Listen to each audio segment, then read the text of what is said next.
Yeah, let's mute this.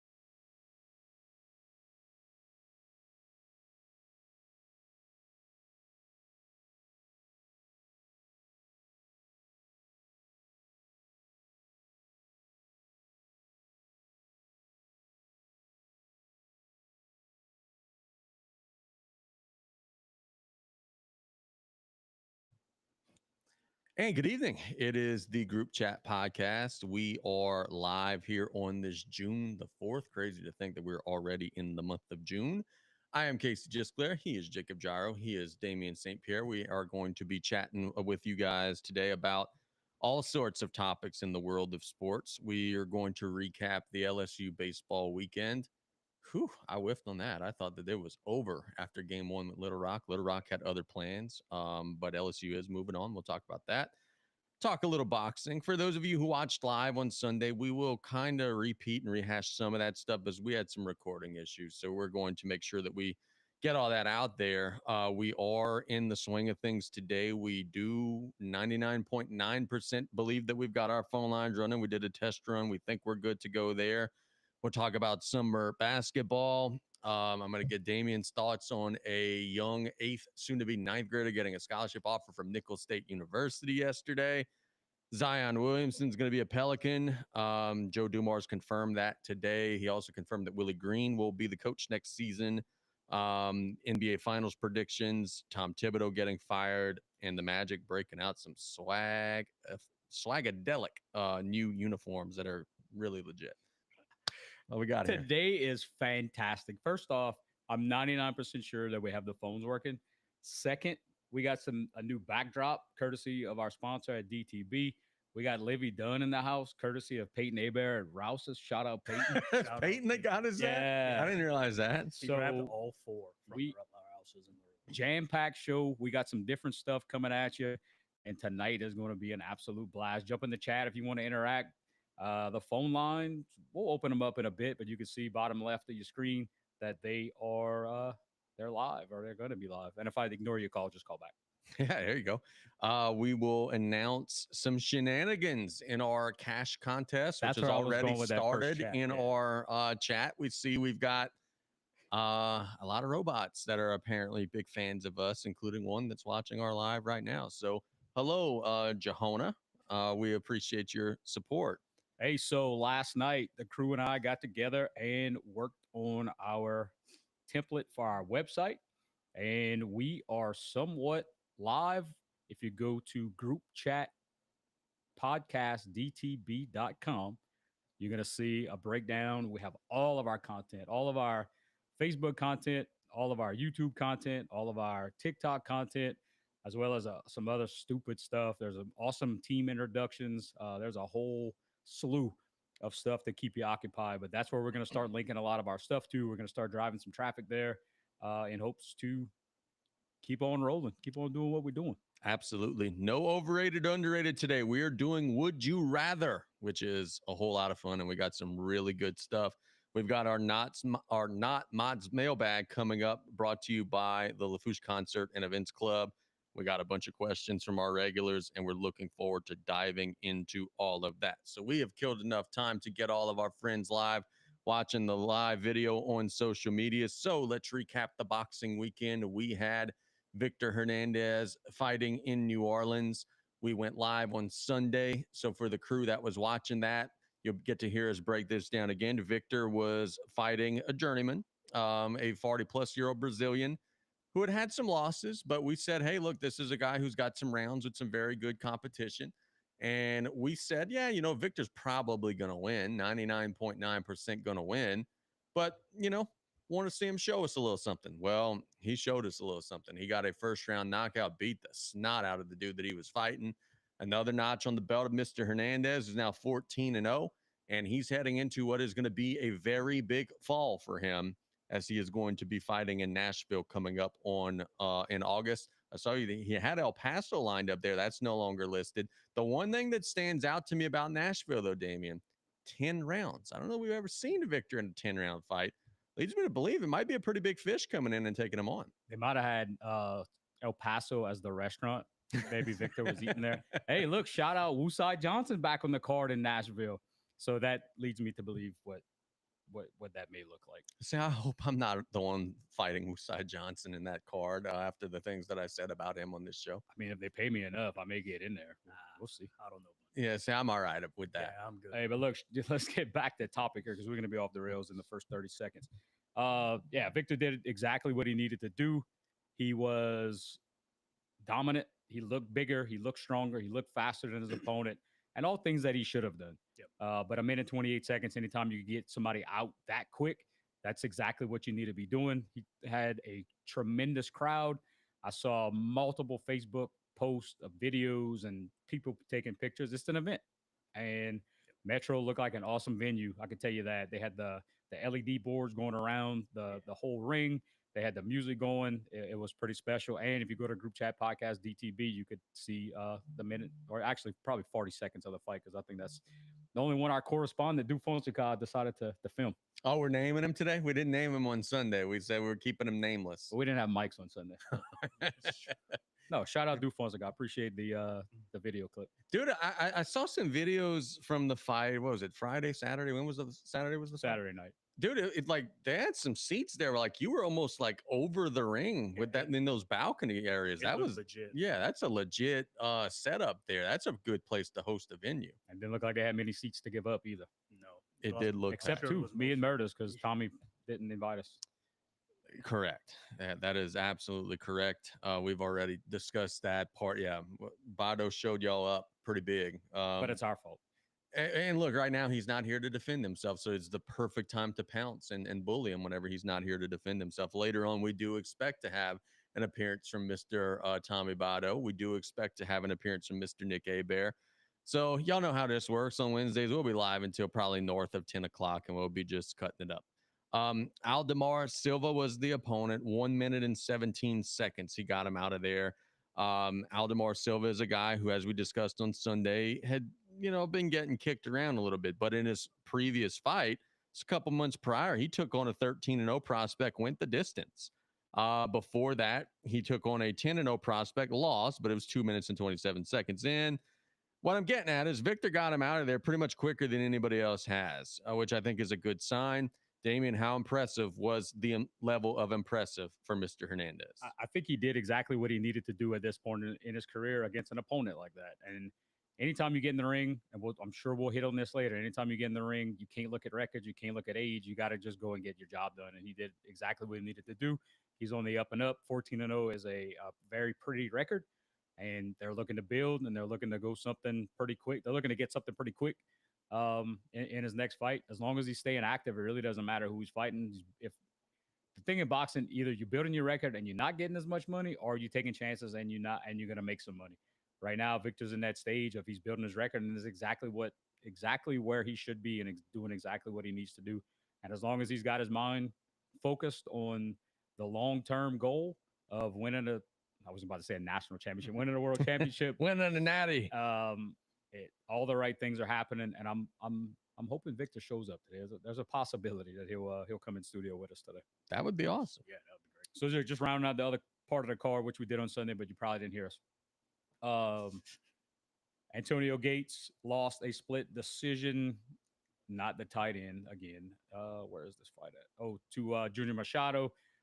That was a pretty good scrap from the video clips that I saw. It was 5-0 record for Junior Machado, 3-1 coming in for Antonio Gates. He's been in with a lot of folks. Split decision, 6th round. Sheldon Valentin, Garrett Payton, Devin McKinley, Cody Ziegler, all really, really big favorites. They all took care of business. Sheldon Valentin was in kind of a close one, majority decision, but everybody else took care of business with the knockout within the first 2 rounds. Good deal. Look, I wanted to ask you guys about this, and Well, you know what? Before we shift topics, what's next? We talked about Nashville coming up. Then we said that El Paso was listed. It's now no longer listed on his box track. I don't know. They could have just been a mistake that it ever was on there. Who knows?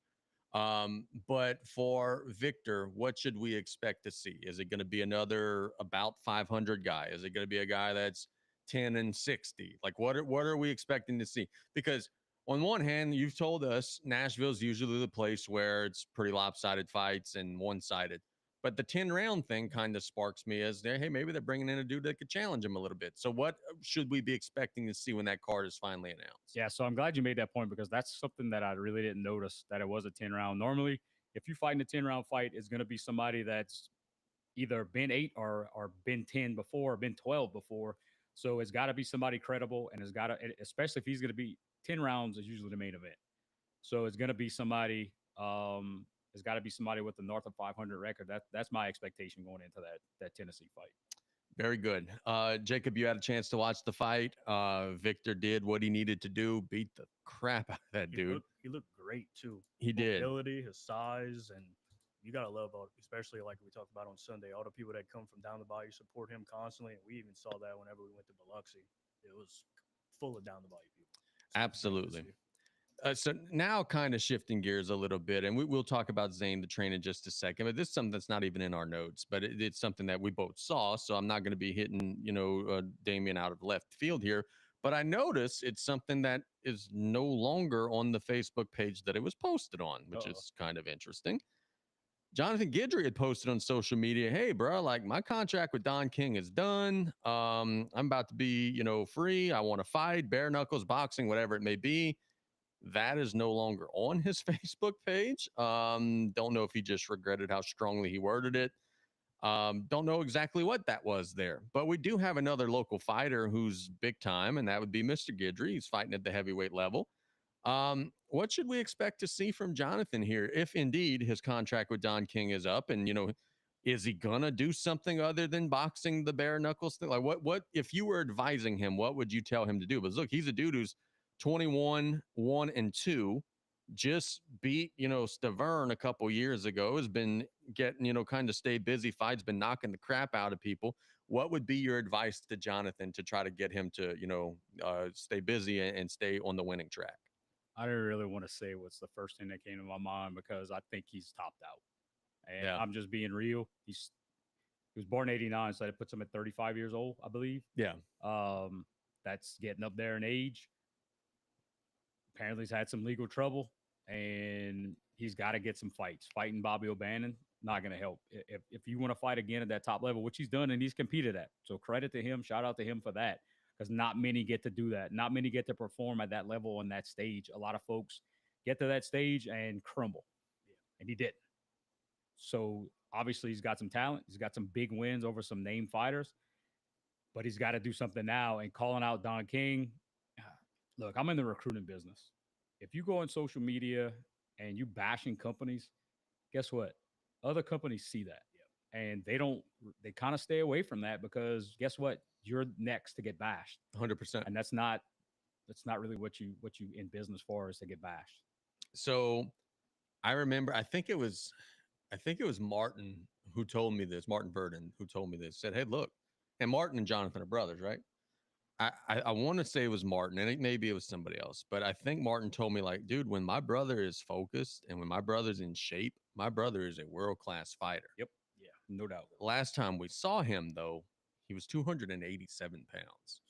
So, like, if Jonathan wants to get into that winner's circle at the highest level, he's going to have to also take himself a little more seriously, right? Is that fair to say? You know who else was a world-class fighter when he took himself serious and was in shape? Martin Verdon. Right.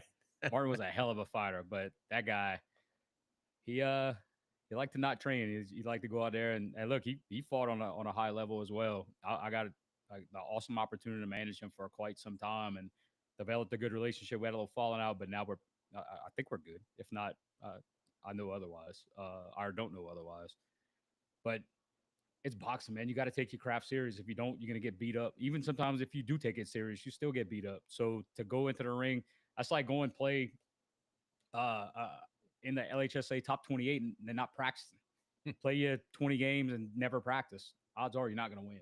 You got to be prepared and you got to put in the time to reap the rewards. Well, we've seen some teams playing the top 20 that look like they haven't practiced. We got a chat from Pierce. Gyro needs to wear the headdress on every live stream like he had on the AI image. That was some good stuff. That wasn't an AI Zoltar. image. That was a real image. Gyro walks around the streets wearing that. Where's the head dress today, Come man? on, bro. The only every time I look at that now, the only thing I can think of is those memes that came out during the last Indiana series where they would put Tyrese Halliburton's face on the Osama bin Laden head. Hey, That well, was pretty hilarious. luckily, it only got 300 shares. Yeah, and all over the world too, Yeah. apparently, according to some 3/4 of it are bots. Hey, Yep, hey, so Tyrus, we are not live on any non-video platforms. The non-video episodes are edited and posted on our Spotify, Apple Podcast, and Podbean, which is all going to be available on group chat podcastdtb.com. Very good, very good. So we have covered Victor, we've covered Jonathan. Let's talk about Zane the Train, because he was fighting in Iowa this weekend. I didn't even realize Zane was still active. I didn't even realize Zane was in America, to be honest. I know he had a run where he went back home in Scotland for a minute, but he was fighting in Iowa this weekend, and we talked about this on Sunday's little pop-up show that we did. He looked good for, I don't know, about 90 seconds, 2 minutes, something like that. then just gassed out and just started looking like an NBA player, flopping all over the place, falling out of the ring, and they got beat up. Grover Young beat him in second round KO. Probably shouldn't have got to the end of the second round. Probably should have been stopped before then. We said this on Sunday's show. It's sad to see him in that state because this is a dude that I know was once very near to Damian and very near to a lot of the people in the Bayou who really looked up to watching him fight. Physical state or Iowa? But to see the Train, man, just get beat up by a dude who's 13, 32, and 3, that's not a good look. Not a good look at all. In case you and I talked about this, he obviously he's 40 years old. Look, everybody's getting old, me included. Dude's legit 10 or what are you weighing in at? 189? 182. Dude's legit 8 pounds bigger than me right now, which is insane because the dude I knew the dude at 157, 160, So yeah, and I knew myself at 350. But he's getting up there, and I think it was I guess just a problem that balled up. So he probably didn't train the way that he has. The age got to him. The inactivity probably got to him. And then we talked about this off air. I don't even know if we mentioned it on Sunday. We may have. Grover Young was 268 pounds at one time. Ran into a buzzsaw. And in the post-fight interview, he's talking about it's the first time in his career that he really takes a fight serious. He's lost 70 plus pounds. And the guy was in tremendous shape. So Zane knocked Young down within 45 seconds of the fight and looked like it was going to be just a walkover. You don't get up from that type of shot if you're not serious and you're not in condition and you're not ready to go. Young got up like he just tripped. Yeah. And he got tagged. Yeah. If you go back and watch our first live from Sunday, if you want to see it at the 53-minute mark, you could see the first round of that fight or portions of the first round of that fight and see exactly what we're talking about. It's a shame. Like I said, again, on Sunday, Zane and I had some drama. He probably asked you for money at some point because you knew me. But, I mean, I really do have – I really care for the dude no matter what he does. We spent a lot of time together, and it sucks to see him go down this road. But, look, credit to him. Dude's probably spent X amount of time in Iowa, and he was a main event, and he had a freaking fan following. People just gravitate towards him, and everywhere he goes, he's going to have a fan following no matter what. I wish him the best. But bro, don't get back in the ring. We done. Yeah. Honestly, I hadn't heard that name since it was probably like 6 or 7, and he was fighting at the Centroplex. I mean, I knew he had been active and he did some stuff overseas lately, and I know that he had, fought Travis Scott. Not that Travis Scott. In Baton Rouge, which that was a big win for him. Travis Scott was 18-0 at the time. It's another guy I managed.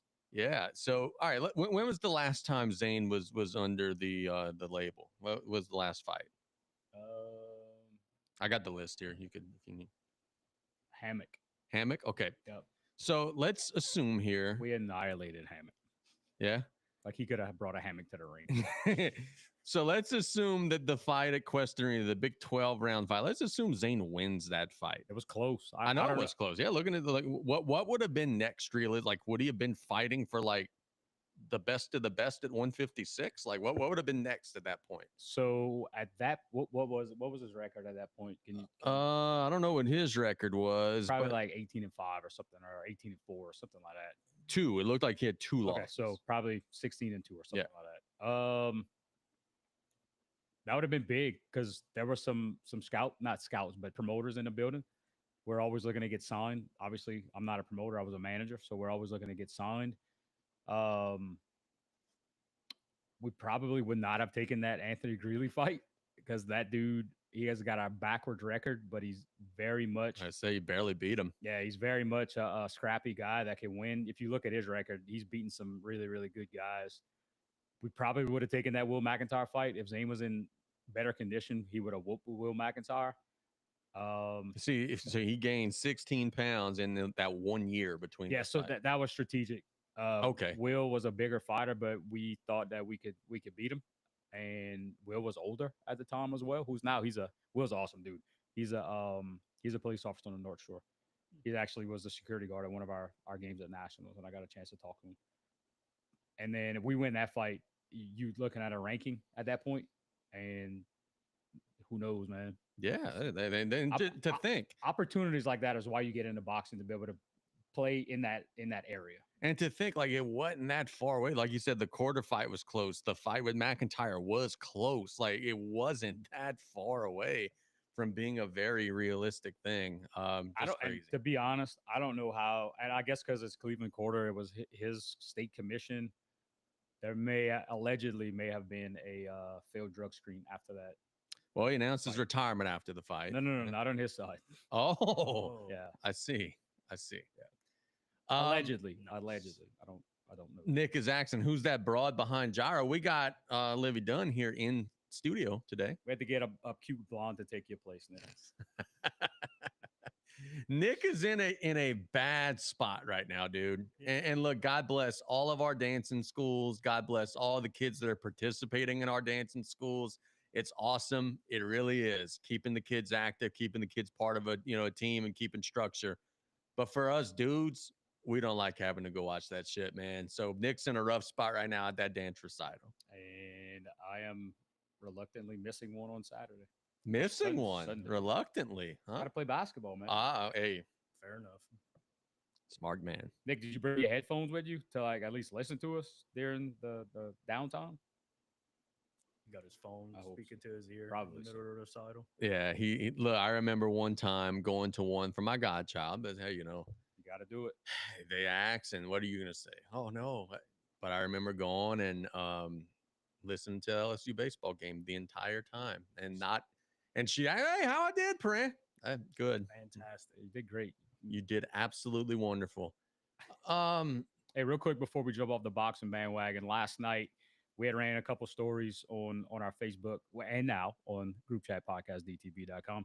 I'm gonna put that right here. Heck yeah. Oliver McCall fought last night. Oh Jesus, 60-year-old Oliver McCall, which we have been talking about. The elder statesman still, for whatever reason, wanted to fight. He fought to a draw last night. Guess where? Nashville, Tennessee. He won on one card, lost on another, and was drawn on the other side. His opponent, Carlos Reyes, 48 years old. Winless in his last 14. Been knocked out in his in 8 of those. It's crazy, man. Crap boxing. And then 0-11, Marco Lara was TKO'd in 48 seconds as well. Oliver McCall, please, like, if this is a money thing, start a GoFundMe, dude. Like, there's gonna be some of your fans that are gonna support you. It ain't worth it, bro. You're gonna die in that ring, man. Not too familiar. It's that bad. I mean, 0-11 is pretty damn bad, but Oh yeah, but Oliver McCall's not 0-11. The other guy that Damien was referencing. okay. I Yeah, thought I'm this was just something- calling out records Yeah, because okay. I always had a fascination with bad records, Fair and enough. it still is. Oliver McCall, he beat Yeah, Lennox Lewis. I Yeah, think he was Oh, legit. shit. Okay. 30 years ago. Yeah. Oh, okay. It would be akin to like Mike Tyson not doing just a Jake Paul fight and like becoming an active boxer again. Oh, shit. Okay. Yeah, he's a 60-year-old man who used to be good, but just I feel like that's kind of where seems like isn't that where boxing's kind of headed for the most part? YouTubers and old men. Yeah. YouTubers and old I mean, men, it's just man. a money grab. People see how much money they can make off of it, so why not? About approximately how much do you think an Oliver McCall fight is worth? 20 grand, 25 No, grand, absolutely not. On that 10 card, grand, no way. 5 grand. Less. You're Well- talking about, so that was a 6-round fight. You talking max at the maximum level, and there's no way this happened. Mhm. $2,500. That's the max. Well, why is he doing it? Then that makes it even sadder, man. Probably That's back in my day. I'm gonna get on my uphill to school both ways soapbox. For a casino fight, you were lucky to get $200 around. For a show small like this, what they call that a club show, $100 around. Jeez. So anywhere from 600 to 2,500 is my educated opinion. And they don't make like an exception like, hey, you were a former world champion. We'll give you a couple $1,000s on top Sure, of it. if you could draw, but a 60-year-old Yeah. Oliver McCall, what is he drawing? And I think they have a built-in crowd there, so I don't think they have to pay. But a guy like Shannon Briggs, he may be fighting. Yeah, for yeah, he's got a $2,500. I don't market. know. Something that we talked about, Shannon Briggs, what he's 50, 53? 50 something. So 50 yeah. some odd. So he's going to be fighting in July. I think one of the first weekends in July. His opponent has vanished. Oh, So like disappeared. well on box track, not Oh, not no, not like the mob, not like the Not like he just escaped from a New Orleans prison, disappeared, right? yeah. You just have to go live on Facebook after that after you escape. We're gonna talk about that too a little bit later on. wait, one of Getting them into- went live. Oh yes. I did not see anything. I haven't been The keeping up with the that. one who's the most easy to find, you would think, the one with the face tats has been Yep. going on Instagram Live and stuff, and they still can't catch his ass. Let's talk about something here. It's kind of a bright topic, and I see it's actually breaking news here. 10 minutes ago, Vanderbilt forward Journey Johnson just got an offer from Incarnate Word. Emmy Ingram has an offer from Nicholls State University. Nyla Lyons has offers all over the place now. Austin P, I believe, was the latest. She also has a Nicholls offer. Chicago State. Chicago State, yes, 100%. London White has an offer now from Nicholls State University. So I count, okay, let's see. Stewart, Johnson, Emmy, London, Nyla. 5 players from our area have Nicholls offers. When you count Journey and Nyla and some of the others, that's players that have, Stewart has multiple offers as well as players that have multiple offers. I've been covering girls basketball in our area since 2009. I've been watching it since the 1990s. I don't know that we've ever had a situation where it feels like every team has one player that's like generating college interest. And it's freaking awesome to see, quite frankly. The boys' side's a little slower because, frankly, the boys' side, it's hard to get in. The NIL has kind of crushed everything there. The girls' side's a little easier to get into the club. But man, it's going to be an awesome girls basketball season. Watching all of this talent, man. And how about the young ladies, London White? She plays 1 week of summer league. She's coming from Houma Junior High, plays 1 day of summer league at the Nicholls team camp. And Justin Payne's like, yeah, we got to have her. Offers her after a day. Like, dude, you coached against a lot of these kids. You watched a lot of these kids. This is freaking incredible, man. It's awesome to see. It's going to be awesome to have to face a D1 offeree 3 games in a row. We faced Emmy on Saturday and Sunday, and I believe if the schedule didn't change, we're going to face London on Saturday afternoon as well. Beautiful. Yeah. I think if you get an offer, you automatically got to play against the Flash. But no, shout out London. Been playing against her for years now. Great kid. Yes, she is. I think one of the awesome things, all these people, all these kids, or I say kids because I'm freaking 41 years old, all these young ladies getting offers, it's all fantastic human beings as well. And that's Not part just of the great reason basketball why. players, not That's just part great of the reason basketball why is because they do have their books in order. Like if Justin Payne right now is going and looking and saying, hey, let me look at this London White, and he goes and looks at the transcript and sees 1.4, he ain't offering her. These are kids that are great students. They're great kids. They're the type of kids that when you go and you shake their hand and say, hello, I'm Coach Justin Payne, they're looking at you in the eye. They're not looking at the ground. They are very respectful people in addition to being incredible basketball players, and that matters a lot. These are kids not making asses out of themselves on social media, nothing like that. They're good players, but like Damian said, they're really, really good people as well. So crucial moment in our game against Emmy. on Sunday. I think it was maybe a 3-point game. They're shooting free throws, and Emmy's back on our side of the court, and she's just staring me down. I said, I looked at her and I smiled. I said, Emmy, what's up? And she just looks at me and smiles. And then the next possession, they call a timeout, and I'm a stickler for who's taking the ball out. If it's somebody different, odds are they're getting the ball back. She took the ball out. So I alert my kids. I said, hey, Emmy's taking the ball out. She's probably getting it back. She looks at me with the biggest smile on her face. I was like, this is a freaking awesome kid. And I got a chance to talk to her dad, Carlton, a little bit on Saturday afternoon between games. And he was talking about their travel team, I believe the SIP. They play in one of the Nike EYBL leagues. Yep. He was telling me about that team, the way they practice. They practice in Memphis. They practice in Jackson. It's crazy. It's crazy. Nyla's on that team too, I believe. And he was just kind of breaking down the process of what they do, how they do it. And I think almost every kid on that team has some type of offer because of the where they play and the tournaments that they play in. But he was also elaborating on if you get an offer not as a transfer. He said with the way the game is now, if you get an offer, you can't sit on that. So it's going to be interesting to see some of these girls that are getting multiple offers, how quick they commit or how quick that actual scholarship comes their way. That was a good point that I thought he made. And look, one more player. She's not really from our area, but she plays against us. She's been playing against us forever. Part of the Kenner Angels. Coach Jamie Thomas, Coach Chris Levine, awesome Coach Cam Gassery, who's an assistant coach at Loyola. Awesome people that I've got great relationships with over the past few years. Molly Avard, East Bank kid. Oh yeah, I heard the name. Plays a Chappelle. She got a Nichols offer yesterday as well. So shout out Molly. She's nailed some crucial threes against me at some crazy moments, but an awesome kid as well. Super respectful. But I think what you mentioned that, and I have a note. It pays to play in these team camps. Yes. If you're not playing and you're sitting at the house, I understand you're getting better, but your kids aren't getting that exposure. Yep. There's levels to this type of stuff. And I don't care what you did in the past and what you're going to do in the future. If you're not getting your kids exposure, I don't know exactly what we're doing.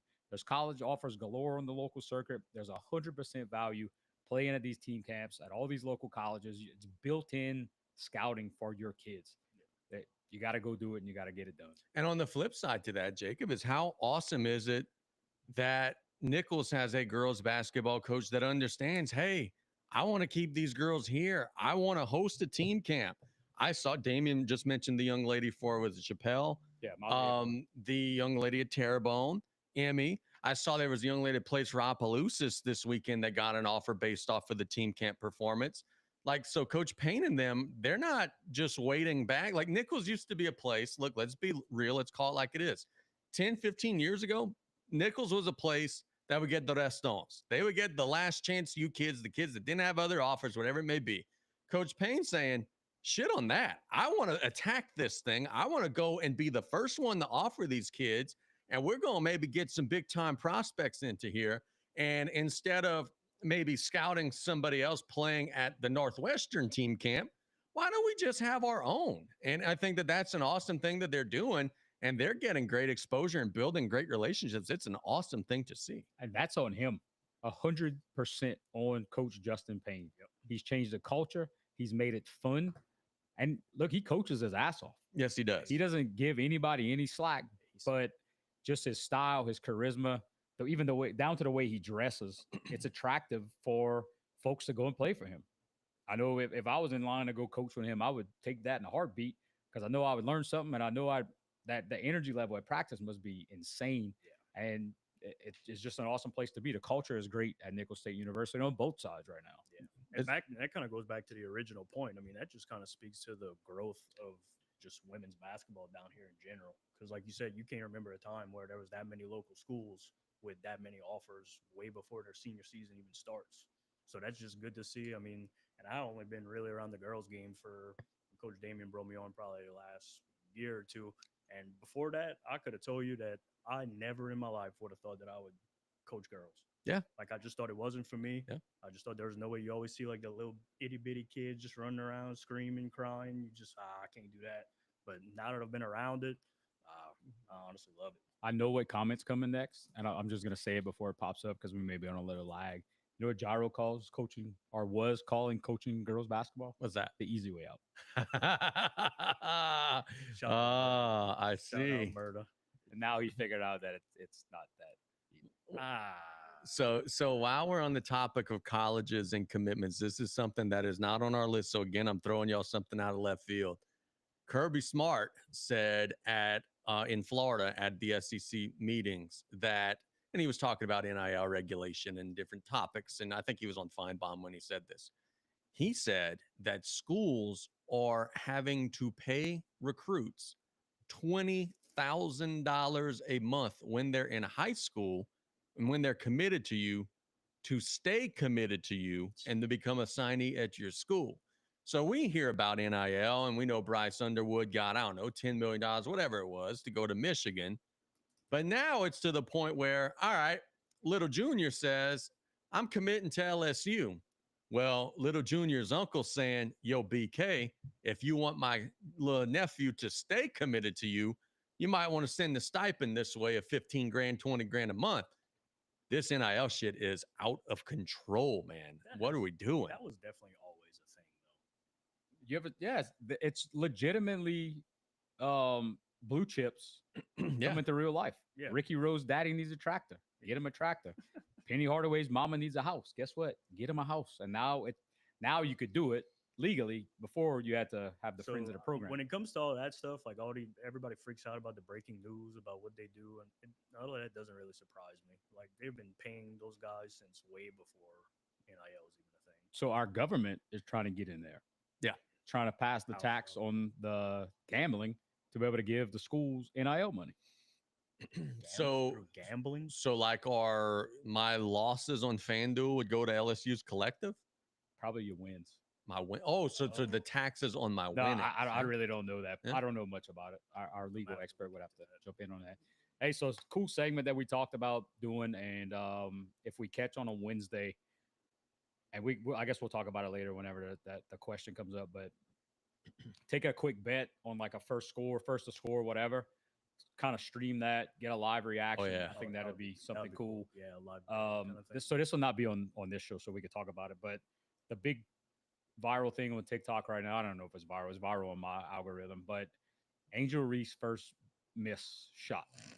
These guys are a group of 4 that bet at every game, and they show their reaction. So that's the thing. You could bet whether she'll make or miss her first shot. That is fantastic. So what's the odds of her making? It got to be like plus 200, plus 220.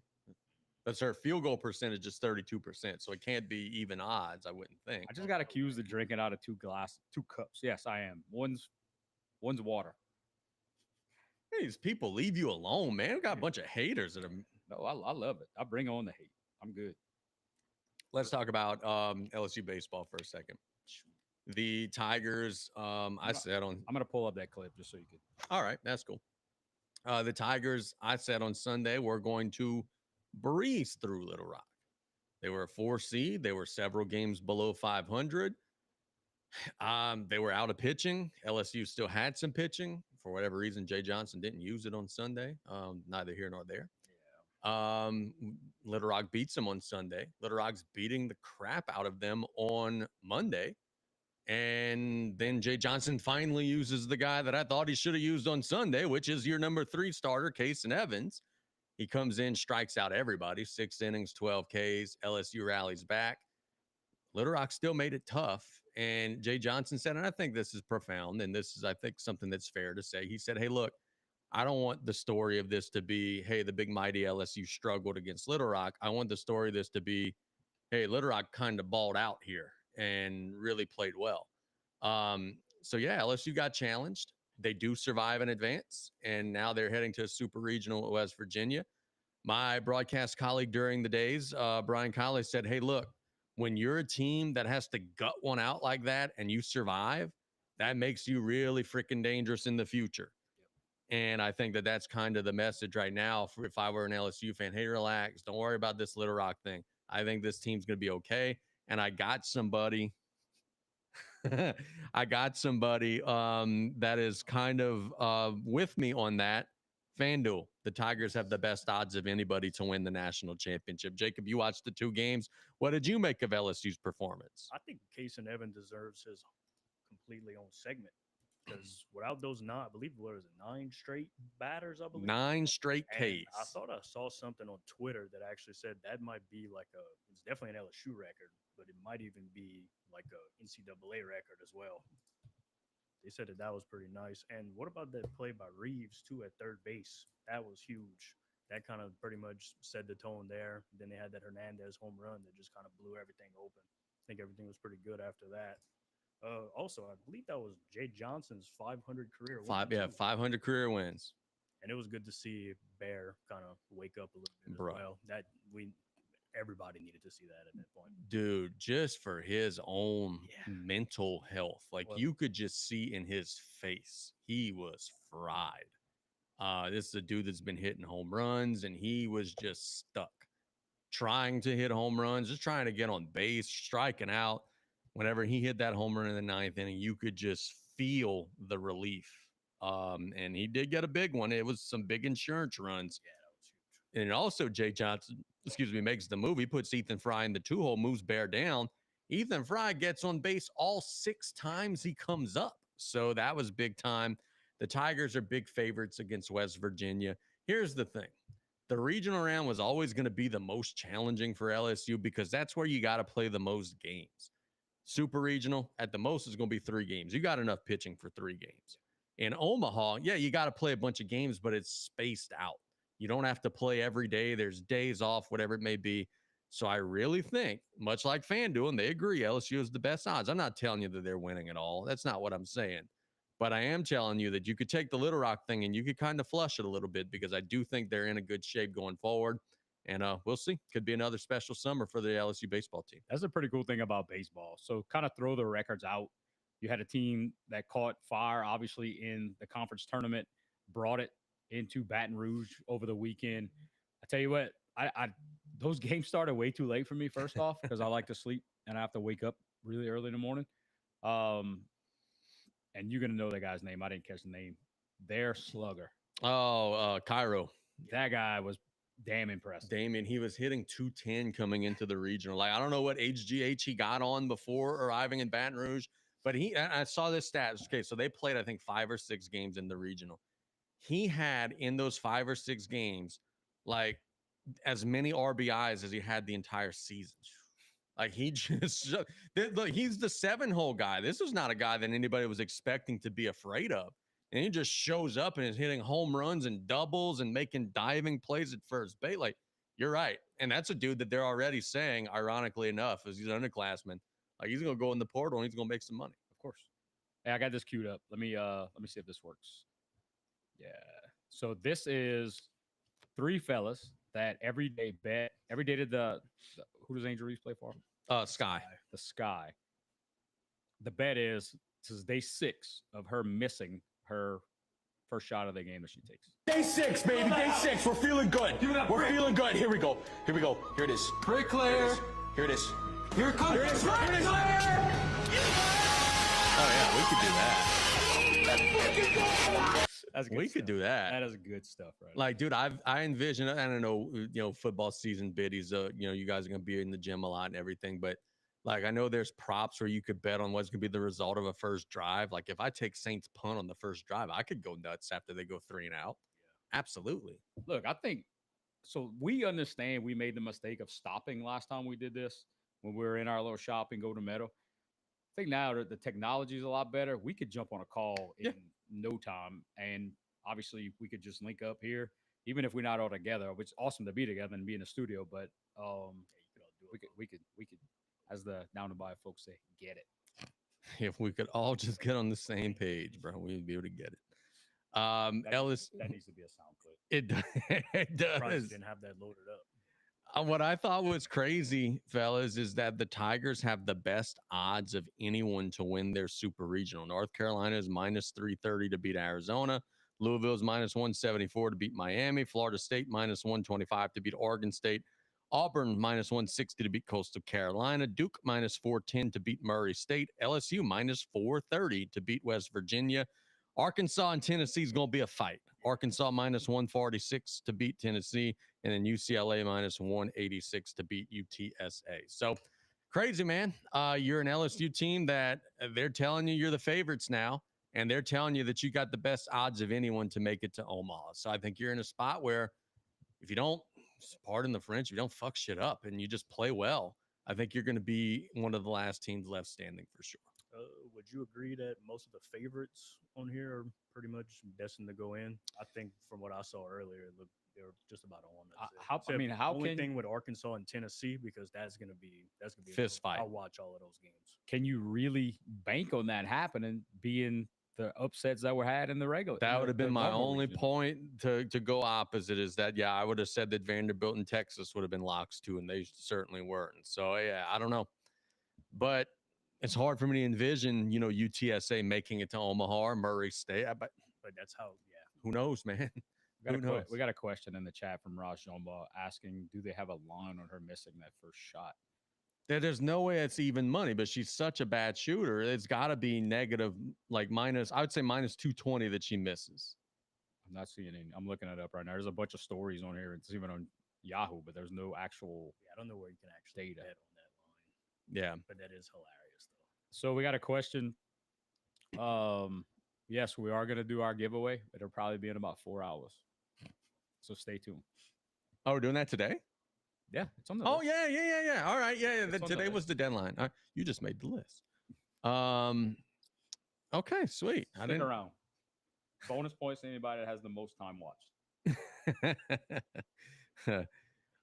We talked about summer hoops and some scholarship offers. Let's talk about Zion Williamson for a second because we do have a little clarity on his situation. Joe Dumars said today that he has had some, quote, very honest discussions with Zion Williamson. I don't know if those honest discussions included, hey, yo, don't rape anybody.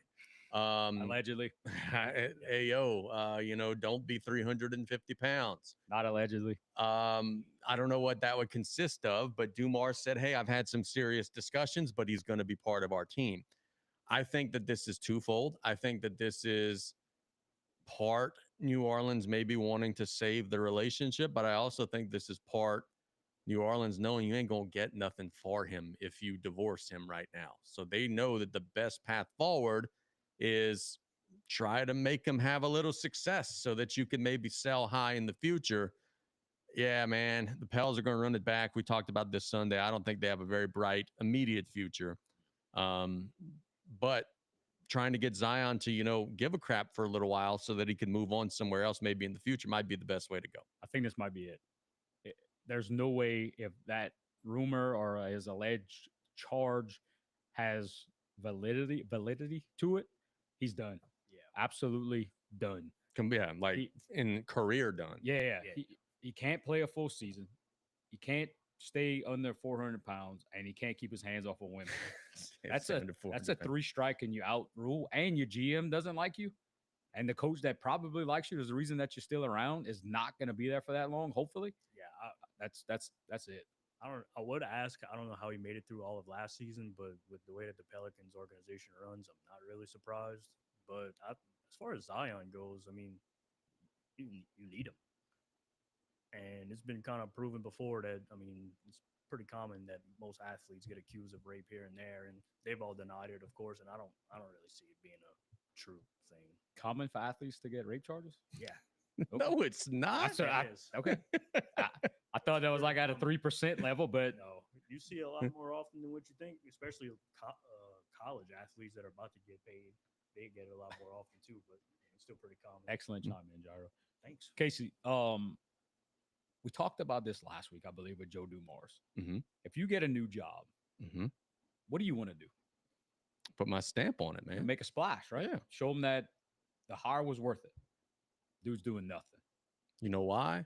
That's Mickey's boy. David Griffin probably wanted to do some stuff. That's probably why they moved him out. But then David, who brought in? That was Langdon that brought in all the dookies. Yeah. That was terrible. Yeah, David Griffin, he's got the skins on the wall to be able to build something. But you're right. You probably wanted to spend some money and make some cap room, and nobody can be better than Mickey, right? Yeah, look, that was the biggest thing that all the Pelican fans were griping about on social media at the time. It's like, y'all just fired a dude who won a championship. And I get it. It wasn't going great in New Orleans, but y'all replaced him with a dude who plays golf with Mickey Loomis all the time. One thing I'll say about Zion Williamson, and this was something that was very loud. I saw this on social media, and I'm thinking to myself last night, this is probably something here.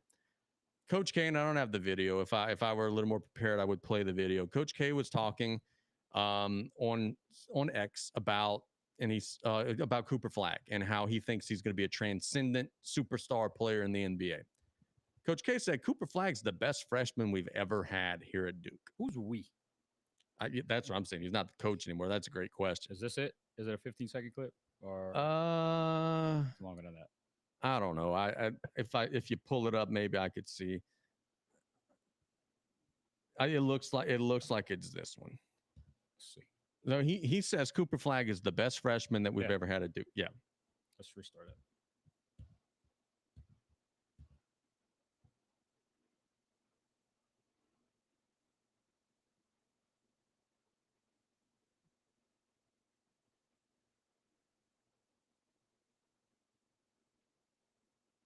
So obviously that was during the season. So I mean, he has won some of the Player of the Year awards. But here's my thing. All right. So this is a guy who averaged 19 points, 7 rebounds a game, shot 48%. Zion, as a freshman, averaged 23 points a game, 9 rebounds, and shot 68%.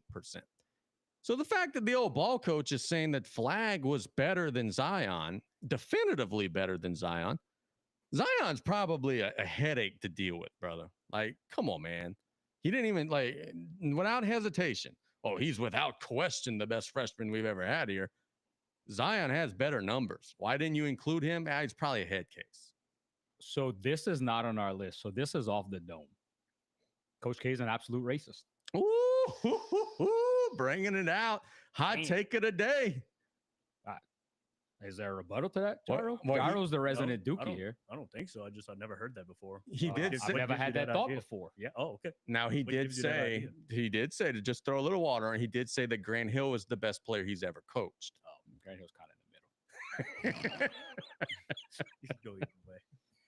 Okay. Coach K is a racist. Print the shirts. Yeah, Nick. but yeah, I agree with you. That's the only thing I can see because The numbers numbers don't lie. don't lie. Zion was a better freshman than Cooper He Flag. was an absolute freak. I think Cooper, from the tape wise and looking at it, just from pure basketball skill, he's the better player. But Zion was definitely the bigger pull. But Who did Duke choke against in Zion's tournament days? Well, let's pull that up. We're gonna have 'Cause, that I mean, here. that's a guarantee to go to Duke and choke, right? Question. I remember he had his leg or his shoe broke, Oh, that was some good stuff. and then he missed the rest of the regular season. He did come back and play in the tournament. Oh, he got hurt. Yeah, and who knew? You don't say.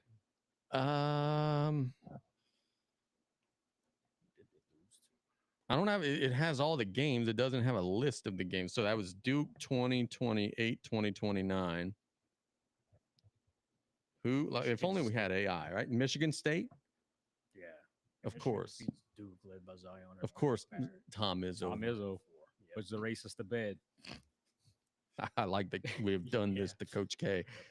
And knowing the way that he operates, he's probably listening to this some kind of way. He's got an alert at his house anytime his name is said, and he's got whatever their version of Tommy is. Probably. So I hate to even admit, allegedly, he's a racist. There you I hate go. to even admit this, but I take a lot of leadership courses. Yep. And there's a course that I take called Masterclass. You get these certifications or whatever.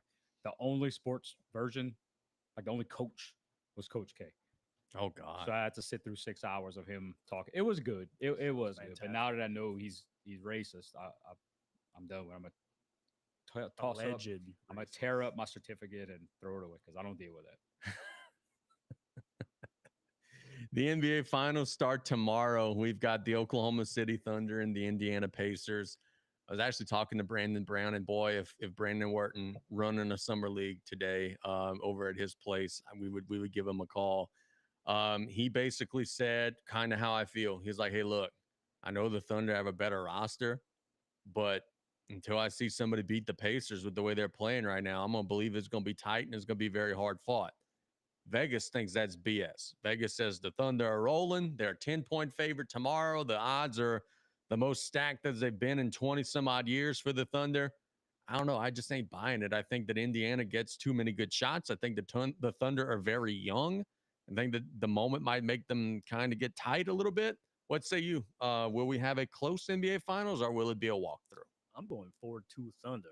I also think kind of what you said about the Thunder not really having the experience. I mean, you could say the same about the Pacers as well. I don't really see in that moment them having really the guys to go against the Thunder. I'm saying 4-2, but I wouldn't be surprised if it ended up being in 5.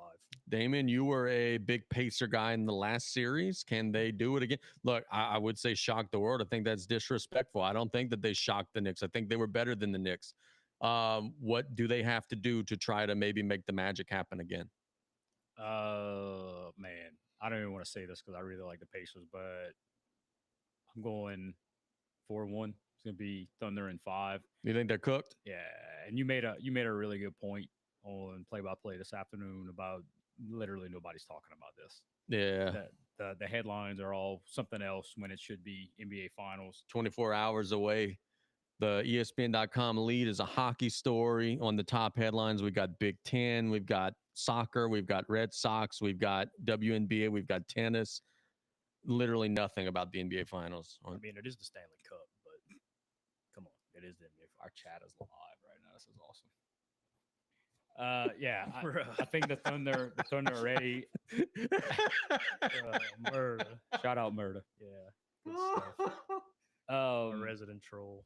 So I listen to Big Cat's podcast on Mondays or Sunday afternoon or whatever, and they had Caruso on, and you could tell just by the way he's talking, those guys are ready. They're really, really playing well together. Obviously, they had the best.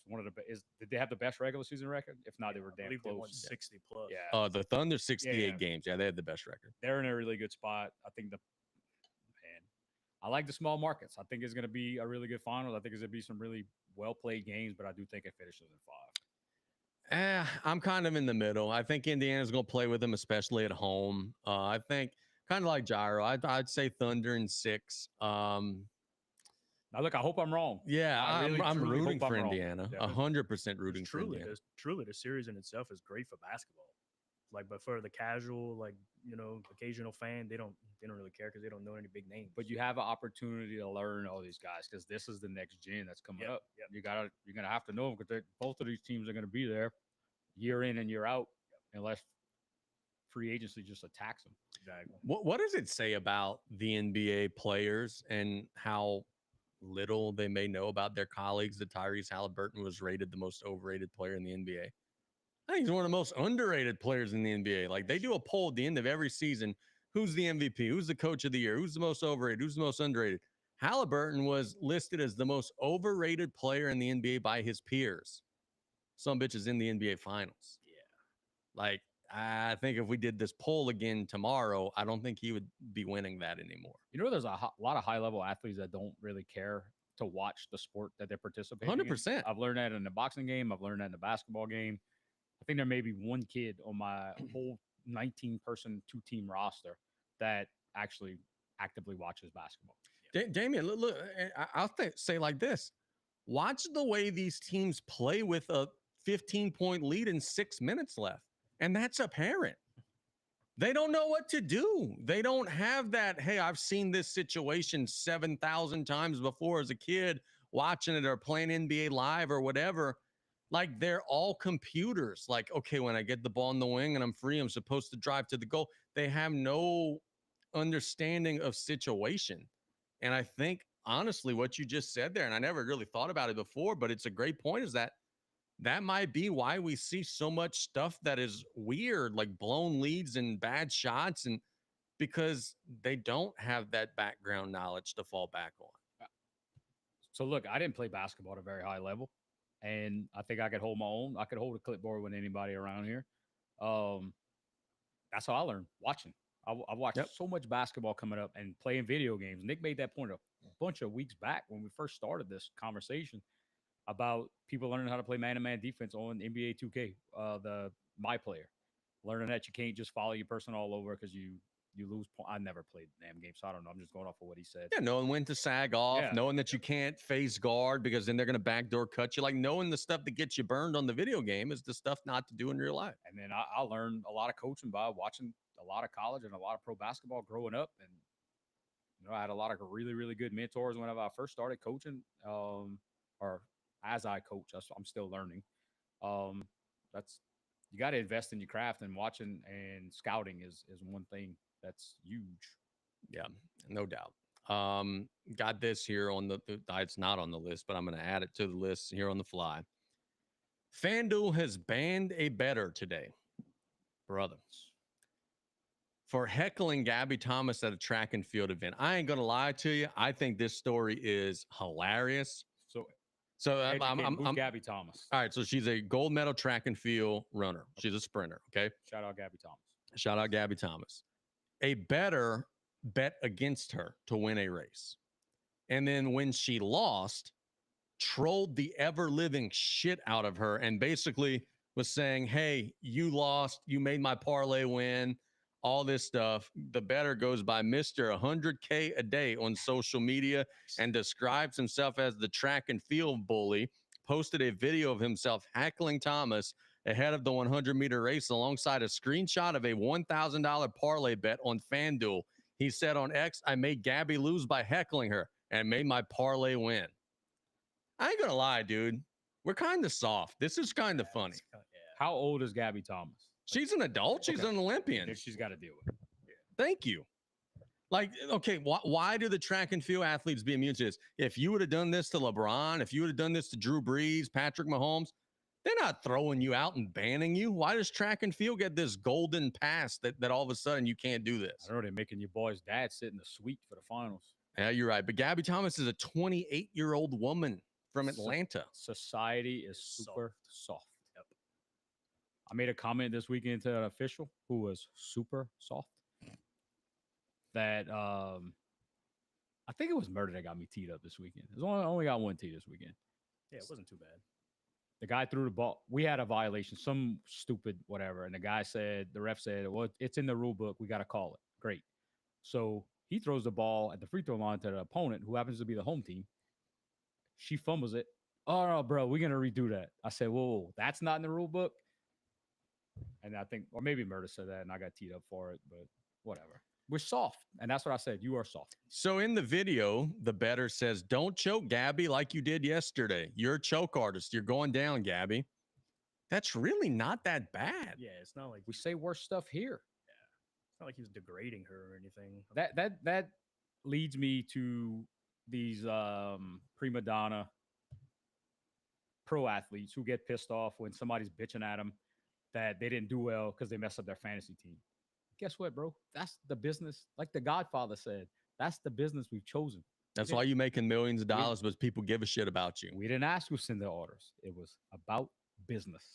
And that's what, honestly, that's what kind of pisses me off a little bit about some of the WNBA drama too, is that for years it was all bro, nobody watches us. And now that we're starting to watch, the players are pissed because we're not rooting the way that they want us to. Yeah, because the only reason people are watching is because of Caitlin Clark. And that may very well be the case. That probably is the case. 100%. So, like, why should Diana Taurasi or Angel Reese or whoever it is take exception to that? Your ratings are up. You're all going to get more money. Like, I don't understand. I don't get it. So here we have a dude who's now banned from FanDuel. The athlete came out on social media and said that the comments from the heckler were sick. All he said was that you were going to choke. We need our resident attorney here. That's a lawsuit waiting to happen. It feels like it is. It does feel like there's probably some stuff this guy will be able to do to get back onto the FanDuel. And you know what's going to end up happening? Because I think he's a professional gambler. He's going to sue and claim mental anguish. Oh my God, I was going to pay my bills. He's going to end up winning some money out of this. Marcus, I challenge you to watch game one. Marcus said the NBA isn't watchable. Watch game one of this finals. It's not the LeBron flop everywhere. Well, the Thunder I was going to say the Thunder do that. It's some young teams. They play their ass off, and it's going to be some good basketball. Watch the first 15 minutes. Yeah, there's some foul baiting for sure, but it is they play with effort. Both teams do play with effort. Both teams are very well coached. And yeah, I would offer the same challenge to Marcus. Just give it a chance. Watch the first quarter. Speaking of well coached, Livy Dunn's looking pretty sharp in the background here. Yes, she is. We got to get them cardboard wings out from under there, but we could figure that out. Paul Skeens, brother, you are a very lucky man. Except the fact that he plays for the Pirates. Dude, Skeens pitched yesterday. Let me See, let me pull up his season stats for you guys. dude, I think his ERA went down to 2.05, and he still has a negative. He is 4-6. So if I tell you guys pitcher's 4-6, you're thinking, yeah, his ERA is like 4.8, 5.2. His ERA is 2.05. His whip is 0.88. If you don't know what a whip is, that's walks and hits per innings pitched. So he's allowing less than a base runner per inning. 85 strikeouts, 2.05 ERA, and he's 4-6. Pittsburgh, what are you doing? Jacob, you're a baseball guy. That feels impossible. It's absolutely terrible. It's kind of painful to watch. Me and Peyton were talking about it last night, actually. And he was like, oh, man, they need to trade him to the Dodgers. I'm like, that would be even worse than him staying in Pittsburgh. I don't think I would like that at all. I actually kind of like on the baseball side, like you get drafted there, he wants to build and win a World Series there. And I think that would be great. But it's pretty tough to watch. It is They're hard kinda- to watch. People are, I mean, everybody's saying for to trade him and that it's a waste of his talent and stuff, but I don't see him being that kind of guy that would immediately ask for a trade to go to a bigger market. It seems like he's willing to stay, and he's playing his ass off. Well, there are a lot of people that are saying that the Pirates might just trade him because they know that's their only method to try to maybe get like 10 players. But their ownership is absolutely terrible.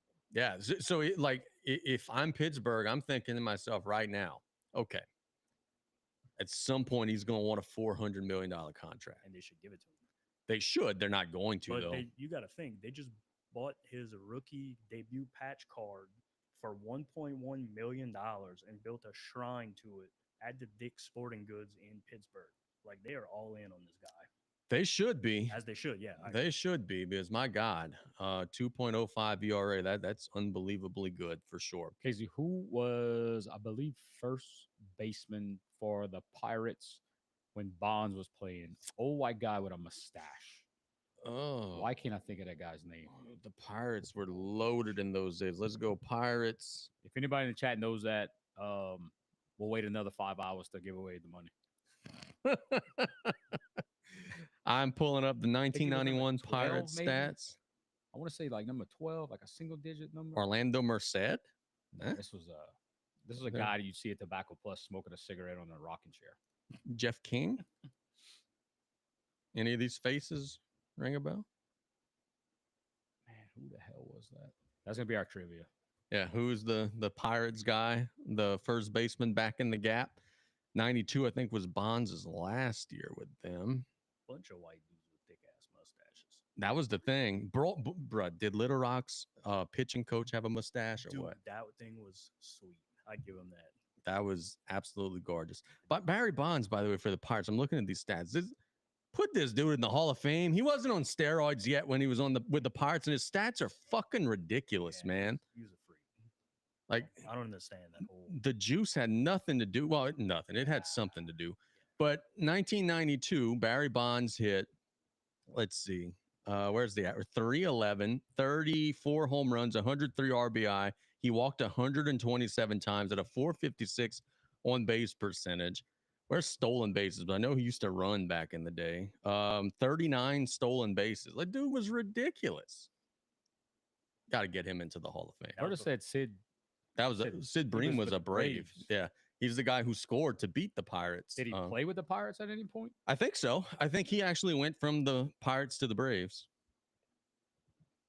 You know, Bobby Bonilla still getting paid. Yep. every July 1st, baby. Yep. That's Vanilla awesome. Day. $1.1 million every July 1st. Up Sid until Bream. That's probably who you're That might- thinking that of, might be Damien. who it was. You could see Sid sipping some coffee at Tobacco Plus. Murda also said he's with Livy. He's absolutely going to LA or New York. I could see that. They did actually believe they're about to play the Padres, and she was there with him, and she was posting about how she loves it there. And I believe he's from that area. He is a California guy. But here's the thing. He ain't going to be a free agent for about 5-6 more years. Is he still really gonna still be with Livy then?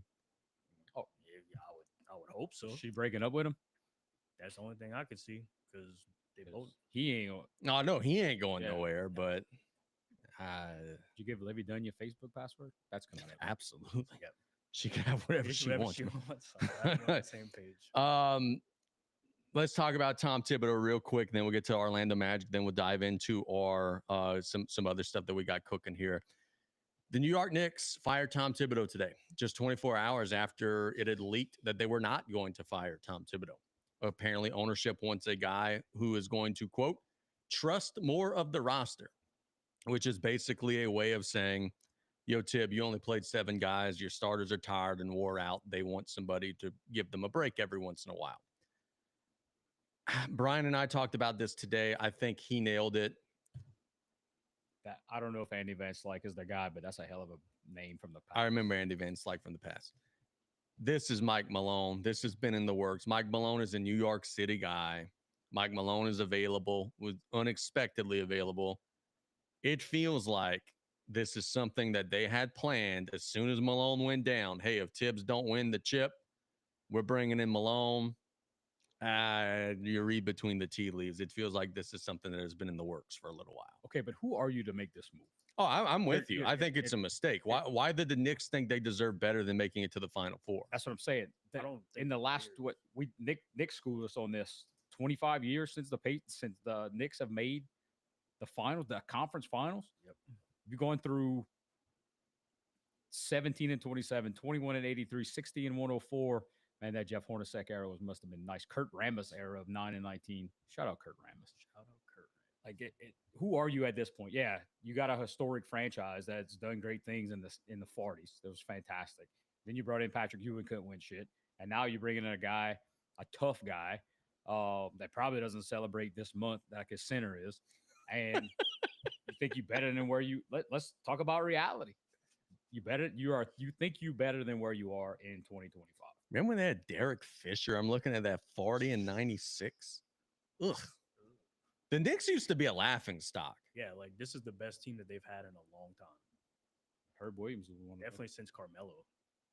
I didn't know Don Chaney coached Yeah. in the pros. There's a lot of whispers that if Malone tells them no, that the guy on that list there, Jeff Van Gundy, would maybe go back. He's Yeah. he's got to go home. He's no. I don't see why Mark Jackson does not have a job in the NBA. I've been saying that for years. I don't understand why he doesn't have a job. He probably raped somebody. Ooh. All the owners are racist. That's why they're not hiring. Allegedly. Allegedly. Malone, gotta be, huh? Highly shocked if it's not. Oh, absolutely. New York Yeah. guy. The odds on FanDuel minus odds that he's like, it's gotta be him, I think right? that's actually like the 5th or 6th straight coach of the year that gets fired the following year. It's crazy, dude. Shelf Yeah, life. There's no loyalty in the NBA whatsoever. Again, you think you better than what you are. So Tibbs is going to get a job somewhere. Yeah. Bring him to If New he Orleans. wants it. Yeah, I say Yeah. if he wants it for sure. I mean, he's 67. He may shut it down at this point.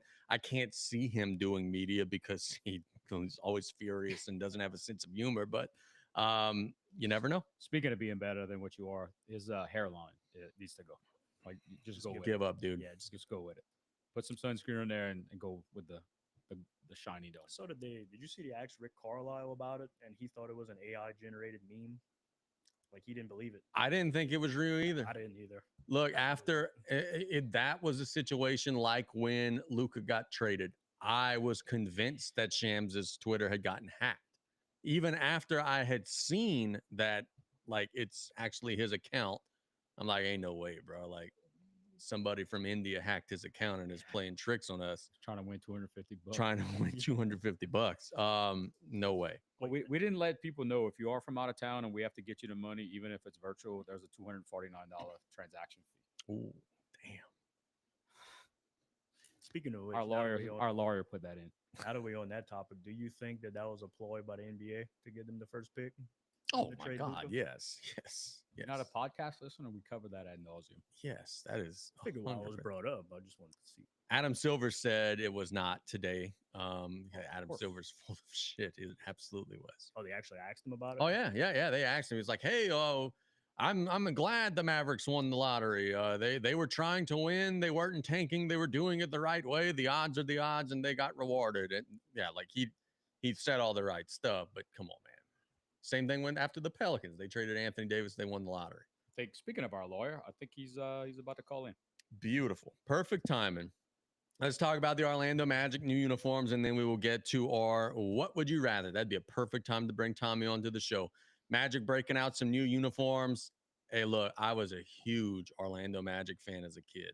Shaq and Penny, that was my stuff. Tracy McGrady, Grant Hill, that was my stuff. Now they breaking out these new uniforms. Hey, let me tell you something. Is that so? I could put that up. Is that middle one?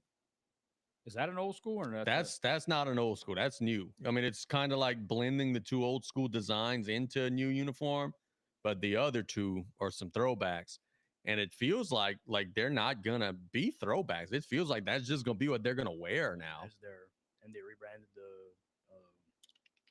uniforms. They did the logo. Everything was rebranded. That's what's up. Now the next thing they got to do is get rid of their Duke superstar Banchero, and then we'll be good to go. He's good. I ain't gonna lie. He's a good player. See if this works. Hey Tommy, Yo, you are on live. We're talking about the Magic uniforms right now.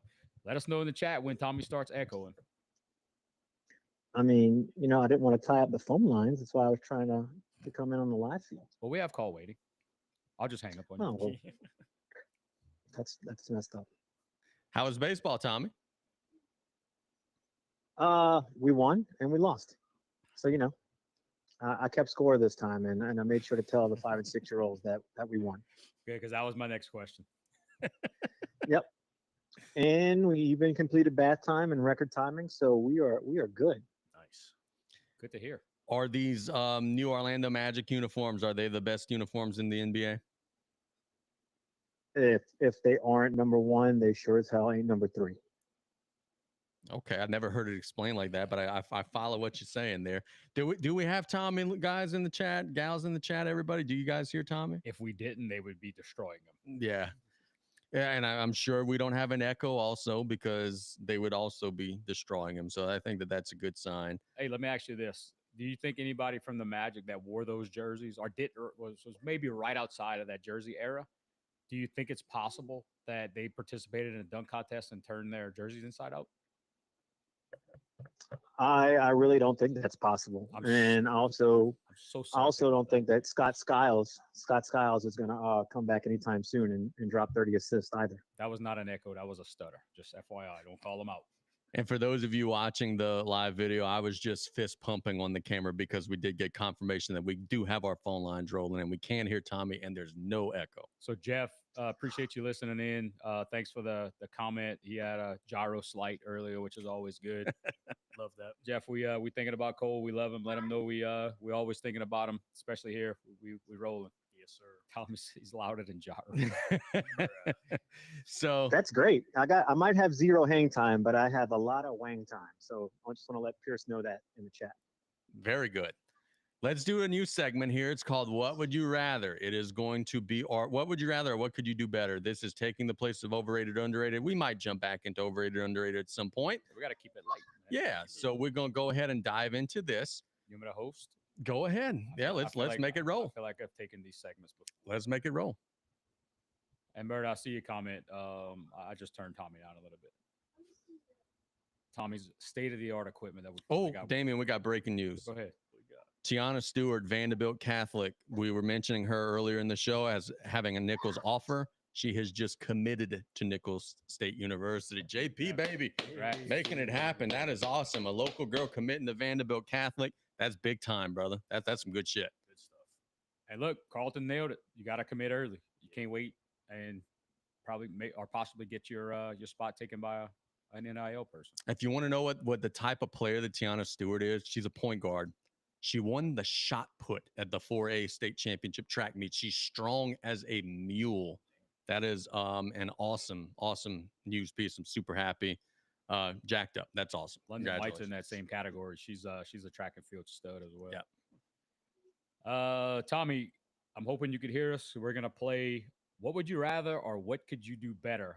Assortment of think I got 7 questions. It'll spark some good debate. So the first one, and chat, feel free to play along. Would you rather have to introduce yourself to every stranger with your 8th grade ICQ name or your Ken Ramsey bragging board username?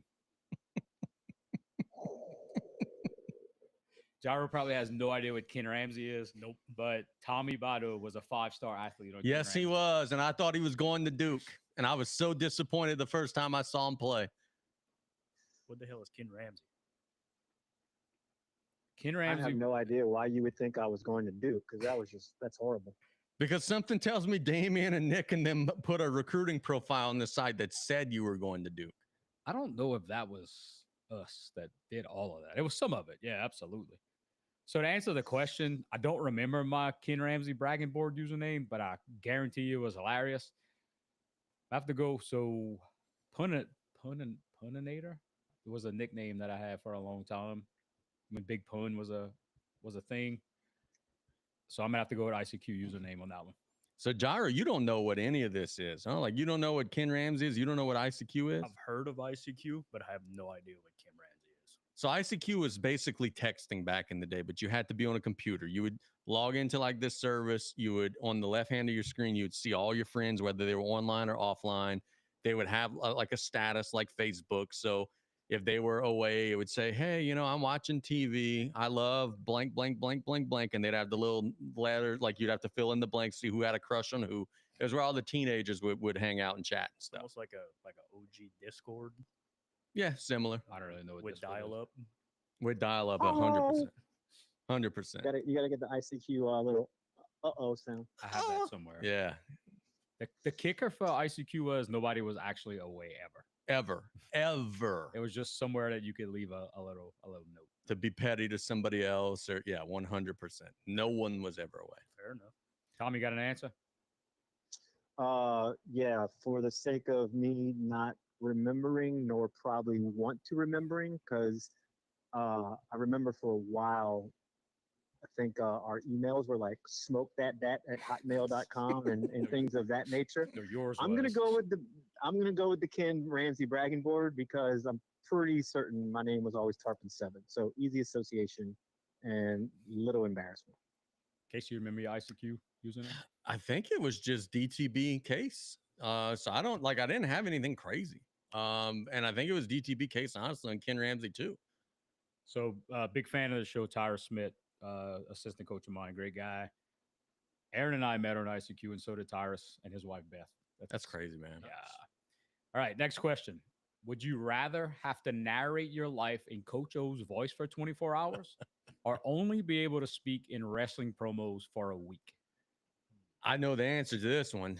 I love speaking in wrestling promos. So give me that one all day long. I could cut a wrestling promo on anybody at any time. So if I get to do that for a week, sign me up.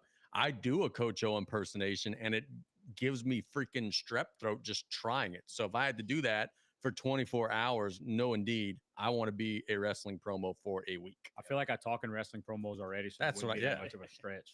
Yeah, I'm with y'all on that. The Coach O thing there's no chance.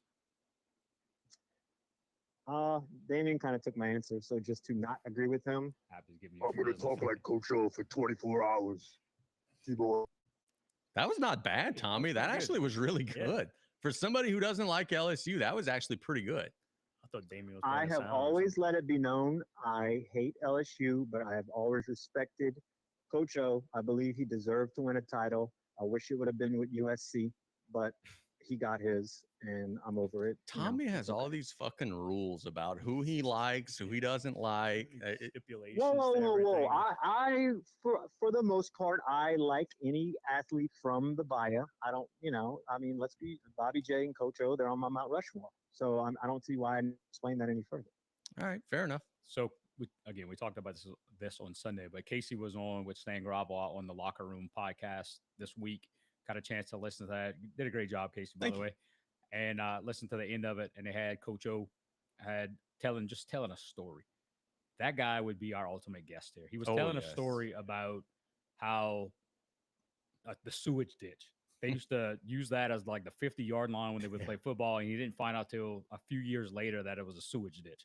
which leads me to understand why he is like he is. I feel like Coach O would answer some of these questions just like we are. 100%. This next one's solid and no diss to anybody, so don't get on your high horse. Would you rather let your last ex-girlfriend, have your Facebook password for 48 hours, or have Brian Colley introduce you at a live event? Brian Colley introduced me at a live event. You know why? Because those of you who listen to play-by-play right now know me and Brian have a pact. He can't be mean to me for the foreseeable future. Oh, I didn't know that. Yeah, How did that I come didn't hear about? that. So Buddy and Truck have been every day. Brian's about to go on a cruise, and Buddy and Truck every day go in the air and talk on the bayou like, I hope the boat sinks. I hope he's swimming with sharks. I hope he gets seasick. And Brian finally realized, like, the only person that like wishes me well on my cruise is Casey. So I'm going to be nice to him now. So we've got a pact. I'm sure he's going to turn on me and go very heel very soon. But given the two alternatives, Brian Colley could introduce me at a live event because he's going to say glowing things about me. So I'm going Brian Colley introduced me at a live event because first off, I think he's done it before at basketball banquets and whatnot. He would dog me out, but it would be hilarious and it would be awesome. Well, it's sometimes he plays it straight and he lets everybody else speak first, and then he always says, "Just remember, you could say whatever you want, but I'm speaking last." Yep, and that always curved everybody's zingers was curved. Gyro? I'm not giving my last ex-girlfriend anything, so I'm going Brian Colley at a live event for sure because I feel like that would be absolutely hilarious. Counselor Budo? Considering my last ex-girlfriend is my current wife, technically, she could have my Facebook password. I'd rather that because I don't know what Coach Colley would say about me. Whatever it would be freaking. Hey, Tommy, before we move on, we said we wanted to talk to you about this. Did you see the story of the FanDuel bettor who got banned from FanDuel for heckling the track athlete? I did not. Okay. Is that recent? Yeah, like it's on ESPN right now. So basically, the long story short is a guy went to a track and field event, bet against the gold medalist in like the 200. And before the race was on video in the stands, basically saying like, hey, you're going to lose your choke artist, whatever. She ends up losing. FanDuel sees the video and now he's banned. Damian and Gyro and I are saying that he's going to sue FanDuel and say, hey, look, you're impeding on my freedom of speech. Is that right? Does he have a case there? Because he is a professional bettor. He does this for a living. I 100% believe he has a case. I don't think there's anything he did that influenced the outcome unless there's something that could be, I don't know if somebody has the audio. Yeah. Maybe oh no, he was offering. So he was on video, like calling her a choke artist, saying she's going to lose. Now he's not like offering her part of the winnings, but on the video, he shows his parlay card, like it was $1,000 parlay bet. And then after, he's on X, like basically saying, hey, I'm the guy who caused my parlay to win. You know, I made her lose, whatever. But he wasn't like tripping her during the race. He was just heckling her before the race. Yeah, I don't think they have a leg to stand on. I don't know why they would cancel that bet if he's just yelling from the stands. I mean, now if it's just strictly with FanDuel, I don't think they have an argument. If he was kicked out of the thing or that's a whole different story. But I like his chances of some kind of legal action on this, not nullifying his bet. So Casey made a point earlier, Tommy, about suffering. Does he have some more money coming his way because of that? Yeah, he's a pro bettor. He can't do it. Like, how's he gonna pay his light bill? I'm sure he's nervous. He's got anxiety. I don't. If sports betting can be quantified or qualified as an actual profession, then you could possibly say future lost wages. Maybe he has some emotional anguish depending on how much money he lost in particular bet. Yeah, I mean, look, and I don't know if y'all talked about the Zion thing, but Gail Benson had a great quote today is anybody, and I say it all the time, anybody could sue anybody for anything. It's just a matter of what can you prove and what sticks. Yeah. So, yeah, 100%. But the problem with Gail Benson is people have been arrested and she tried to cover that up. So, hey. Well, tomato, tomato. Didn't they support child molestation allegedly at a Catholic church? Didn't support, but just kind of hid that it was happening. What do you mean by they? I don't know, but I've been using allegedly way too much this episode, so I may need you. Right. I'm about it. All right. I know you are. That's why I talk the way I talk. Next question. Would you rather be stuck in the locker room with a pissed off coach after a blowout loss, or on the team bus for 6 hours with a speaker playing My Humps by the Black Eyed Peas on loop? I'd rather be stuck with a pissed off coach after a blowout loss, because we've been there before and we tell the story over and over and over again. It was one of the funnest nights that we've ever had. Yep. I lived through it, and I live through it every time I lose a game, blowout or non-blowout. This is the area that I come and blow off steam. Anybody else? I absolutely hate the Black Eyed Peas. So, and I'm pretty much around a pissed off coach every weekend. So I'll roll with that. Yourself? But yeah, I'm taking the blowout loss in the locker room because that, the most pissed off I've ever seen a coach. The tirade lasted 15 minutes. Give me that over 6 hours. It sometimes lasts longer than that. That's what she said. 6 hours of this 6 hours shit. of this? yeah, no fucking way. We were on Well, I guess. Absolutely no. Can you way. hear Whose that, bus? Tommy? Who's on the bus? Who's on the bus with me? Oh, I hear it. It's a hot track for the first 6 seconds. Tommy. Who's on the bus Tommy. is the team that lost, I would assume. I didn't create the question, but I would assume. But are we like, is this like circa, I don't know, go to meta 1997 where we knew we were going to lose every game? Or are we supposed to be good and Well, get a heartbreaking loss? the person that's sending these questions didn't go that far into detail. Okay. Well, yeah, I'm gonna take the pissed off coach because, at the end of the day, we'll wake up the next day and we'll be good without Black Eyed Peas for 6 hours. Yeah, I look, I enjoy hanging out with pissed off coaches, so I'm good with that. Yeah, fair enough. All right, one before last question.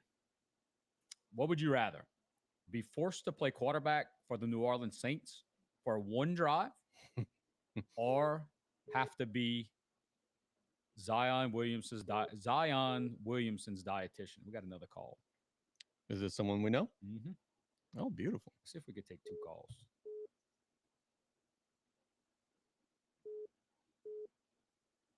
Oh, what happened? How do I press? Listen, one? it sounds like saying like we called him. Oh, I might have sent him to voicemail. Call back, Devin. We'll get you on. All right, so let me redo that. What would you rather? Be forced to play quarterback for the New Orleans Saints for one drive, or be forced to be Zion Williamson's dietitian?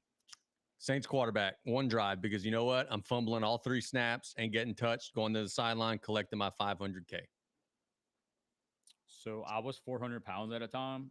I could definitely work with Zion. I'm just going to have to protect my backside. I'm afraid of these Allegedly. Dude, I'm afraid of these ladies, bro. Like, I'm afraid of all these people that he's got around him. I don't want no part of this Mariah Mills, and like, these people are crazy. Yeah, I'd have to go quarterback for the Saints too, because if these guys that are getting paid professionally to try to get this dude on the right diet plan can't do it, I definitely can't do it because I might leave and go get McDonald's after this. So don't worry about that. I'll take quarterback. Am I still here? Yeah. Okay. As much as in my glory, I would love to play in the house that Bobby J built for one drive. I'm thinking about the afterlife and the memoir that I could write from being Zion Williamson's dietitian and watching this dude That's a good point. sabotage his body, his life, his diet, and his future. Damn. Would be priceless. Because then we'd have the inside scoop of, I cooked this dude asparagus 6 times a week, and he goes get Popeyes, and it's just totally everything we were worried about is true. You know, that's what I'm thinking of. I ain't gonna lie, you probably win that one. That's a pretty good answer. It's a good question. All right, so we have our first voicemail of the group chat podcast era. So let's go ahead and give that a listen.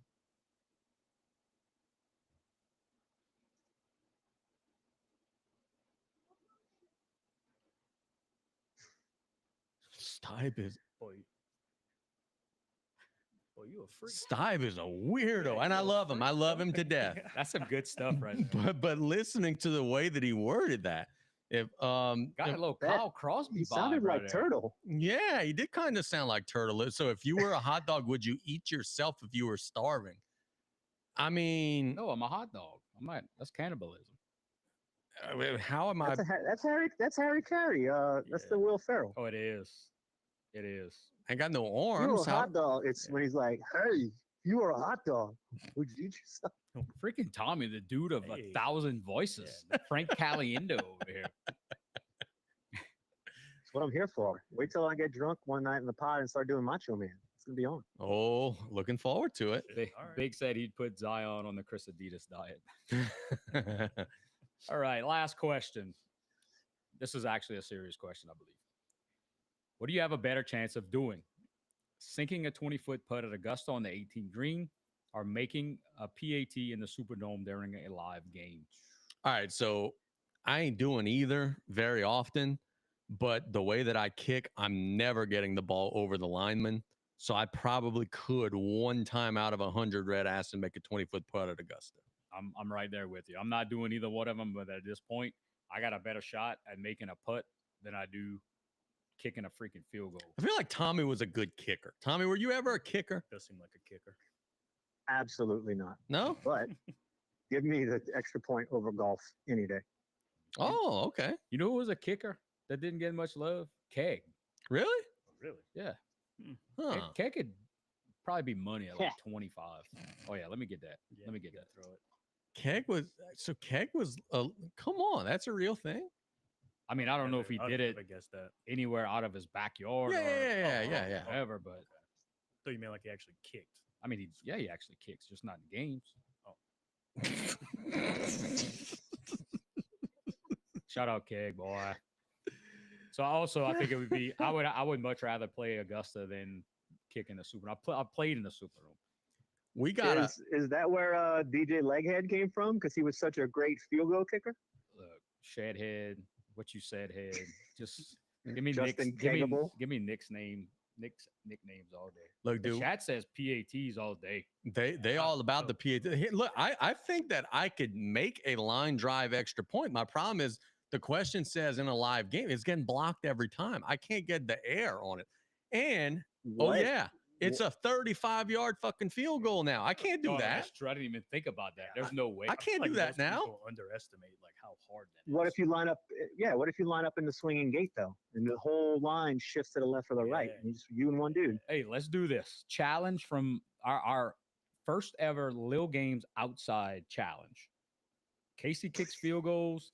Nick does backwards half court shots. Let's do it. Best of 5. I could get us into South Lafourche. We could do that. I'll take Nick in that one. So He does that. I get pretty often. 5. Gyro, I told you on Sunday, practice Nick, different person than when then something's on the line. Yeah, So- but so- I'd still take that over Casey kicking 5 field goals. So I'm imagining Nick producing like some WWE vignettes, and he's making all of them.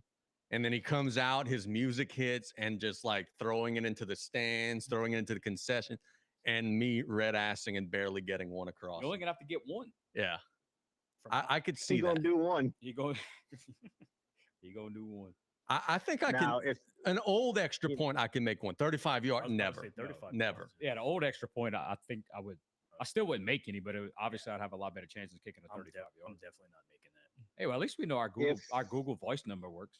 Yeah, that's all. so, we got a but phone we're still talking about practice. I mean, if we were anybody or worth anything, Nick would be shooting half court shots at a live South Lafourche game, and Casey would be kicking at halftime during a football game as well. Ooh, Because Mm. then it's real life action, and we'll see who's actually got it. Yeah, I like that. Casey hates this. I see it. I see I it. don't want to get rushed. No, I ain't about getting hit. No, but like at halftime, you put extra. I mean, no, I'm not saying that. With I with didn't- I me didn't and have anything Damien to drink. announcing, me and Damien are announcing This idea is getting way worse. But as the for more this charity. goes. For charity. All right, yeah, For- that's for good. the- And by the way, we didn't even shout that out. We're giving money to charity, baby. We're giving money to nonprofits.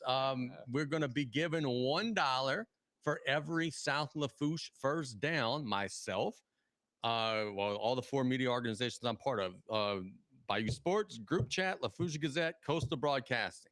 That's going to be $4 to nonprofits in our community every South Lafourche first down. South Lafourche is going to be good this year. So every time they get a 12-yard passing catch from Mac to Petrie, cha-ching, $4 to charity. So I didn't even when you asked me about that, I didn't even really think about it. But then I kind of put was 20 first downs a game. Yeah, it's going to be about Something like $200. We raised Yeah. about $1,000. Yes. Excellent segue. So speaking of $200, Mm-hmm. we did a poll this week and asked folks to where's my note? And asked folks to share our post. And we are gonna give away $1 per post up to $250. Again, when you are participating in the share opportunities, make sure you are publicly visible so you could get credit for the entry. We had over 288 shares, and I can probably only see 75. So make sure you're checking that. But prior to coming on here, because we did close it out at 6 o'clock, it's $250. First off, we got botted, which was still Yeah, awesome we did. because we got a ton of follows from it. So I'm not even complaining. But we put everybody that was eligible. We put them on the wheel, Nick's little wheel of randomness, and our winner of $250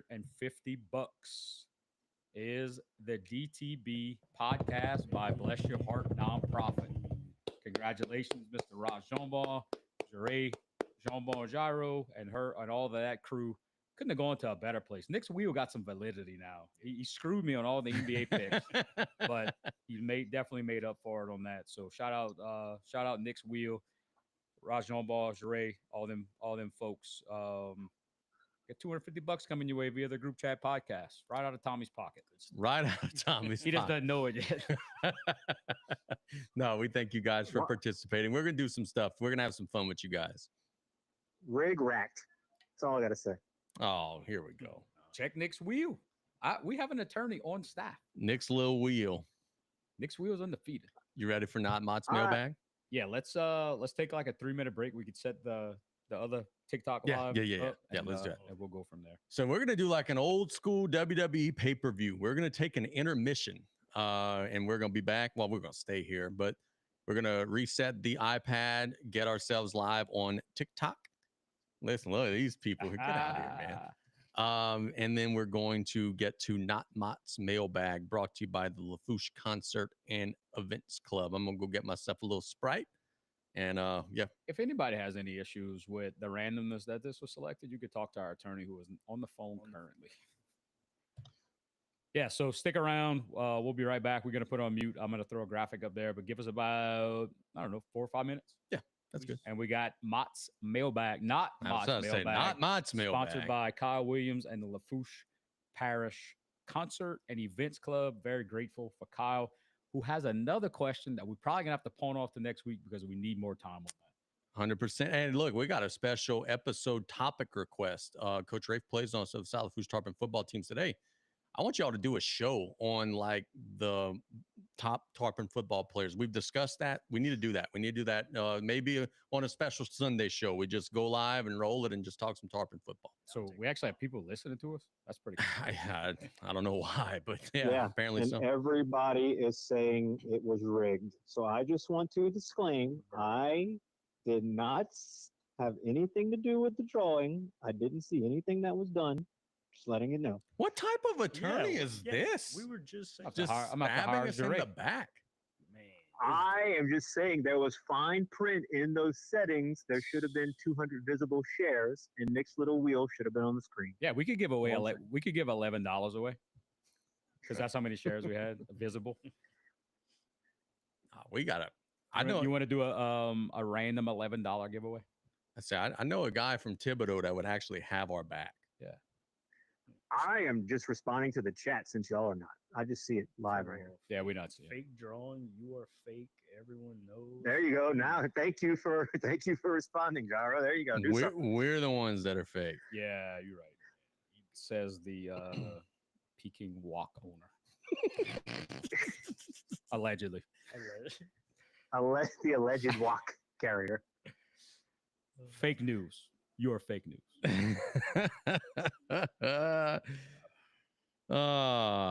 Probably a good time to go to intermission, right? Berta got our back, bro. Where's our graphic? We Better lost the call graphic. Botto or be screwed over by a fake drawing. We're gonna go ahead and go on mute.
I'm ready to go back live when you are. We good? Hey. We live? We live. Welcome back. We are back from our intermission. Let me restart that. We are about ready to roll with our Not Mott's mailbag. Is that his music? Oh, it was the champ. It might be now.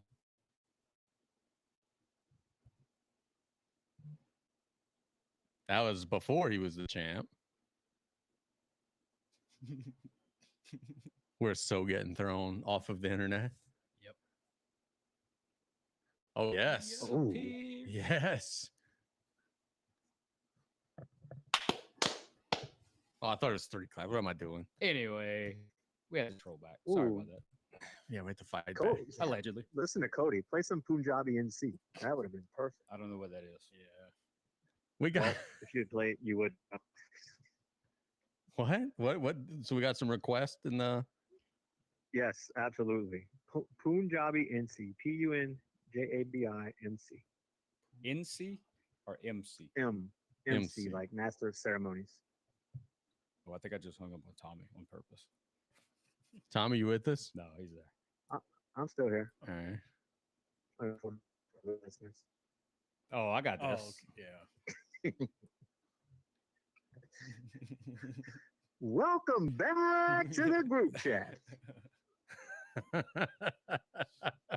Oh man, who put microphones and technology in front of us? Yeah, that's a big mistake. Whoever did that. We've got our Not Mott's mailbag brought to you by the LaFouse Concert and Events Club.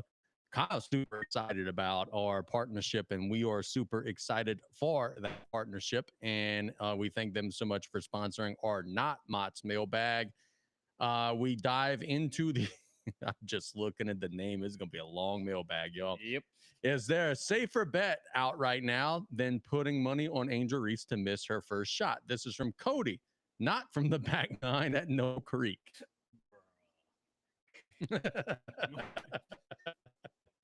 I know that story. I wasn't there. I know that story.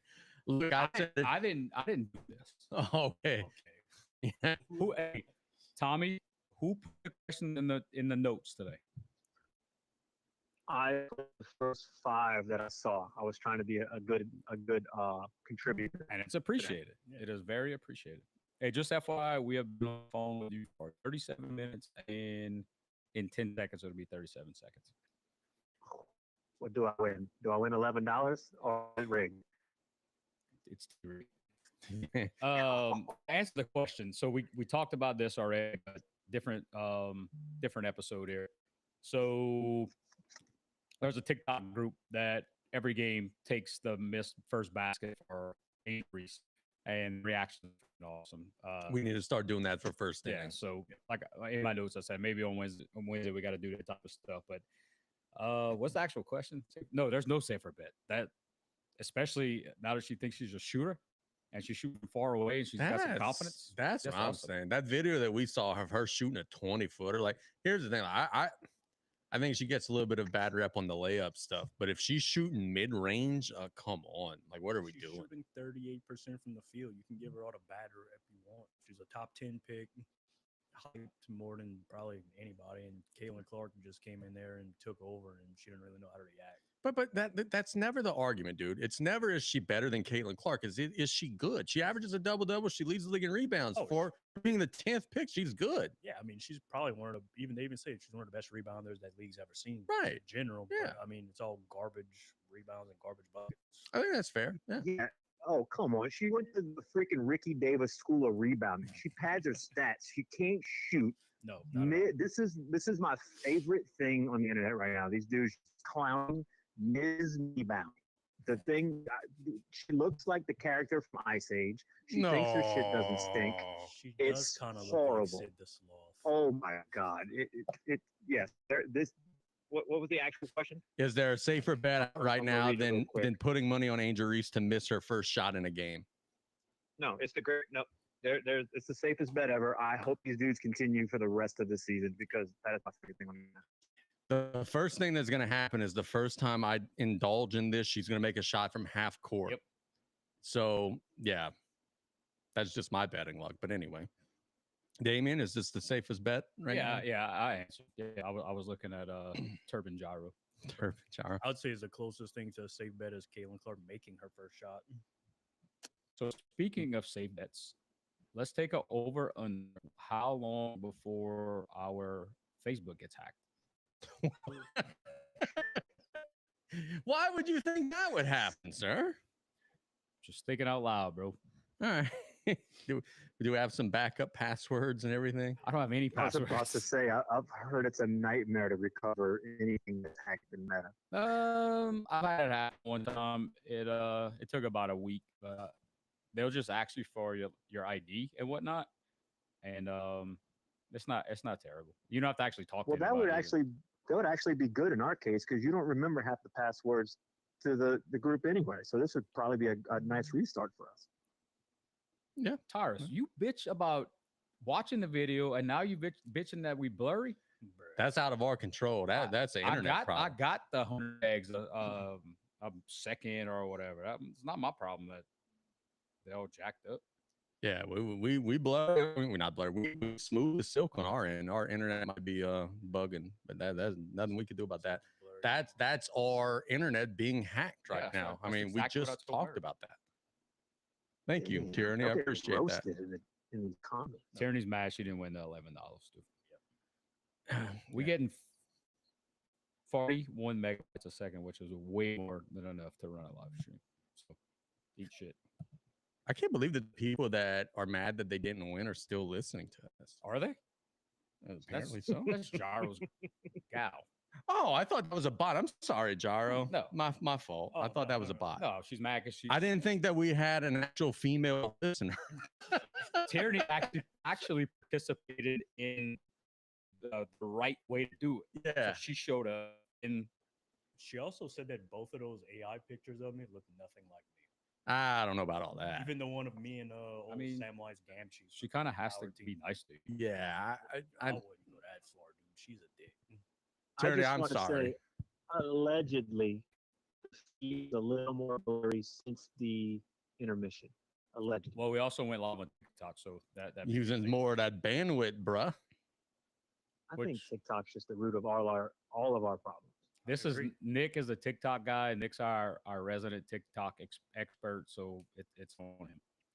Kyle You from think, you think Bless Your Heart could donate some money for us so John P could fix our technical difficulties? That'd be great. I think we're done. say if they donate $250 to us. Yeah. Do you think people would be complaining then? Or would John Pete accept $11 in donations? Maybe even hash browns? I'm in. Better Call Brado will buy $77 of McDonald's hash browns for John Pete to fix the blurry internet and the live call-ins. Oh my God. That's That is off the rails. We're off the rails. Welcome to Wednesday night. yes. And again, Tierney, I apologize for thinking you were a bot. She is Fair enough. Kyle from the far- Bot, it's again. one. Yeah. Kyle from the far corner, the over billion wants to know: would you be in support of the Terrebonne and high school football championships playing an exhibition at the end of the season? There's nothing acting in the part I'm aware. Just always thought it would be cool. 1000%. I am actively trying right now along the same topic, but not really the same topic. I'm trying to, with Bayou Sports and maybe Group Chat could get involved as well, trying to make South Lafourche and Central Lafourche a trophy game, trying to make South Lafourche and Thibodeau a trophy game. Like college, where you had the battle for the boot, whatever it may be. Like I'm trying to make that something. Got to go through the right channels with the school district and everything like that. Got to make sure the coaches are on board. So anything that involving sprucing up the opportunities for our local student athletes, shit, yeah, I think that would be awesome. I think that that'd be really cool. I will say this. Some of those Evergreen and Loma junior high teams are ridiculously good. So I don't know if we would always stack up, but I would love to find out. I think it'd be really cool. What would your trophy be for South? So for South and Central, it's going to just be a big fork because Lafourche. So it'd just be a big fork. It'd be the battle for the fork. Mm. For What you got, Bado? I hear you groaning over there. Fuck that. It needs to be a giant shrimp boot. It has to be. We could do that. Look, you know what? We're gonna make it into a shrimp boot, and South and Thibodeau will be the fork. How about that? The battle of the Bivers down the Yes. bayou. Okay, yeah. And Samantha can design it and paint it all pretty, and it could be the battle for the DTV boot. Hey, all right. Yeah, I like that. I do like that. Yeah, let's do that. Let's make that happen.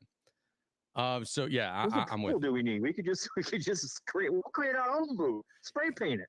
Yeah, no, like making the trophy and all that's cool. And the school system's on board. I gotta just do the legwork. We got some new head coaches and stuff in there. I gotta just make sure they're good with it. No, but I want it to be a situation where like it's known, and like after you take that knee in the fourth quarter, them boys are running to that trophy. I want it to be like LSU and Arkansas. Yeah, that's good stuff. So I'm gonna like it. be that guy. I'm 1,000% against this. You don't like that? So I'm a basketball coach. Mhm. I literally have 4 weeks max to get my Oh, team ready. That's a good point. So you're looking at least another week that will cut into that season. The season's short enough as it is. I'm all for folks getting attention and being celebrated in an all-star format or whatever that may be. But you're cutting into that next sport, and that next sport just happens to be mine, and I'm very selfish. So I'm gonna be against it. Why don't knowing that track ends really early with still several weeks left, why don't they just move back basketball a week, move back track a week, and there's still plenty of time. They can make it work. As long as I have time, I'm okay with it. Yeah. So you're not necessarily against the idea, you're just concerned about the logistics. Correct. Okay, fair enough. And look, I always said, to be honest with you, I always said that the biggest money-making opportunity that the LHSAA is missing is at the end of the top 28, we got 10 state champions. There should be a tournament of champions at basketball, especially. But again, that goes back to the argument. The baseball coaches start bitching and complaining, oh, my dude, I need my guys. So, yeah, there's always somebody that has a different issue. Tobias from Single Sigville wants to know, if you've ever eaten Taco Bell sober, what is your go-to order there during the dinner time hours? Bonus points if you could remember your usual drunk one too. All right, I don't know what it's called, but I know what it gets. So let me Google it real quick. Y'all go ahead on this one. So I feel like every time they have something new, that's what I'm trying out. Yep. But undefeated over there is the Dorito taco with nacho cheese added. Oh, I've never done that. It's life changing. Damn.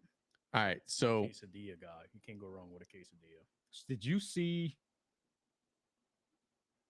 If you get a quesadilla, you put a regular hard shell taco in there, wrap that up. Mm-hmm. There was a hack sounds on that. good. It's tremendous. No, that sounds good. Gyro's going to Taco Bell. Yep.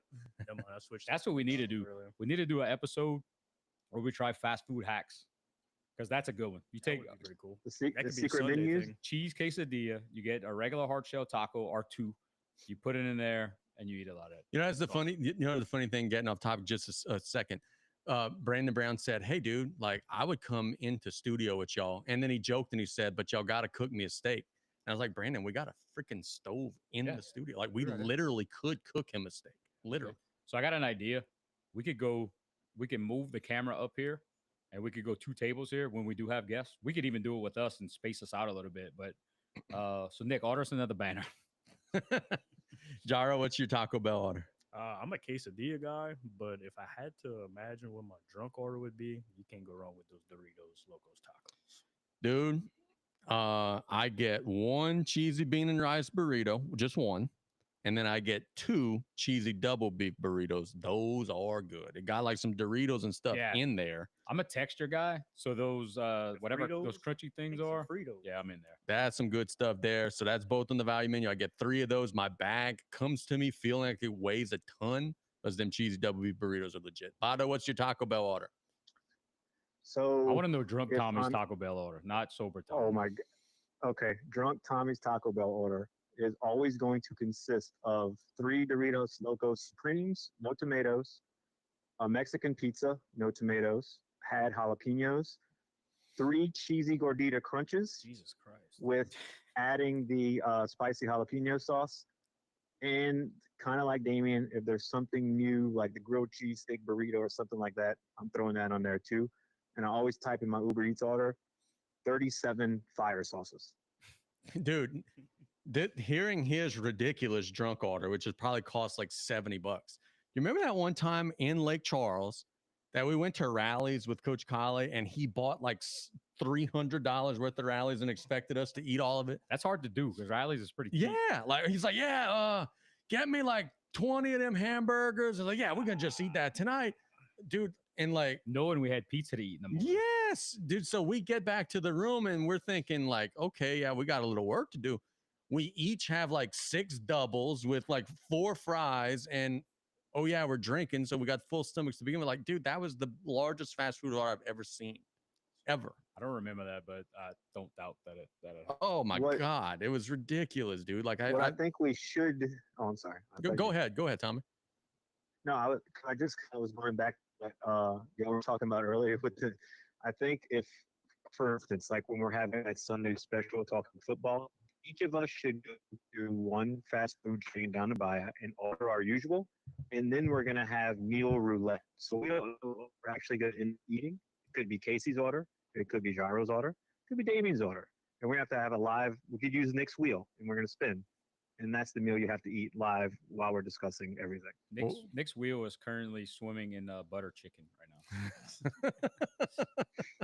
So Tommy, after you finish off your drunk order, do you need to like get a bidet? Like, how's that work? I'm sure the next day is not too pleasant, right?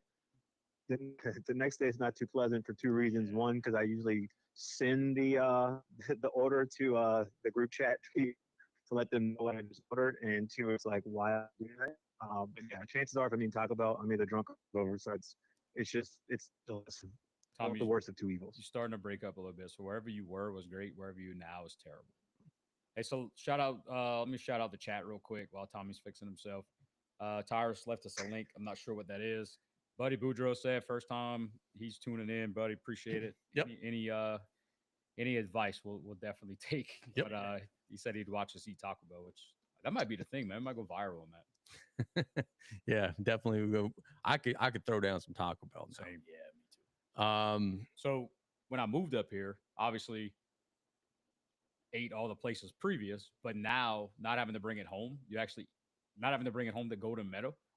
It's a little bit different. It's 'cause yeah. actually It's warm. still it's still recently cooked. Ryan from LaRose wants to know, out of all of the travel/competitive sports, which one gets the most hate? Is it warranted? Which one is over the top but not discussed enough? The one that gets hated on the most is AAU basketball by far. But it's warranted. Some of I would say for some of it. certain reasons, which are the main reasons, it's definitely, but that is by far the most hated on. Yeah, I think AAU basketball gets the biggest negative rep for a lot of the things we've talked about here. The $90 for a weekend pass, you got to pay $50 to park. Your team's paying $500 just to play. All the snakes that are out there that are trying to be shysters. One that I think is a little over the top that's not discussed enough. Tommy, you're going to be smiling. I saw a picture of a little boy on social media, probably about 9 years old, had a both hands full of rings. Travel baseball is a little bit out there, brother. We giving these dudes rings for like winning one game in a weekend. We're pitching guys, I think, a little too much. There's the reason why we see a lot of college baseball teams struggling, a lot of pro baseball teams struggling with injuries. I think these guys just throw too much at young ages. So that one's probably not discussed enough. But look, here's another one that I think, and people won't even really think of this as a sport so much. They got some competitive cheerleading stuff that Ooh, gets think about freaking wild, bruh. Like these moms are fighting each other and like that stuff gets crazy. So that one's probably not discussed enough, but they got some psycho cheerleader moms out there. So you said my answer verbatim. I was going basketball definitely gets the terrible rep. But baseball, throwing those kids 100 different pitches on 2 different teams throughout the weekend. Curveballs. Yeah, it's insane. But I didn't even think about the cheerleader moms. That is that whole dance mom what Abby whatever. That was an interesting show. I've seen some clips. I haven't never watched an episode, but That's a subculture there, brother. yep, a whole different ball game. Are there regulations on amounts of pitches in travel baseball? Supposed to be, but if you play for 5 different teams in a weekend, That what he said is the thing. Like, oh yeah, okay. So it's 120 pitches a week or whatever in this league. But if you play in 7 leagues and you start on every given day on each one, yeah. So let me tell you, Murder just chimed in the chat about travel volleyball. Let me tell you about this, how this works. These people, it's very similar to travel basketball, except there's a lot less vocal idiots.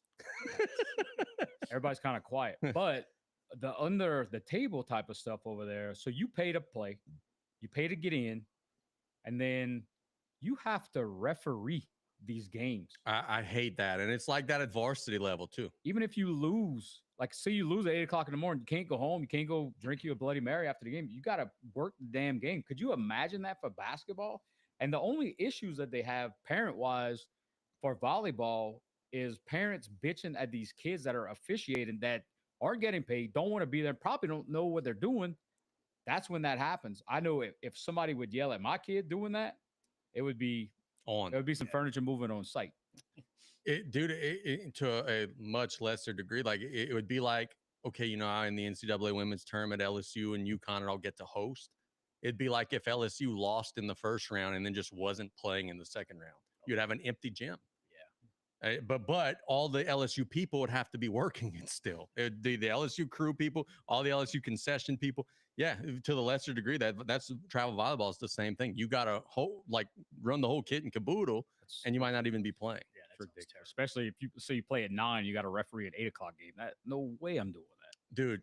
It drives me off the wall that in the varsity high school volleyball ranks, we have kids, literally members of teams, officiating games. And that's the reason that basketball will never have a shot clock here, because it's the same thing. You can't get enough people to do it. Yep. Like we have playoff games, big district championship games, and members of the teams are calling lines. And we have either kids that are so afraid to be called a cheater that they end up cheating their own team because they're afraid of getting that rep. There's officials that do that too. Our kids that are cheating for their own team because they want to, you know, do for their buddies. And they got some, I mean, everybody's doing their best. I'm not calling anybody out. But dude, to put a 16-year-old child in the spot that an adult should be in to decide, hey, is a ball in or out? Do you know all the rules? Do you not? What are we doing, bro? Look, you're talking about 16, the high school level, the travel volleyball scene gets crazy. And you're talking about 10-year-olds or 11-year-olds. Crazy, dude. That's absolutely Could you imagine insane. a 10-year-old basketball kid? Hey, we need you to stay in ref. Could you imagine? Like, there's no way. Bado, you didn't give us your answer. What's the travel sport that gets the most hate, and which one is over the top and not discussed enough? I think Casey you nailed it. Because I was actually going to bring up these crazy cheerleading competitions and all that, and I kind of almost see the parallel between the travel baseball dads and the cheerleading moms. It's almost like vicariously living through their kids thing that they didn't do it, and it's a weird parallel. Yep. And it's just, I think it's harming the kids because there's no professional cheerleading. I mean, what you gonna do? You're gonna train your kid at 9 to grow up and cheer for the Saints? She's just gonna get cut for a dude. So I mean, like, what are we doing? Get cut for a dude. Thing, you know, I agree with Motney. I agree on the baseball. I think they actually had travel baseball that the dads are still pitching. Like, what are we doing here? Why are we traveling so dad could throw the ball? Yeah. What are we? I don't understand. There's a guy in the local circuit that brags about no hitting his own team, or maybe that's just Nick. All right, we got a next question from Tyrus from the after party dance competition at the Warrior Dash, and he wants to know, and I know now that I read the question, I understand what we're going at here. I did see this.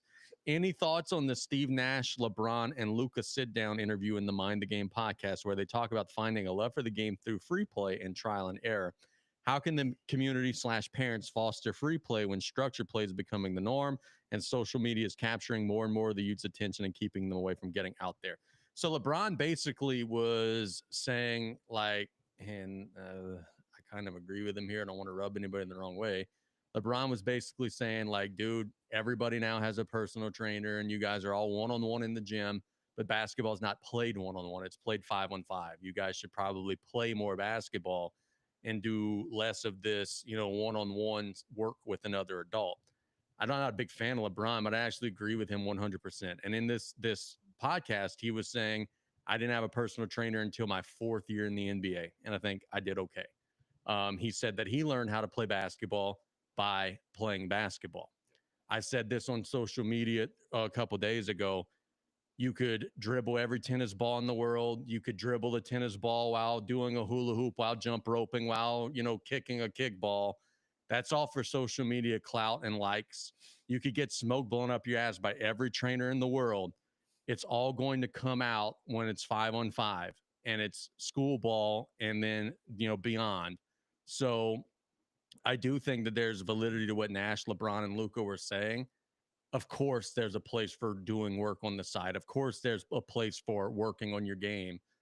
But 5-on-5 is the king. If what you're doing doesn't translate to 5-on-5, you're just wasting your time. Let's talk about basketball trainers for a second. What would they get out of not hyping up the kids that they train?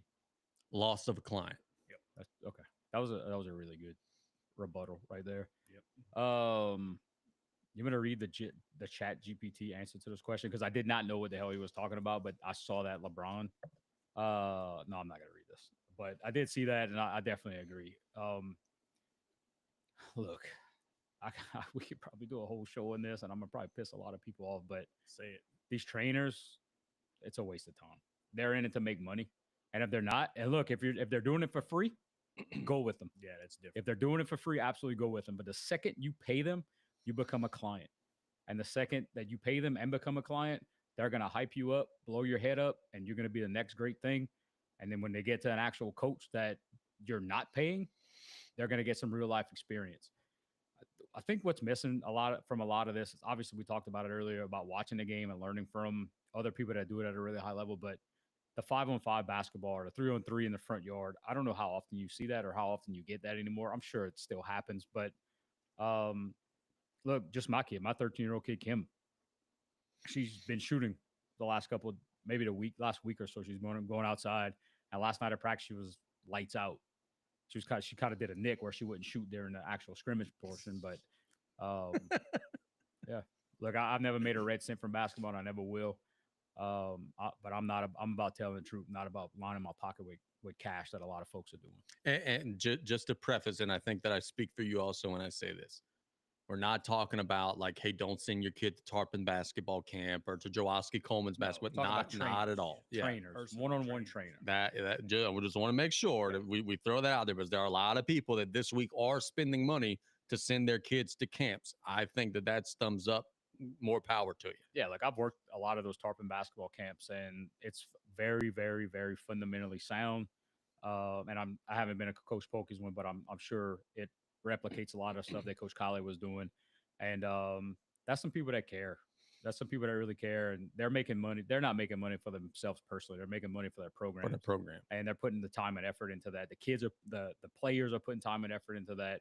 It's not somebody that's just going out there with a golf club and trying to get you to shoot through the golf club, and I'm just looking at a golf club. You could line up a golf club and a speaker and dribble through that. You could do that at the house, bro. Yeah. Jaro? Yep. No, I agree 100%, especially, and wait, first off, let's start with this. How did it feel to say that y'all actually agree with LeBron James? I'll say I agree with Nash and Luka. Come on. No, I agree with LeBron James. But yeah, no, you have to play. I'm a firm believer in that. Like, you have to just go out with your guys and learn how they play, especially if you're going to bring those same guys into school ball, summer ball, stuff like that. The personal workouts and stuff, I mean, most of the stuff you do with those guys is just to get in shape and to stay fit. But then once you get into a game situation, you look lost and you have no idea what to do.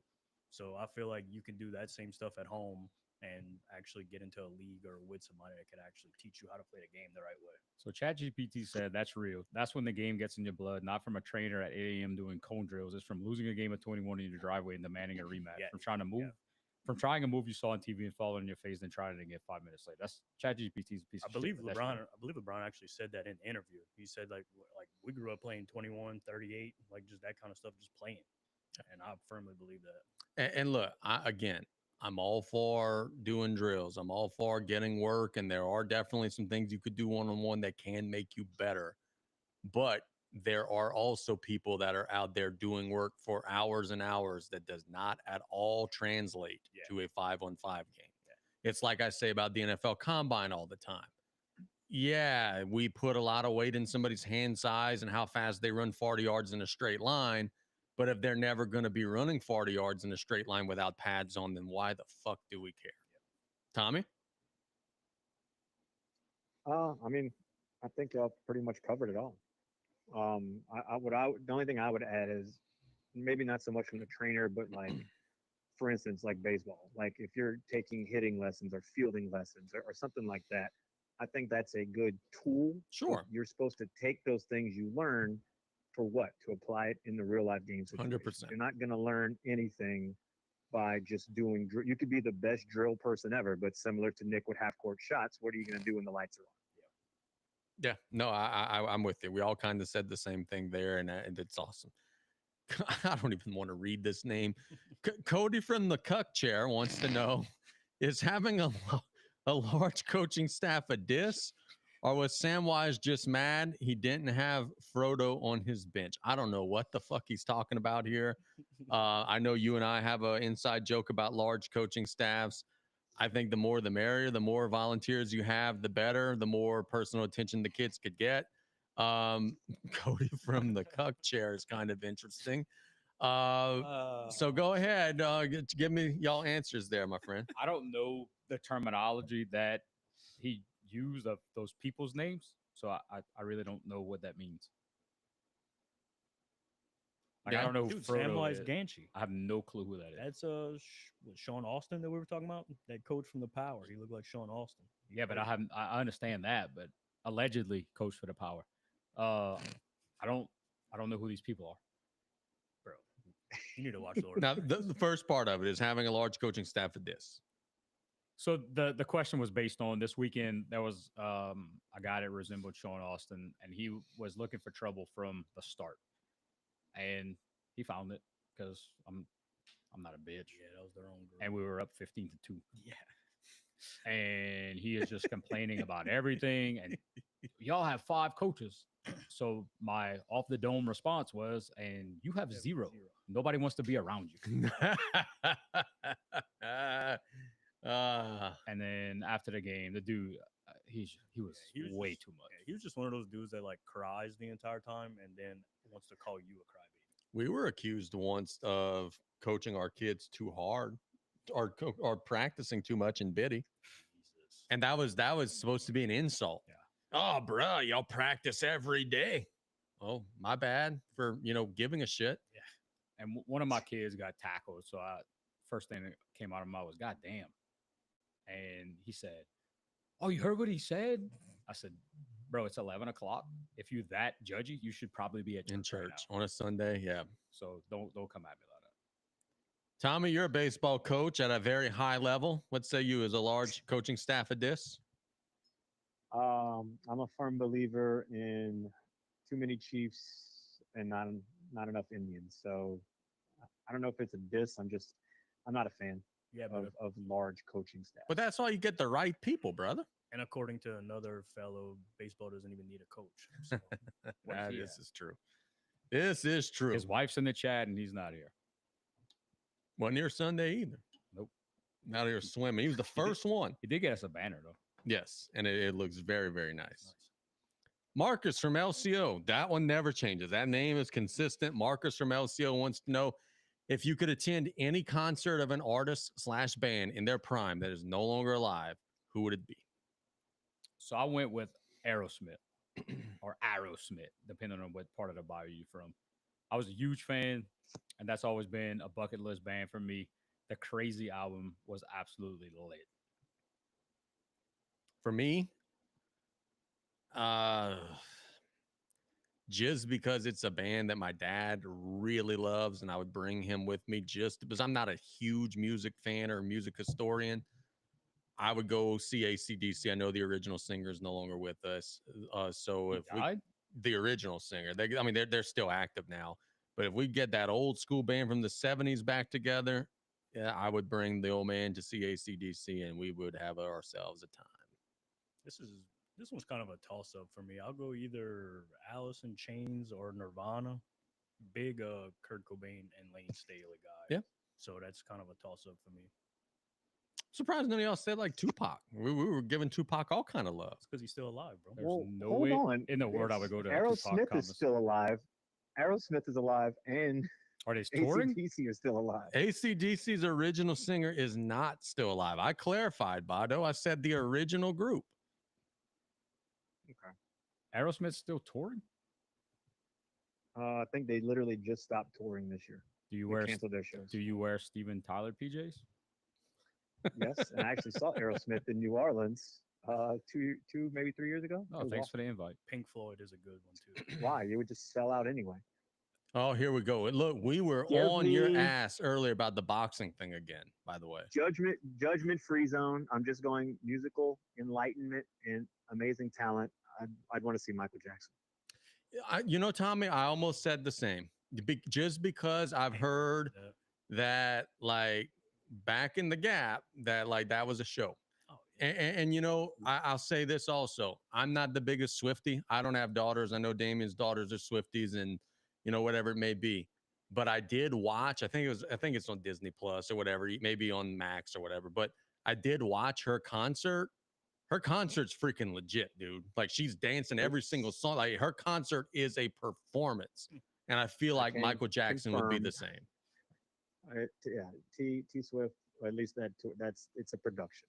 It is a show. It is million. You know, I don't know what it costs, but the tickets are not cheap, and that's for a reason. It is a performance. You are 100% correct. Ryan Dozer in the chat saying that fifth grade Aerosmith was his first concert. So I'm probably, I think it was fifth or sixth grade that my parents went and I got a T-shirt. So that's awesome. I mean, wouldn't be the first time I got left out. Did they Damien, invite you and Murder and What was just your first concert? My first concert was the Cranberries. Oh, damn! I thought we had the same one. Nope. But look, I got a wide array of music liking this.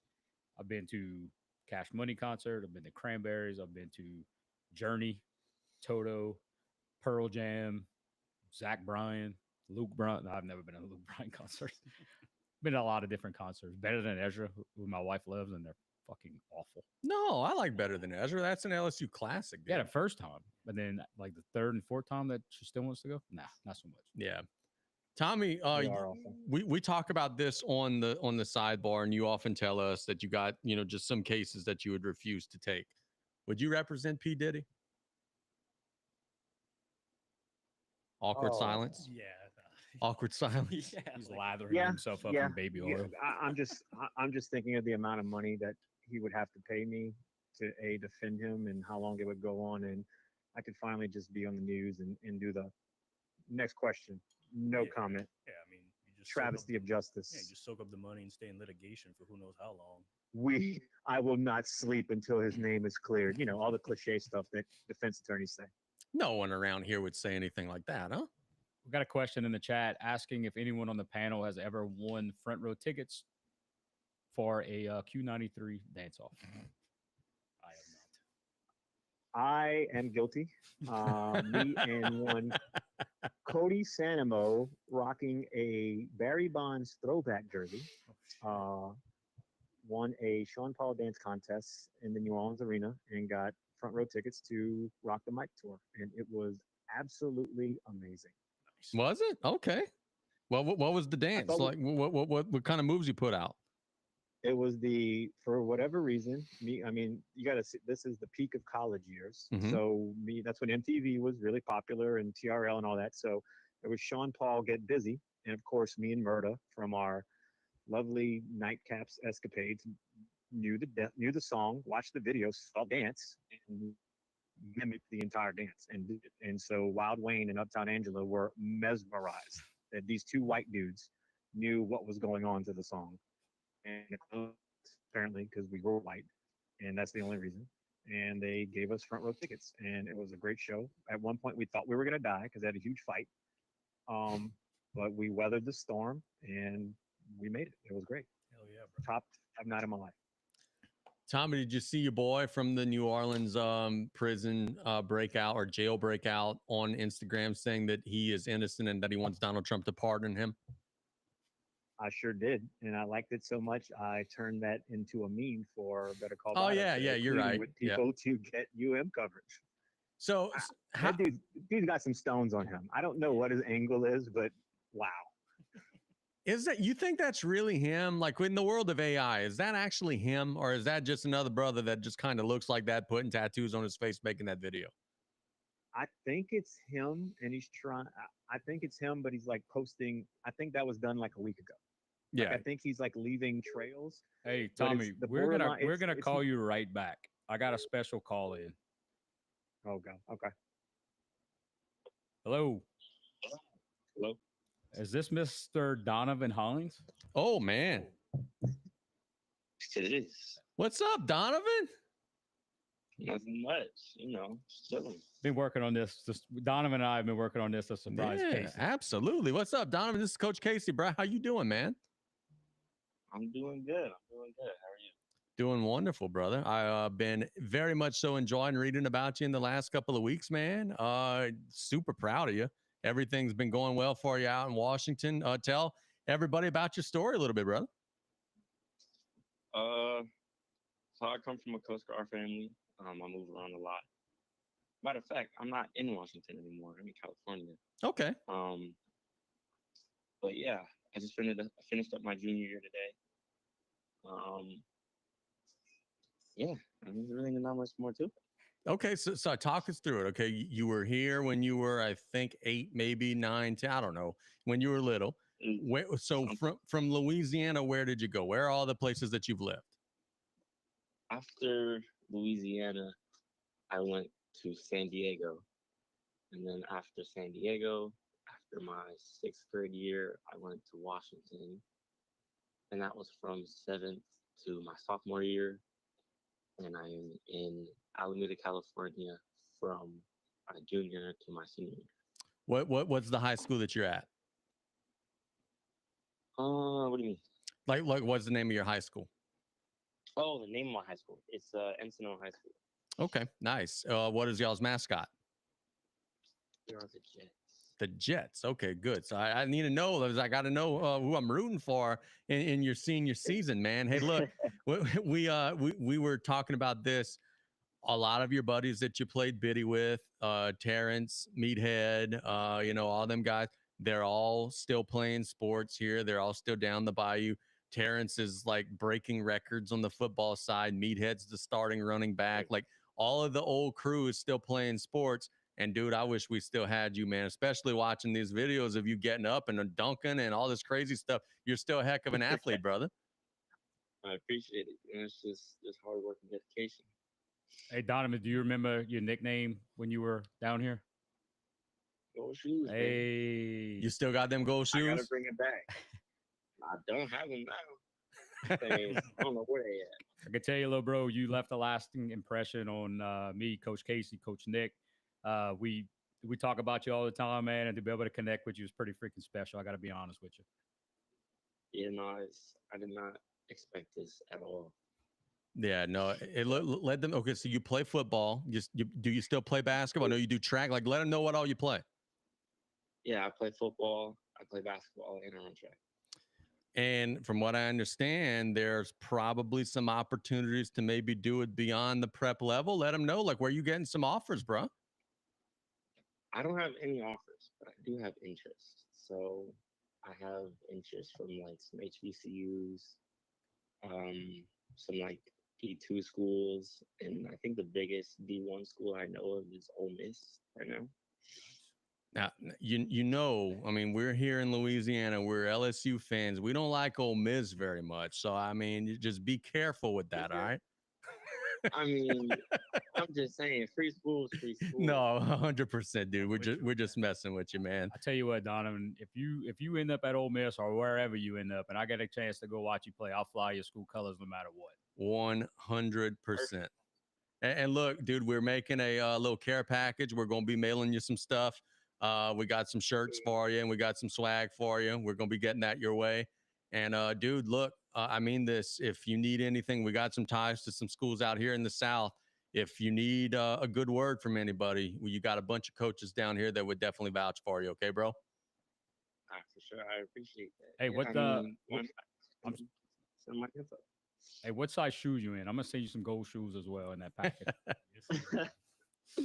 I'm size 11. All right. There we go. Hey, D, appreciate you, man. Take care. It's super good hearing from you, buddy. Yeah, you guys stay blessed. Yeah. Too, Donovan. That just made my day hearing from old Donovan Hines. Donovan played biddy with us.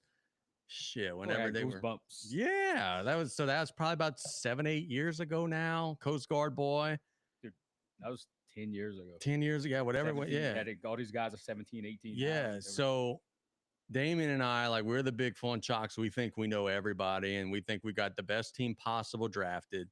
We show up to the first day of this season, see this little boy from Grand Isle, Donovan Hines, wearing these gold shoes, just killing it. And I'm like, who the hell is this? I want to say Pop Tart was in the chat. I want to say he was on his I team. think, yeah, I think so. Yeah. And like, we whiffed here. We got to get this dude. So just a quick backstory on that call. A couple weeks ago, Nick Casey and I always talk about our old days coaching together. And that was a kid that really, really got a piece of our heart. His mom was in the Coast Guard. They travel all over the country. Obviously, just hear him say that. They did a stint in Grand Isle, and he came up the Bayou to play basketball. He ended up making the All-Star team, and it was a really special team. We made that was our first year together. We still made we made a really good run in Thibodeau. Shit, yeah, we were Yeah. real good. Yeah. And he was a big part of that team, and he was just a great kid. And I think maybe a couple weeks later, he was moving on to San Diego, and we probably stayed in that locker room for 30 minutes. The parents were probably pissed at us, but he had everybody in the locker room crying, and it was something that I as an adult that I'll never ever forget. Special kid, and I'm pumped up, man. So him and I were talking a little bit, and I said, "Look," he said, "What do you think?" It was his idea. He said, "What do you think if I go on and surprise Coach Casey? That's If I awesome. call in?" I'm like, "Dude, here's my number." And as Tommy was talking, I wasn't paying attention to him. I texted him. I said, "Hey, we on probably for the next 45 minutes." He said, "Good, I'm free. I'm gonna call now." I was like, That's "You ready, legit. bro?"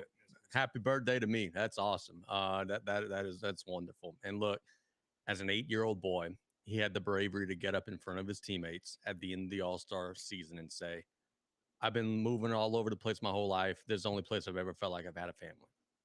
At that point, yeah, I'm with you for the rest of your life, dude.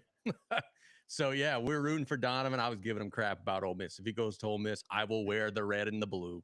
Baby blue. Whatever color Lane Kiffin puts on him, I'm wearing it. And we wish him nothing but the best. Great kid doing great things out there in California. And look, that's the reason that you coach. Yeah. I get a lot of crap about, you spending time. Now I'm lucky enough to be with my family because my kid plays with me. But before, I was investing a lot of time. People were giving me a lot of crap. What are you doing? That's the reason that you do that, to be able to connect and make an impression on the youth and hopefully do something positive for him. And the fact that he's 17, 18 years old now, calling in and he still It's awesome. remembers us. Yeah, he still knows. He took a picture. I reached out to him. He took a picture. We all gave him a signed basketball before they moved, and he still got it. It's in his room. He took a picture now as an adult with, like, he still knows and looks very fondly back on his time on the Bayou. And whoo-wee, BJ, I wish we had him here because that would be a wide receiver. That'd be a small forward. That'd be an animal. That'd be legit. to get our attorney back on the phone in case we say something stupid. I'm told that Nick is in La Rose, making his way back towards the motherland. heard that's where Thomas the Train lives. That's a big heel in some parts. Thomas the Train. Yeah, not Thomas the Botto. Tommy. Tommy, we were actually just talking on the phone to somebody we actually like. I don't know how much of that you caught. We had one of our old bitty kids that moved away that they called and surprised us. And you got a big act to follow. You got big shoes to fill, but we could finish our mailbag now. And you can't go gold shoes. Do you have any gold shoes, Tommy? I'm sure. I was just thinking about that. I don't believe I do. I have gold accent shoes, but not solid gold shoes. See, I would love to, because those shoes that Donovan wore were like Nikes. Like, they weren't like off brand. I would love to go back and try to find a picture and have Tommy identify what player they belong to. They were very similar to this. Yeah, like it was bright ass gold shoes. Like, they looked very shiny, and that's why he developed the name. But anyway, we'll maybe Eddie- work on that. And he still remembers. That's pretty cool. That is legit. Tommy, I'm surprised. Weren't those new Trump shoes he came out with like all solid gold? Surprised you didn't buy I those. tried. I missed. They were limited to 200 pairs. Oh, fair enough. Tommy, before we get to the next question in the mailbag, which is a very good question, by the way, it's about the 4th of July and our barbecue plates. What are we going to do in a couple years whenever there's no more pennies? But I go to Walmart and it's $10 or it's $9.97 and I pay with a 10 and they can't give me 3 cents of change. What are we going to do? You're our lawyer. Tell us what we're going to do, because I want my 3 cents, damn it. I think you're just gonna have to charge it to the game. Yep. Just gonna get eaten up. Just pay with a card like everybody else. Well, yeah. I mean, I never have cash, so this never would happen to me. But like, that's going to be a thing. Like, you're going to just be asked out. You're going to just not get your change. This is the first I'm hearing for this, and I'll be completely honest. When I first heard your question, I thought you were talking about like no more Anthony Hardaway shoes, and I was about to get really, really upset. I felt the same way. So the United States Treasury announced that they're not they're not making any more pennies. It's part of Doge. Donald Trump says it costs like 4 cents to make a 1 cent coin. So why the fuck are we doing it? And so basically, in however long it takes for us to run out of pennies, we ain't gonna have any more. Which I mean, I think the logical answer to that, and not to cut you down your rant, is people are just going to make everything in increments of 5, so you won't ever have to worry about it. So they're going to do the math for the taxes and everything like that too.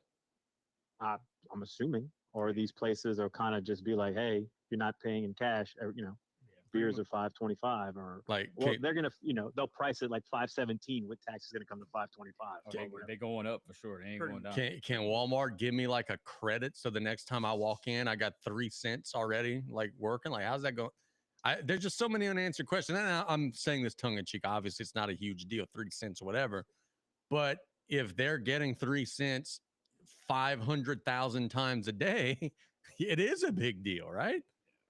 Yeah. I mean, I'd be interested to see how that works out. I'm sure. Well, I could rest assured that Morgan & Morgan or someone like that will be filing a lawsuit on behalf of all the 3 cent owed creditors in Louisiana, and I guess we'll have to figure out what's going to happen with that. Just something for you to think about, counselor, because that's probably coming down the pipe here in the next 5 or so years. Most places you go to now, they ask you to round up anyway, whether it's for charity or no. Yeah, not today. Sorry. Counselor Boudreaux is top 5 best nicknames. I disagree. I don't. Why is it that AI gets his name right sometimes, but the other times he's Boudreaux? Like, are we spelling it different? If we had more, why is it that we still have? If we had more sponsor money, if we had more sponsor money, oh my god, we could redo the commercial. Oh, Tommy. 4th of July is a month away. Cody from North Carolina, go Tar Heels, wants to know. I don't think that's legit at all, if it's the Cody I'm thinking of. 4th of July is a month away. Build me your perfect barbecue plate. Let me tell you something. I love me some 4th of July barbecue. Boys, what we eating? You know what the problem is? Most of the people that barbecue for 4th of July aren't that great. But ideal plate. A medium well cheeseburger with smoked bacon, some type of smoked pork as a side meat, and then a potato salad. Gotta be from my grandma. I'm not eating anybody's potato salad. See, I don't mess with potato salad. If you'd eat my grandma's potato salad, it's legit. Yeah. And then you gotta have some homemade brownies on the side of that. That's my ideal plate. All right, so I'm going. Gotta have some griots. Yep. Gotta have some macaroni. I'm with you on the hamburger. But I'm with you with how it's cooked and everything. Sometimes you're eating a hockey puck. Yeah. I mean, I don't want that char and everything. You're right. It's a piece of sports equipment. And then I'm good for 1 hot dog. Just because it's the 4th of July and we got the hot dog eating contest, all that, I'm good for 1 hot dog. Red or brown? Nah, it's gotta be red. I ain't doing that brown stuff. It's gotta be red. And I'm a big I ain't trying to get that, them wieners that you could get, 30 of them for $1. Give me some. What you got there? Claire said Summer of Nick for 4th of July. All right. That's going to be next one day. I'm in. All right. Yeah, let's do it. I'm in. But the hot dogs that they eat at the 4th of July contest, that New York, whatever stuff, Nathan's, that's good stuff. Oh, those are phenomenal. that- But they're like $8 a pack. Oh, it's expensive as hell, but that's good stuff. Hebrew Nationals. Like Gyro, that's legit. That's a different level of hot dog. That's good Damn, stuff. all right. Can you watch the hot dog eating contest? I feel it's kind of gross. It's I'll watch it. Yeah. it's kind of grotesque.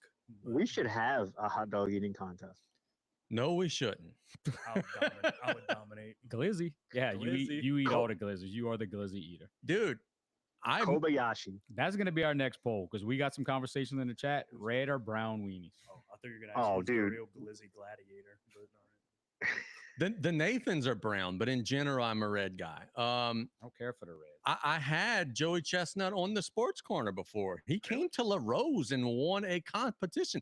They had it. They had an eating competition. La Rose. It was a seafood gumbo competition. I remember that. The Major League Eating crew came and Joey Chestnut won. So yeah, like I've talked to him. I got a selfie with him. Like he's a cool dude. And here's the thing about Major League Eating.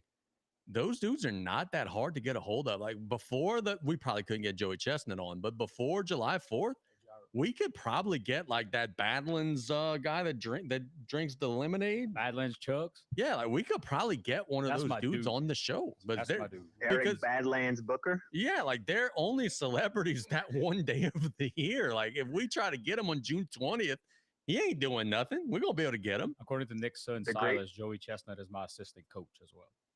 Okay. The Great Value Ultimate Warrior, Tim Eater X Janice. He's terrible. Way overrated. He is, but at least he paints his face. Got to give him credit. Tommy, what's on your barbecue plate? So, got to have Rore's grillades for sure. I'm going to go with some mac and cheese, preferably by Dale. Potato salad needs to be made by either one of them. Not eating anybody else's potato salad. And then I have to have some type of saucisse, whether it's either some boudin or like some bourgeois green onion or jalapeno cheddar sausage. Jalapeno cheddar sausage is legit. See, I I forgot support you about on that. I forgot about the and- sausage. And some bacon, either some kind of like, maybe like some shish kebab kind of things with shrimp or something, or bacon wrapped asparagus. I need something like that. Have you guys had the bourgeois frozen hamburgers? Yes. No, I have not. I have. It's legit. It's like it's a smash burger. They are phenomenal. Hey, look, I've been saying it on this show, and I know we like to shop local, but that new Sonic burger is bomb diggity. All right. Next Wednesday, I'm gonna pick up a case of bourgeois burgers, and I'm gonna cook some for our podcast next week. I am trying, and look, full disclosure, I'm trying to sell a sponsorship to the meat market on the back row, what we call there, Southern Farm. Southern Farms, where we have a meat of the week, and that would be their sponsorship. They just give us like samples. They wouldn't even have to pay us. Just give us samples of your meat of the week, and we test it out on the show. Bro, Yeah, that sounds fantastic. Tommy's gonna move back down the bayou. I'm just thinking like, because y'all are talking about, I have literally yet to have one bad thing from Bourgeois. Their beef jerky is unmatched, and their spicy turkey cheese is probably a top 5 food Yes. item in the history of America. Have you had their piggin nuggets? I have not yet. It's so I don't know how they do this, but it's a fried little pork square, and you would think that it was very dry, like the bottom of a maybe like a dried out gratin, but it's not. It's the furthest thing from that. It is freaking awesome. Gyro, you had homework. Did you get the bag of cocktail smokies at Roland's? You said Sunday you would. Damn, I did not. Hey, let me tell you what. Fried cocktail smokies from Roland's Klondike Mini Mart. That's legit.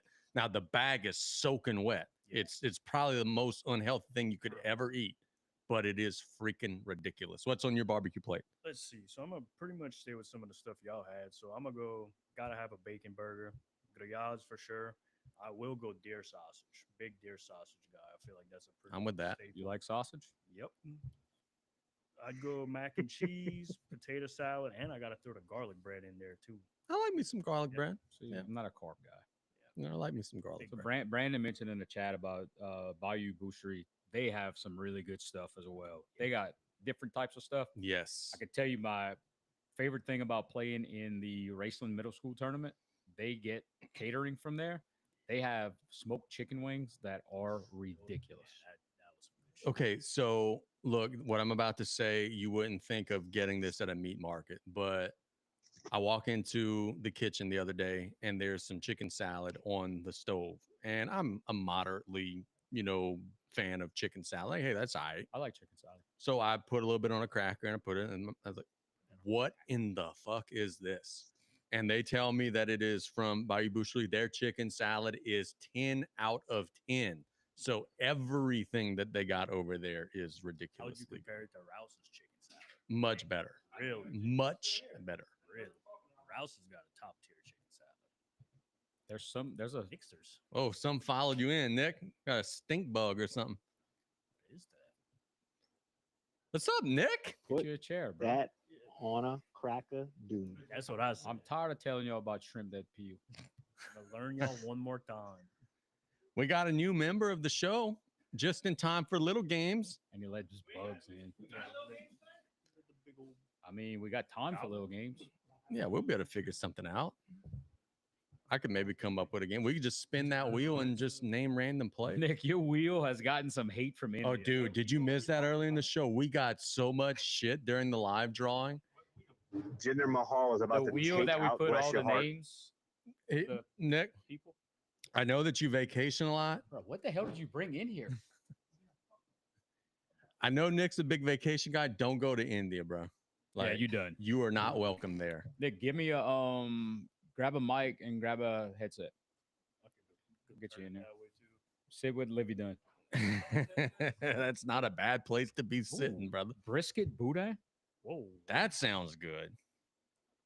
Wait, I don't. Yeah, I just. Need So to- inside the casing is brisket? but I Yeah, probably that could have place, not done Gonzo's this. in Luling does that. I probably could have not did this. Look at Nick with the polo shirt on. I was about to say, Nick is Dance Dad dressed 101. ready to go today. Hey, first time we got 4 plugins today. What? Who's got all the plugins? We're gonna have to get your scouting report for the I need your little Recital. mic hookup there, bro. oh, down goes oatmeal. Still got 4 vodka. plugins. Y'all are welcome.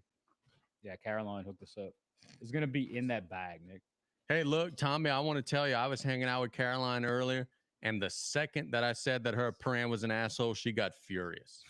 So She knows. yeah, she was defending your honor. She's very protective. That's why she's the cool daughter. Yeah, I was about to say I got one kid that hates you and one kid that loves you. Yeah. See, one kid with the brain and one kid that, well, yeah. I got one kid that wants to be a lawyer strictly to spite Tommy. Just to beat Tommy in court cases.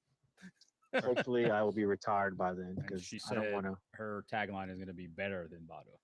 Ah, I like when little kids strive for greatness. BTB, better than Bado. So then we're gonna have a 10 mic mixer. Yeah, that works.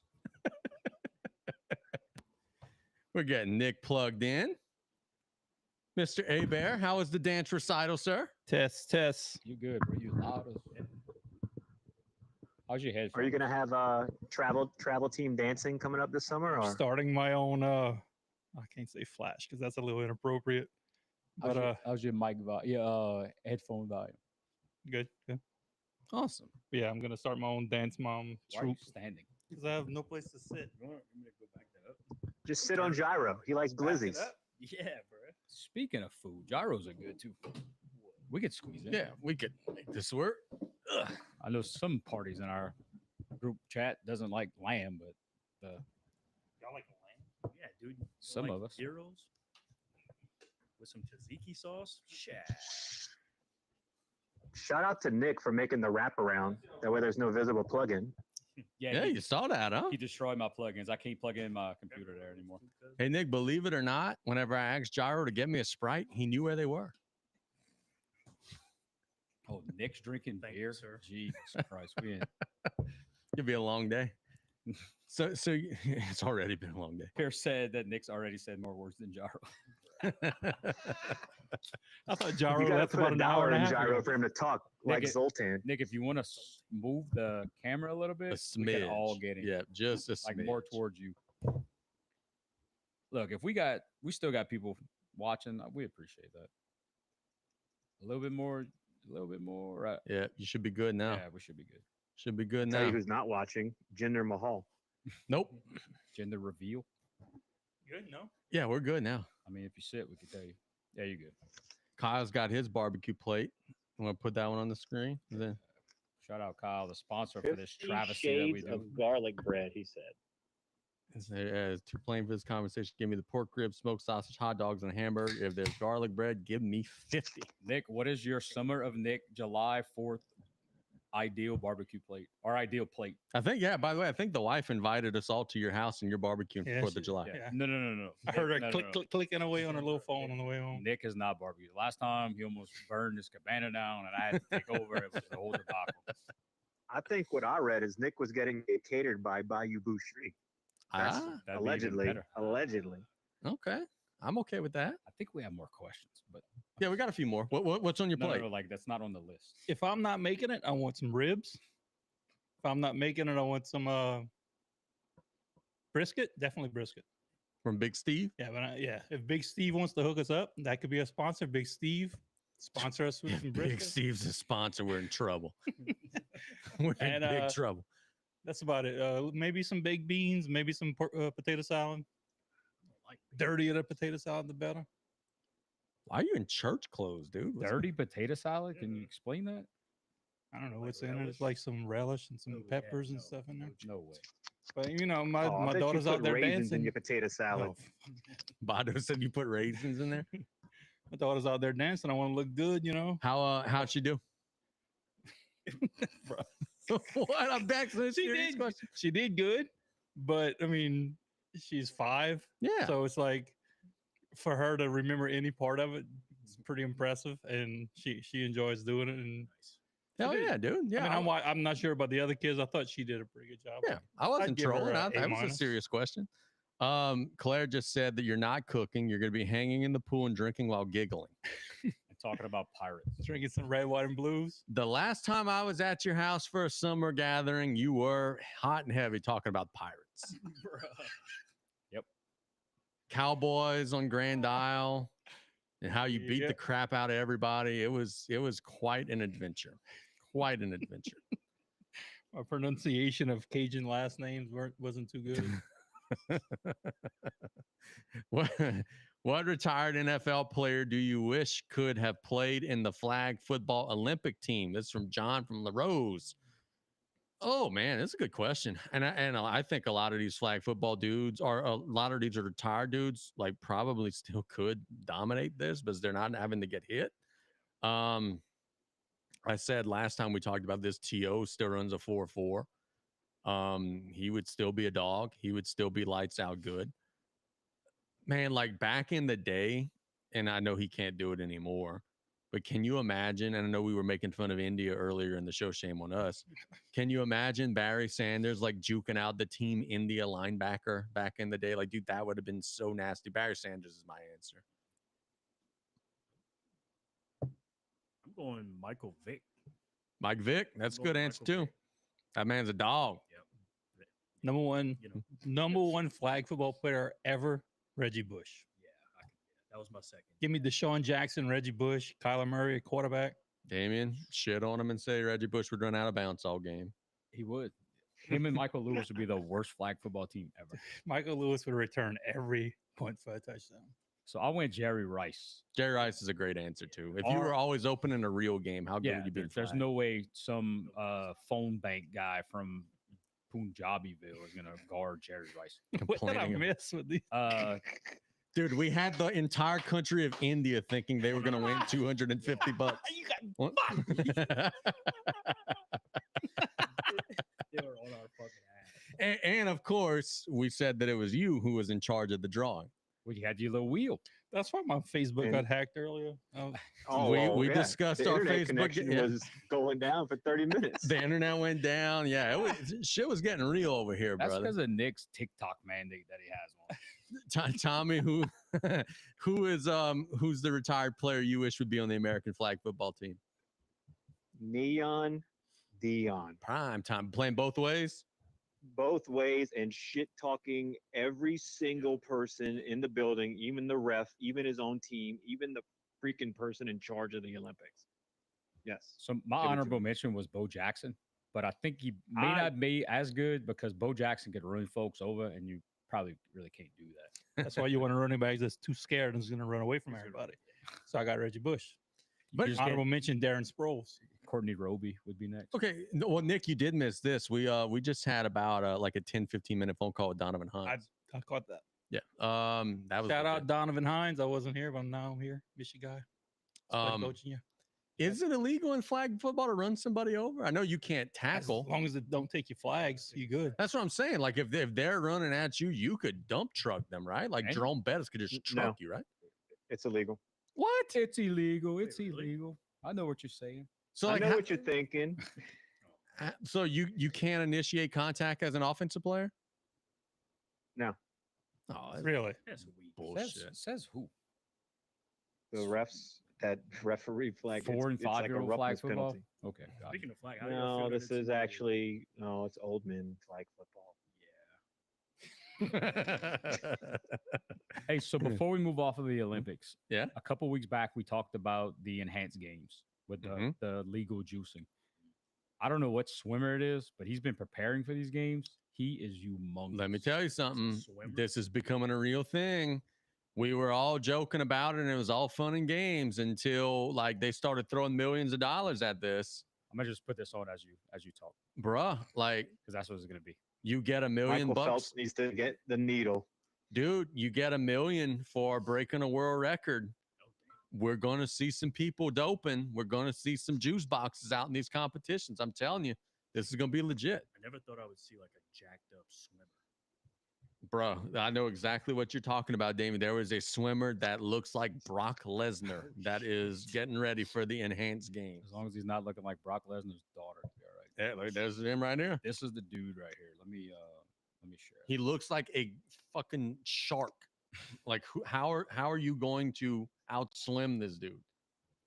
On the Could juice, you look at that take- dude. Oh damn! Could you take Brock Lesnar's daughter in full baseball catcher's Nope. gear?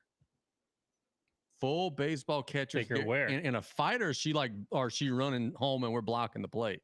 In a fight, and she does not come equipped with shot put. I don't know that I want to fight I'm anything saying- affiliated with Brock Lesnar. Yeah, So who is this cat? I would like to see a before picture. was Dude, this- look how big that guy is. Bruh, How his could you lats are swim like just that? illegal. yeah. Why are they? James Magnuson. Dude, Magnesium. his back tits are just not. Wow. James Magnuson of Australia is prepping hard for the Oh, I'm glad enhanced everybody game. could see my, When my are these searches. enhanced games? Next summer, Oh, Dara. okay.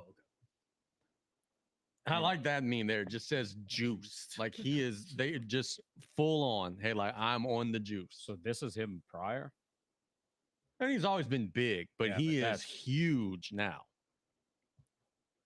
Swimmers are like Bruh, unreal, I'm not though. paying for anything. See, we need more sponsorship money, Tom. Yeah. If only Tommy would. You keep saying that, Shout out and you to can't Cash. even broadcast me.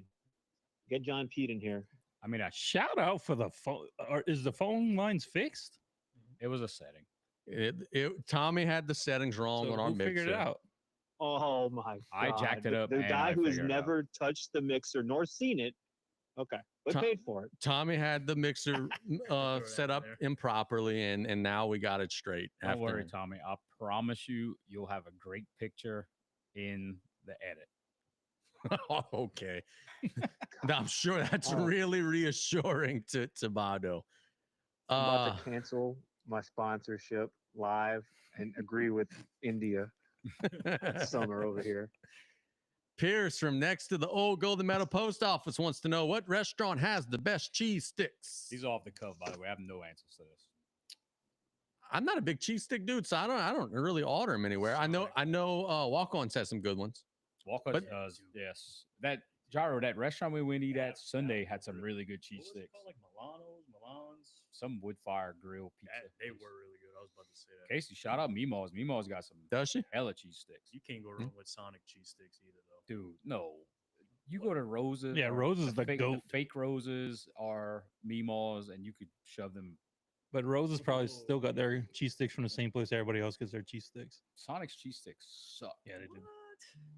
Really? So Yeah, you say they small- suck. Y'all are the first It's people that it's more hamburgers. breading, less cheese. I can see Not a it. good. They recipe. did kind of fall off now that you say that. Walk-ons, baby. Yeah, if I had to pick like a restaurant style, it'd be where we went Sunday or walk-ons. I drove all the way to Homa because I heard Chili's had the best cheese sticks. Ooh, yeah, I forgot. about 1-star review, dude. What were they, Nick? The worst. If you never watched My Blue Heaven, you This never. dude already- here, bro. We're gonna have to have Brandon English on as our Central Lafourche advocate because we give no love to the Central Lafourche. people, and 100%. Brandon knows all the spots. We need to go do a remote at Beck's, bro. Last time we were there, it was a good time. For who? Last time we were there, it was a good time. Do I even wanna We go? look, we saw people making out with their cousins. It was, it was a good time, bro. Hell yeah. Destroying DJ Keg's equipment. Poor Keg, dude. Not poor Keg. He deserves it. No, he does not. Oh, Keg is oh, bro, I'm up to buy a DJ now. he was not doing anything. He was minding his This business. dude hasn't been to Golden Meadow in like 10 years. Keg's, well, this was about 10 years ago, ironically enough. Keg's minding his own business, playing music. Drunk Nick walks in, just starts fucking with all his equipment, throwing shit around. Keg is so nervous and in such a tizzy. I have never seen a grown man more nervous. Sounds like a nervous Keg laugh when you just keep on doing it over. Nick, get away from my stuff, dude. Nick, for real, dude, you messing with my stuff. I've never seen a guy get tortured worse. Like, I would have loved to have a blood pressure reading on Keg. He was done. And then somebody else knocked it over, and Nick was the happiest person in the world. Why did he let us behind him in his little zone? Why did he let us in that space? That's his first mistake. Made us VIPs. What a dumb mistake, Keg. He learned from his mistake because last year, when you weren't with us for Damien's little party bus night, he didn't let us near his shit. Oh, you're right. I forgot we went over He there. learned his lesson. made it I a was point. creeping up. The dude just like he had two big dudes just standing right in front of his machine, like he's got His security machine. now. his little DJing machine that he has. Casey, I know we only got one question left, but what I need from you, because this is my favorite part of editing, What's up? go back through and read just the names of the people, Yeah, just so Nick could laugh. Sure. Nick dies at every name. And I Sure. love it. So today we have had a question from Cody, not from the back nine at Knoll Creek. Think of that. We've That was had from- Kyle from the far corner of Oak Ridge Pavilion. We've had Tobias from Single Sigville. Yeah. Ryan from La Rose. Tyrus from the after party dance competition at the Warrior Dash. My personal favorite, Cody from the Cuck Chair. I popped for that one on the way home. Marcus from LCO is a regular. Cody from North Carolina Go Tar Heels. I know that ain't legit. Go. That's a good version of Cody right there. John from La Rose. Pierce from next to Old Golden Meadow Post Office. Now our next question from the $11 Arab headgear. One question for any sports star ever, dead or alive. What are you asking? This is a good question. And by the way, Tommy, I'm sorry we skipped you the last time. What restaurant has the best cheese sticks? Olive Garden. What? The triangles? What? No, they're little Yeah, it's like the squares. yeah. Squares. Sorry, my shapes are off. They are Olive they are Garden is- solid. That's Low- it. Yeah, low-key- that's not bad. Low key underrated Olive Garden as in general. I'm with you. I like Olive Garden. The Homa Olive Garden's awful. So the people in Homa don't like it very much, according to the reviews. But all right. So one question for any sports star ever, dead or alive. What are you asking? This is from Mr. Headgear. How do you know it's a him? Mo Murda's salty.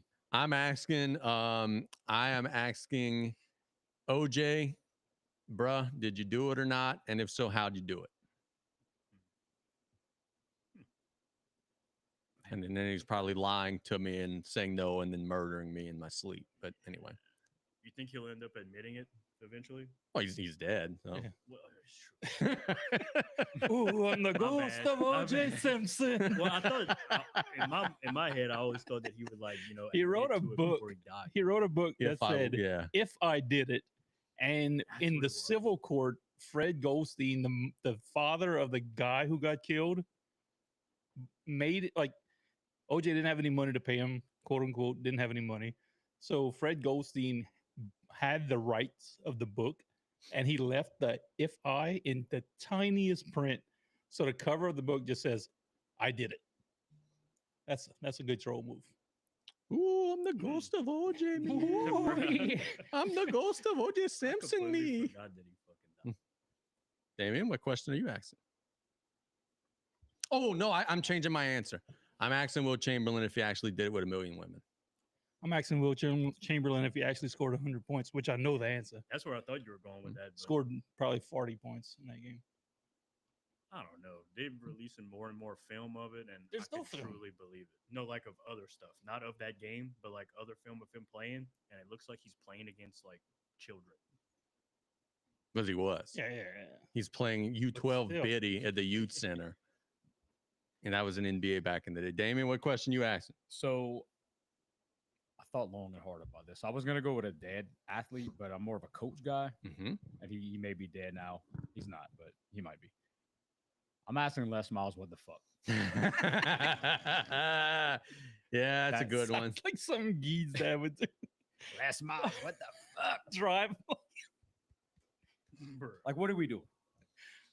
There's no way he was that stupid, right?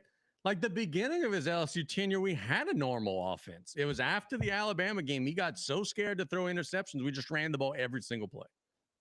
Like, why are we forced to play Jefferson and Lee and Hatch? Like, we're better than that. And why did you take Russell Shepard and put him at wide receiver? Small hands, bro. Nick, what question you asking? I think I just answered. I don't remember who I answered. Nick is hammered. He's drank a half of a beer. It's a water beer. Who I just said? I don't know. You gave us a Fred Goldstein story. No, it was after that.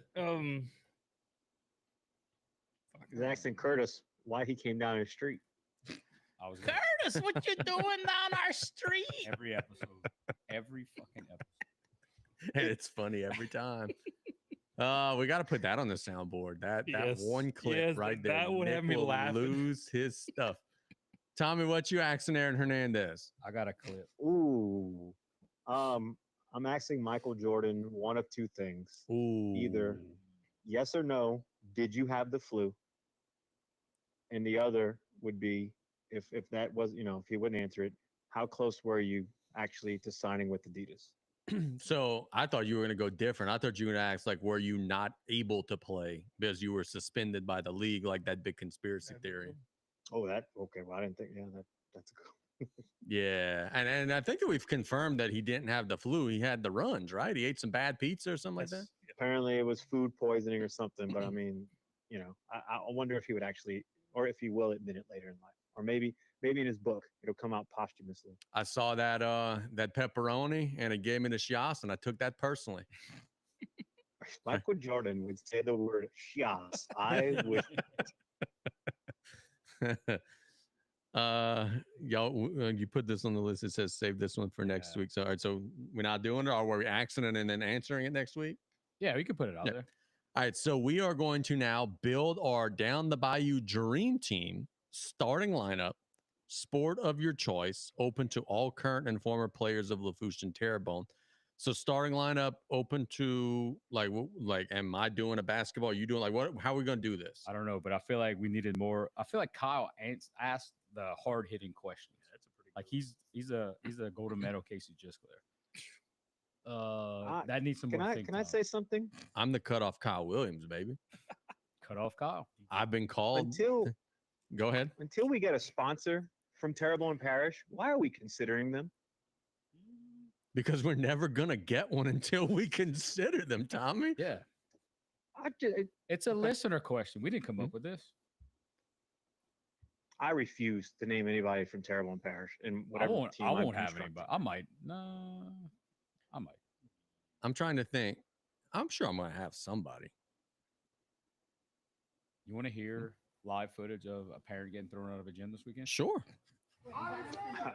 Casey, you got to name the baseball Oh, team see, because we Tommy know would nothing shut about the baseball. fuck up. Oh. One Oh. of y'all guys? Oh, yeah. Is that Wade? Yep. Oh, I didn't want to out him on that. Oh. I did Yeah, tell him. Wade Gotro. Yeah, Yeah. Dude, that was at AAU Wade, this weekend? Wade Abear. Yeah. It was. I've never like I've seen people get ejected. I've seen Nick get Wade. ejected at like 7:30 in the morning of a tournament before, but never for like dropping that. Well, he got thrown Ooh. out. He got thrown out prior to that. I don't think he was saying anything. I think he got blamed. And So that was his post getting ejected response. yeah, like I'm gonna make it worth it. And then the referee figured out that they didn't have security, so he acted like he was gonna throw a ball at him. Oh, yeah, that's a great idea. Yeah, it was. I mean, it's a 16-second video. Nobody's really listening to us, right?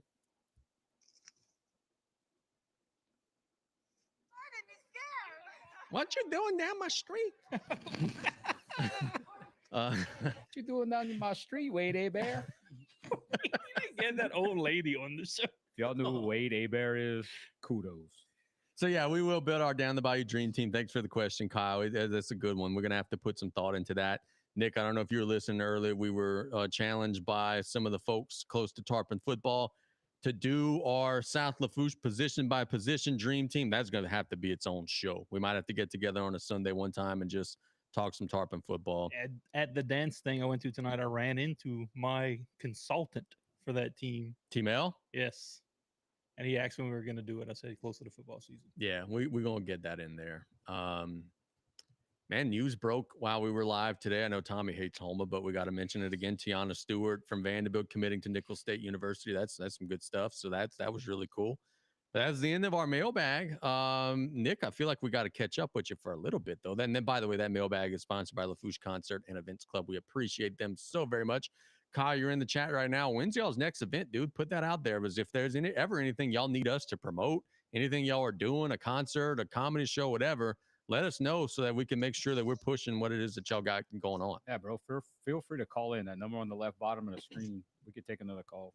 Yep, 100%. Phone shocks over Let's have a there. recap. I heard a lot about me shooting half-court shots. Yes. And Oh, you kicking field goals. Yeah. Let's talk about that. Yeah. Well, first and Actually, I caught foremost. the tail ends. I actually don't know what's Okay. going down. So first and foremost, you're a coward because I told you that we were going to go to the youth center and shoot Hey, three. see, I live walking distance from the youth center. You never came around to do this. I live 3 streets over. You treat me like I live in Leeville over here. All you got to do is call, bruh. Yeah, so we got to do that competition for the prison sentence thing. Okay. But now we also have a challenge, and I didn't stick my chest out and say I was going to win this. I was volunteered to do this. You shoot 5 half-court shots. I kick 5 extra points. We're going to see who's going to make the most. Okay. The thing was they are all saying that you're going to choke because it's not going to be practice shots, That's believable statement. and that I just got to make 1. So that's the challenge. Was Jacob vouching for me that I was he funny? I gave you credit. Okay, saying that I you appreciate were that. And then we were all shitting on you, saying that if there's any stakes involved, you were This- gonna. this is a fact. But yeah. When nobody's looking and I hit it, I'm like, oh shit. And then one kid in the layup line was like, oh, you saw Coach Nick just hit that shot? That is I'm like, literally yeah. how Now- every single now, one of those went. I also volunteered, and I'll produce this, film this. We got to make you a Mr. Perfect vignette with the music and everything, making like 1,000 of them in a row. Absolutely perfect. Like throwing the towel and catching it behind. Hitting my gum and slapping it across the youth center. We gotta spruce this up here before we have this competition. And I'll be the little underdog 1, 2, 3 kid facing Razor Ramon at Raw. And all I gotta do is make Do 1. you have any kicking like Not at all, training? dude. Not at all. And look, Training. my thing was is it an NFL extra point? No, a high Oh, school extra okay. point. I ain't making no 35-yard field. The NFL kickers don't make extra You points. still think you're making that field goal right now? Probably not, right? But if I could practice it for a little bit, Oh, yeah. like, yeah, I think I could eventually make one. I think if y'all got enough like practice time, I'm still giving Nick the edge here. If there's no defense running at me, which Damon and all was trying to put Yeah, that- people roughing No, me. we and were stuff, not. Yeah, Um, We wanted you to do it at halftime. oh yeah, I will never. Time of a Salafouche game. You Yeah. know how embarrassing that would be. You do yours at a basketball game, and he does his at a I football. cannot do it at Salafouche though. Oh, brother. Here we go. The The speaker. speaker, Little speaker. the speaker is the Kimbe Mutombo of my half court. Here we go. You don't even throw it that high at the I- crowd. Can you imagine the shit fit that the band parents would have if me kicking extra points would cancel their show for one of the home games? I would be the biggest heel in the history of Bayou Lafourche. Much like we're heels in India right now, that would be in Galliano, Golden Meadow, Cutoff, La Rose, and Summer Valentine. We would be public enemy number one. I get booed off of the field. Tommy, answer that.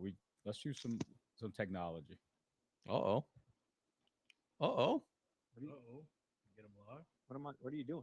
I'm calling you on Google Hangout, trying to get your video. Since you complained, It's not. Oh, it's not even popping up. well, answer it. How am I supposed to answer? Is it popping? I don't know. I never did this before. Not a bot. It's 10 o'clock on a Wednesday night, bro. Y'all shut down a whole suspicious call center from India, and they were trying to win $250 Yeah, for like people- an hour. People got left alone. It was legitimate, dude. Like, bless your heart, won. Get over it. Wait, so who won? Bless your Bone heart. all won. We Shout put it on out. your wheel. And they said, oh, y'all didn't do it live. Sorry, bro. Oh yeah, I could read some of those comments. Nick, let's go find some of them I comments. was reading the comments. Okay, so I was yeah. in the dance thing and I couldn't hear anything, and I was just reading comments at one point. I thought you had the microphone to your, No. to your ear. I don't even see the comments. So those Facebook accounts might have already gotten deleted. Oh, no. They Tiriana hacked each other. Tiriana Vaswani says 3 grown men doing fake things. I wasn't even in there. What fake things? Oh, because we didn't give her the $11. Yeah. Well, you got to figure, like in their country, $250 is like billions. How in of the hell are you dollars. going to get it? Well, Oh, we a did gift say card? we they did call- say that there was a $249 processing fee if someone out of country won. Tiriana Vaswani again said that we were using people. Oh, sorry, Tiriana. Isn't that the chick from the WNBA? We talked about Diana or whatever. Teriyaki, yeah. Tavares Peter, MIN, good evening. He wasn't complaining. He was just honestly asking, hey, am I in the drawing? Yeah, you were. You lost. Sorry. There was a Um, Missy something Hastings or something. Is that a person? Missy. See, I skipped through yeah, that one because I Missy. thought that was maybe somebody from here. She is Got a a dog. sales associate at 7-Eleven. Wow. Went to H. Grady Spruce High School. Yeah, she ain't from here. Lives in Lubbock, Texas. Oh, okay. Did she go to Homa? You talk shit. I got to tell you, I know we talk a lot of trash about Thibodeau. Our last 2 followers, Thibodeau. The only We love person. Thibodeau. All right. I was about to say, like, me and Nick are big Thibodeau fans when it comes to certain things. We also got a follow from Florida Troubled Cat Rescue. Hey, is that Carol Baskin? We were Whoa, talking hold about Carol Oh, Baskin. wait. Whoa. Yes, I think that is Carol Baskin. I Well, think, the first thing on that profile is Zotar Gyro. but dude, we were talking about Carol Baskin. She probably has like a sensor or something. She's gonna murder all of us. So they shared the posts. That's legit. Oh no, that ain't good for us, dude.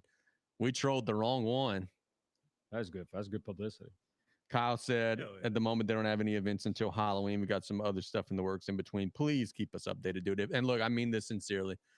You are a Bayou Sports partner. You're also a group chat partner. We are behind you guys. Anything y'all want us to promote, let us know. Yes, sir. Then we have a mailbox question about mailbag question, sorry. Little About a mailbox. favorite band you would go see or something like that. Yeah. What was your answer? Fucking Queen. Of course. It is gay I pride thought he month. was Yeah, gonna I say the was about to say, sparklers. Really? Sparklers would be a close second. Tyrus, tell Kim we are not getting a hamster. How do you feel Ever. about Ever. R.I.P. Silas's hamster died the other day. Oh no way. Yeah, so Oh, that's went from terrible. 3 hamsters to 0 hamsters. Dang. Now he just has a stinky cage in his room. Three. Whoa, Kept wait, the wait, cage? wait, wait, wait. Yeah, just gonna leave it. I think Three? he's getting a new one. Oh, okay. 3 to like Gave one away because we had too many. Then one died like right after that, and this one has just been kind of by itself. He died of It's- loneliness, dude. He had a broken heart. Poor thing. Now y'all gonna get him another one? Probably so. Okay. How old Don't was read it? this. Oh, okay. That's a little game. Yeah. All right, fair enough. I didn't see anything. Nick, we didn't get a chance to talk with you about this Sunday because you were lounging around the pool, and then you weren't here earlier.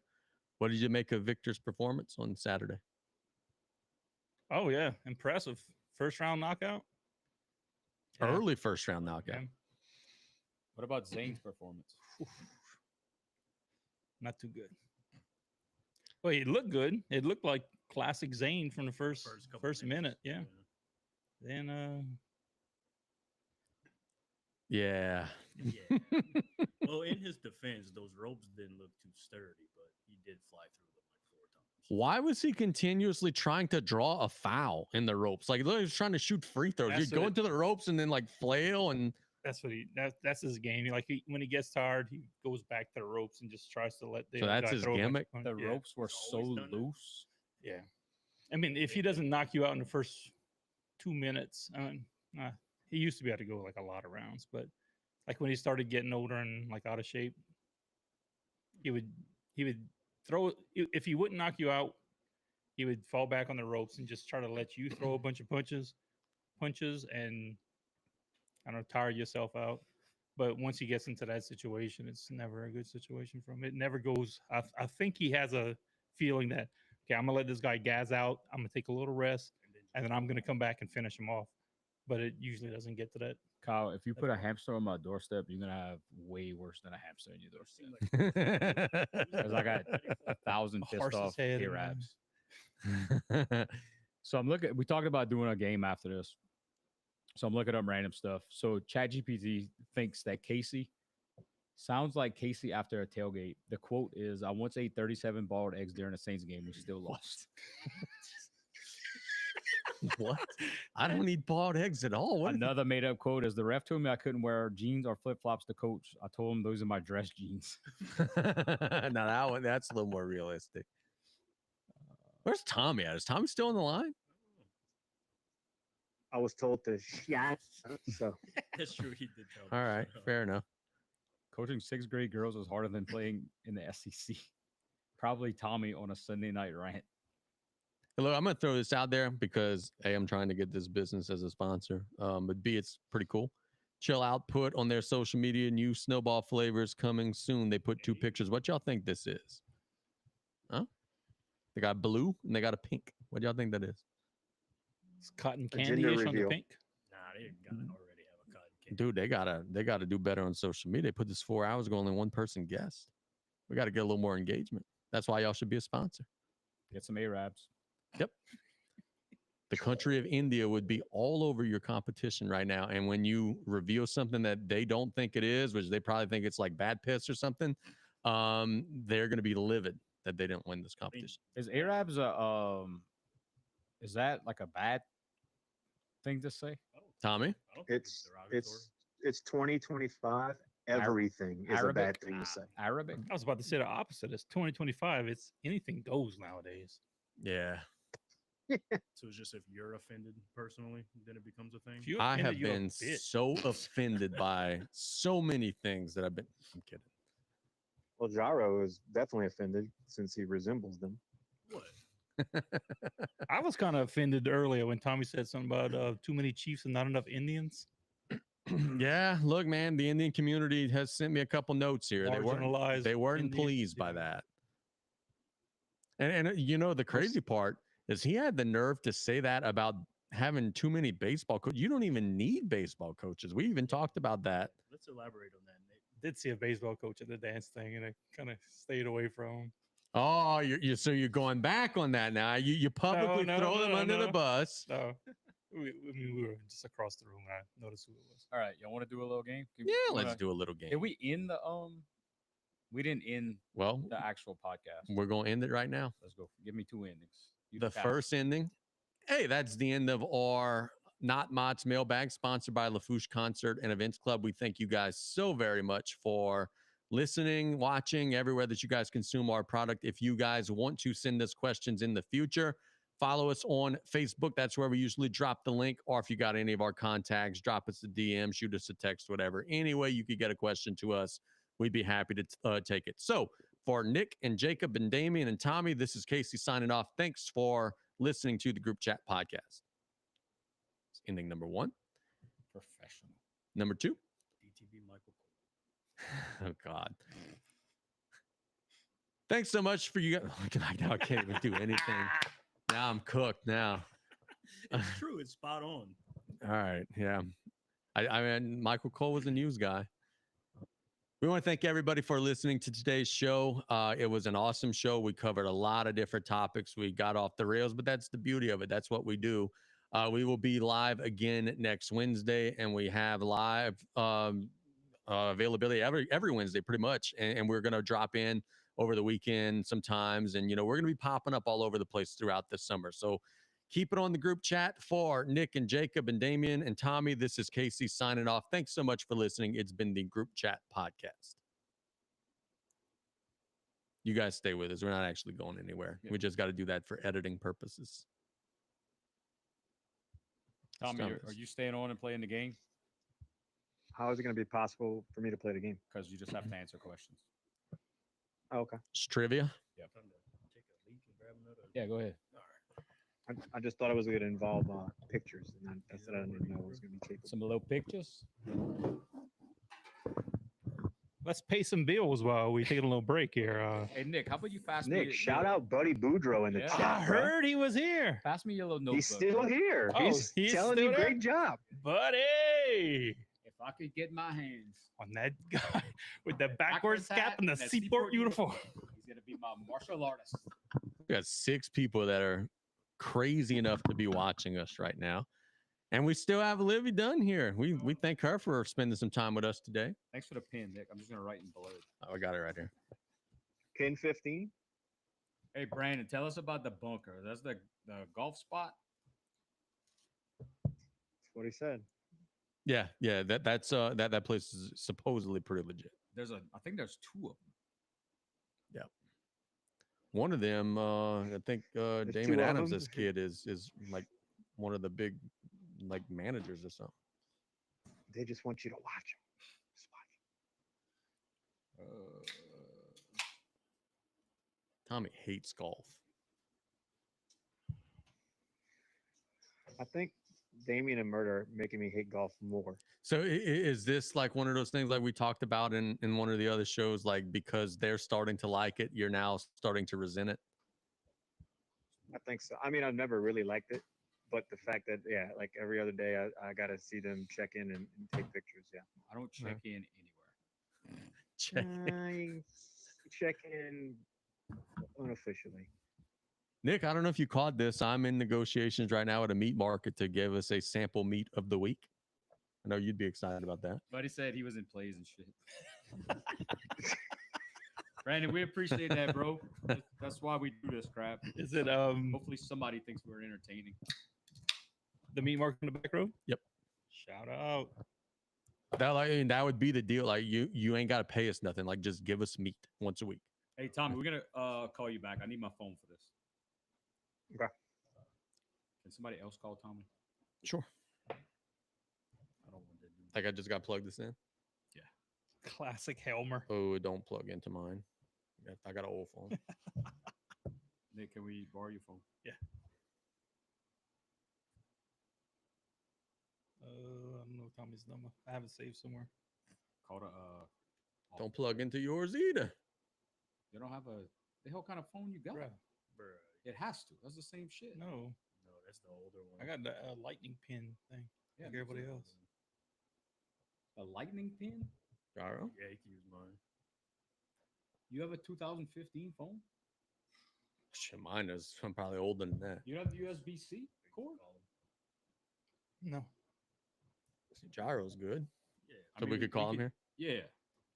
Are you connecting a pair of headphones? Other device, right? Stick with headphones. Headphones?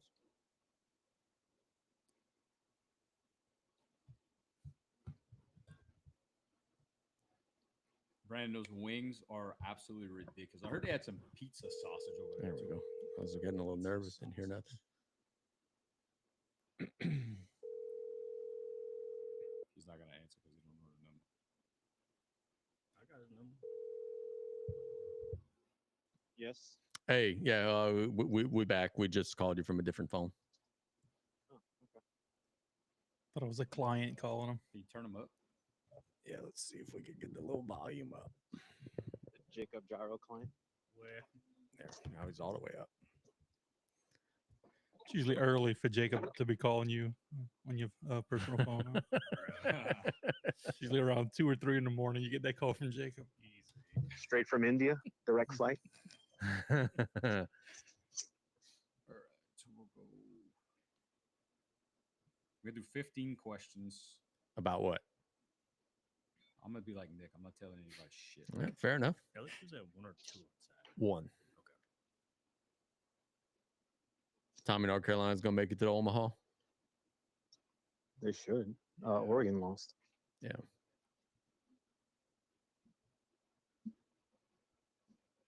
I like the who's possibly stopping this quarterback room. Rattler, Yeah. Deckers, and Shuck. An NFL playbook. Right, in any NFL defense.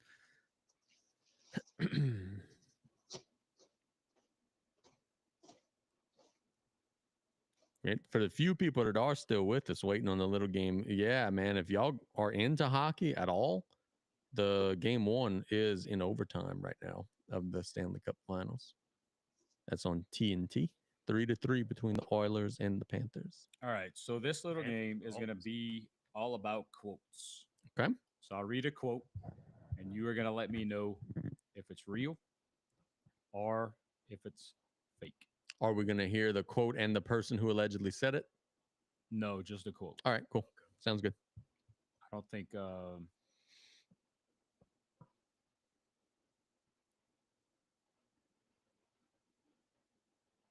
not. It's 10 o'clock, so my brain's not working as well.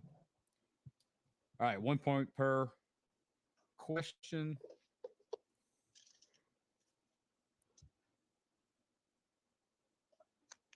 Is it first one to answer or? So we're gonna go Nick, Casey, Tommy, Gyro, Casey, Tommy, Gyro, right. Nick. We're gonna go in that order. Fair enough. So you'll get to answer and then go from there. Sounds good to me. All right, let's go. You need to do an intro. Hey, Damian St. Pierre Group Chat Podcast back with another famous Nick Hebert Lil Games. And today we are going to decide if the quote is real or the quote is fake. We got Nick, we got Casey, we got Tommy on the phone, who you're going to see a great picture of in a second, and Jacob Gyro, who's hanging out with us today as our middle reliever. So we're going to start off predetermined. Nick's famous Indian wheel has determined this order. And Nick's going to go first. Of course. So what we'll do is I'll say a quote. We'll go in order. You tell me real or fake. Tom, you should love this game, calling out fake stuff. First quote. Left hand, right hand. It doesn't matter. I'm amphibious. Oh, God. I'd say real. That's how we starting this? Wow. Yeah, I'm going real too. Somebody definitely said that. That's real. So Casey, so we're going Nick, Casey, Tommy, Gyro. Yeah. Real. It's real. Everybody said real. Everybody gets the point. That is said by Charles Shackelford. There's some really stupid people in the world.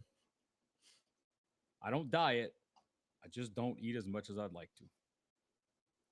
I don't diet. I just don't eat as much as I'd like to. Who goes first? We are on Casey goes first. Casey, Tommy, Gyro, Nick. Fake quote. I believe that's real, Bob. Yeah, I'll say real too. That's going to be real. So Nick gets a point. Tommy Damn gets it. a point. Gyro gets a point. Hate you guys. Who said that? That was Linda Evangelista. Just I random was expecting people. like Charles Barkley or something like that. Yeah. All right. My sister's expecting a baby, and I don't know if I'm going to be an uncle or an aunt. Oh Lord. Some idiot has said that. So whether it's true or fake on your list, some idiot has said that. So We'll go true. it's gonna. Oh, it's not you to go. Oh, it's fuck. Tommy first. Tommy Gyro, Nick Casey. It's real. I feel like it's too like real and stupid to be. So I'm Into the gonna say mic. fake. Into the mic, I'm gonna Junior. say fake. It's me. Nick's up. You last. Real. God, I really want to have faith in the world and say that that's not real, but I live here on Earth. That's a real quote. That is a real quote by Chuck Nevitt, 7'5" NBA legend. So catch up on the Of course scores. it is. Nick, Tommy leading with 3. Casey and Gyro are at 2. And Like a Big Brother competition for head of household. Question 4. I thought that maybe one was like too stupid to be like true. Oh, you'd be surprised. Yeah, that's Look, Head of household. next question, number 4. Look, I don't need a warm up. I just need 2 Advil and a decent playlist. It's me And first. Gyro's first. Mm. Gyro, Nick, Casey, Tommy. I'm going real with that. That's Who's next? You. Sounds like something Damien has said. But I'm gonna go fake. For the sake of we've had 3 real ones in a row. This is like when you are doing a Scantron and you the last 5 answers are C. You're like, hey, bro, ain't no way. Yep. So I'm gonna say fake. Tommy. I am going to go fake as well. And Fake gets it. Hey. ChatGPT says definitely Tommy before a men's league game. Tommy before a what? Men's league game. Oh, that's awesome. Question I'm gonna 5. say- you know what? I'm gonna say it next week. Question 5. The Saints are like my ex, full of promise, but always disappointing by October. Wow. Fucking good quote. Let's say Real or not? I say it's something that's gonna be used by people if it was fake. Who's first this time? we're We back go to the starting order, huh? Nick, Casey, Tommy, Gyro. Okay, it's a great quote, but I'm gonna say fake.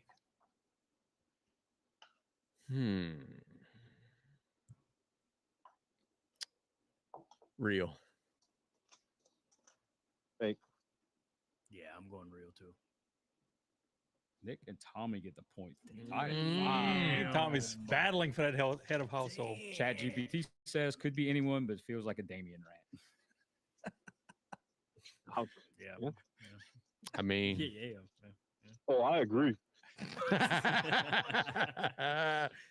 Question number 6. I once called a timeout just to yell at myself.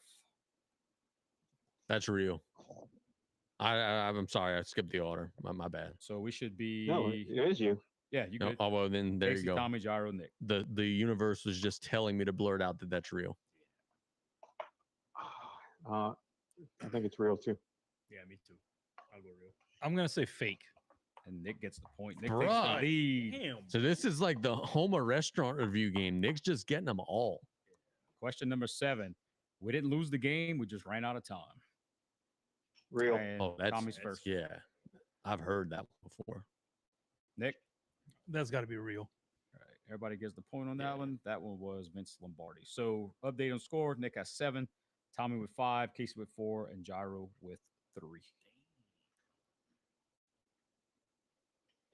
I just gotta beat Casey. I'm good. I really. Question number 8. And we're going. Who just went first last time? Tommy. Tommy. So we're going Gyro I did. first. I can't be bothered who's playing on the other team. I don't even know who's on their team. I can't be bothered with who's playing on the other team. I don't even know who's playing I on feel our. like- Wait, let me rephrase it. Sorry. Number 9. I can't be bothered with who's playing on the other team. I don't even know who's on our team. Oh, okay. All right. If it was the way that you originally said it, it sounded like some Charles Barkley shit. Yeah, that's where I was at too. I'm gonna go real with that. I feel like somebody's definitely said some shit like that. Me? I'm next. Yes. Okay. Great quote again. Probably fake. It's probably where Me now? Yep. This has the vibe of something that somebody said right after they got traded somewhere. I'm going to say it's real. Tommy. It's real. It's Bryant Reeves. Big country. Big country. Big country don't care. Question number 10. You guys pair up in groups of 3, then line up in a circle. If that's real, the person said that's a fucking idiot. So we are going Nick's first. Nick, Casey, Tommy, Gyro. I'm gonna say fake. Casey? Again, this is one of those things where like I live here on Earth. And I know there are some dumbasses out there. I'm gonna say somebody said that. Yeah, I'm gonna go fake. I think it's real. It's real. Bill Peterson, Florida State head football coach. His strat is straight geometry war crime. That's why they hired Bobby Bowden.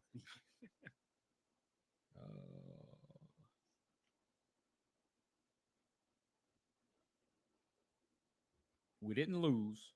The refs just got tired of our greatness. It's question 11, and we're going with Casey first. Fake. Tommy? Fake. Gyro? Fake. Yeah, fake. Fake. Everybody gets a point. That was fake. Because if you're complaining about referees, you ain't saying it like that.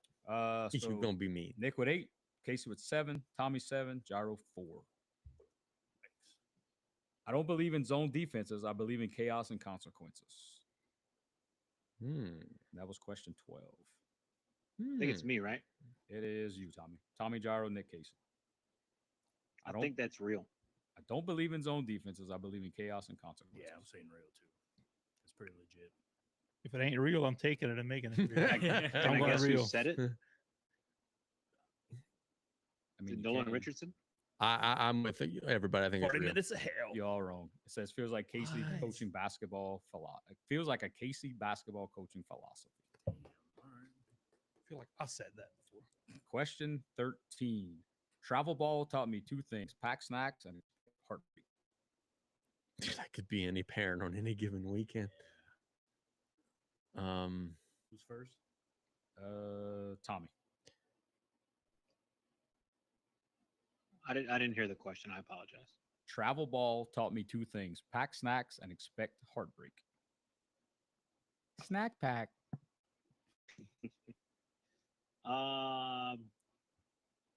Real. Gyro. I'm gonna say fake. Nick. Fake. Tommy's up by 1. Tommy's up 1. Okay, so if I agree with him the rest of the way, there's no way I could catch up. I'm not willing to. 2 questions left.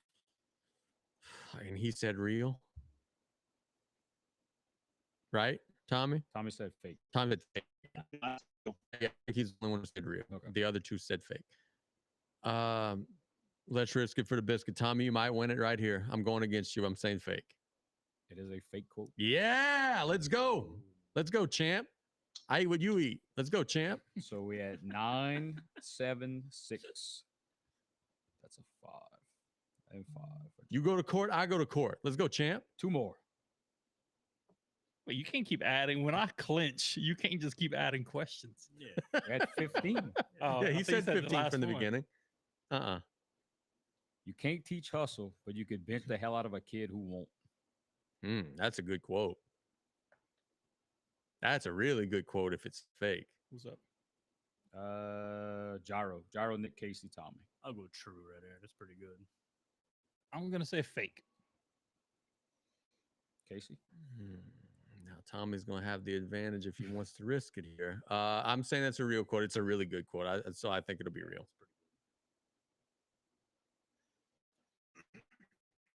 Tommy, you up? It's fake. It's fake. Nobody would really say that. It is a fake quote. Oh, Tommy takes the lead. So I got to go against Tommy now. Said 100% something Nick said after a practice. Yeah. Yeah. We find a good one to end on. That's why I don't talk, because when I talk, people always put something extra on it. So we are going. The last one should be That's some Marshawn Lynch stuff there. That's exactly what I was gonna say. Gyro, Nick, Casey, Tommy. That's gotta be a real quote. I was gonna say Rio and probably something Marshawn Lynch said. Yeah. Casey Stokes. Tommy, you got it, dude. You already got the lead. I'm saying it's Rio. You're gonna say it's Rio, and you're gonna clinch it. I do believe it's real. I Yeah. don't know if it's Marshawn. It almost sounds Charles Barkley-ish to me. You answer already? Yeah, Rio. Yeah. It was actually Mike Tyson. It is a real. Yeah. one. So final scores: we got Nick with 11, Casey and Tom. Y'all actually tied.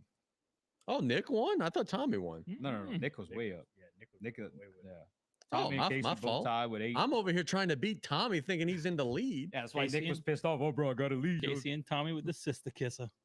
Yep. Tiebreaker. Sister kisser. You want a tiebreaker? I think this score was skewed. I was tied with Nick until I got my first one wrong.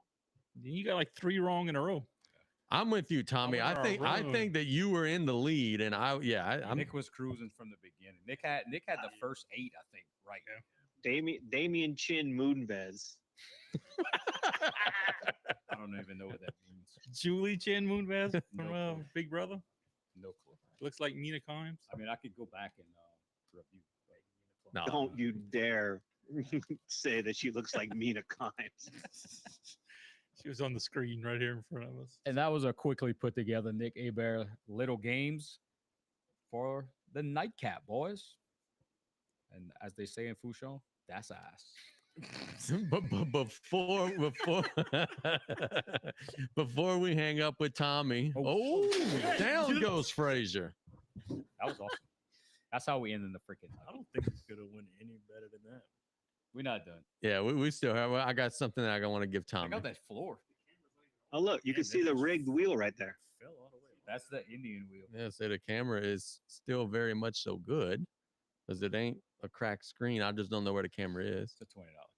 Yeah, we be Glad Aaron swept the floors in here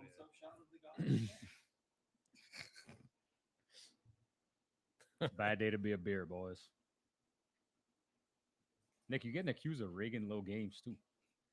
I could see that, honestly. Nah, I believe in the integrity of Mr. The low Abraham. games. Yeah, 100%. I could believe in people getting car sick right now if they're still watching this live. You're good. We ended it anyway. We're just on. Clip that, gros papa. Oh, I'm clipping the beginning of that. Slow motion. Tommy, look really quick. No, that's crooked, but it's Oh, whatever. We only got like 2 minutes left. Tommy, just broke on NOLA.com. John Curtis opening up their football season in California. Longest road trip in school history, playing in the California Classic against it doesn't say the school here. But hey, look, I ain't gonna lie to you, man. I give you shit about John Curtis. That's actually pretty cool, dude.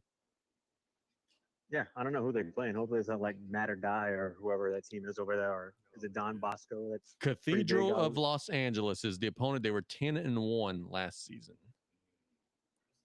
They usually do that though. They always play. It's usually a team from Florida or Texas. They'll play some crazy. So Yeah, it's not out of the ordinary, but that is a pretty far road trip. So yeah, that'd be I'll, crazy. I'll see what info I can find out on that.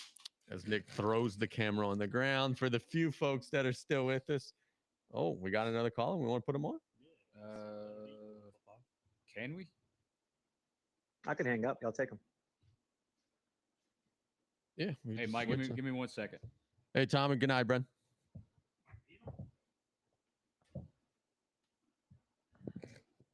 Hello. Hey. Hey, what's up, Mike? Oh, not too much. What, you ain't on air, are you? Oh yeah, you on live right now, bro. I'm on live. Yes, you Absolutely. are. Golly. We were I gonna ca- we were gonna preface that before you started talking trash. Yeah, well, good, good. Well, I was just calling to shoot the breeze, but looked like a few other people might hear. Yeah. No, man, how's things going on y'all end? Man, can't complain. What we got a show coming up? What we doing, man? Yeah, man. Look, the big one of the year, you done been. If anybody knows, you know, and I want the people down there to know.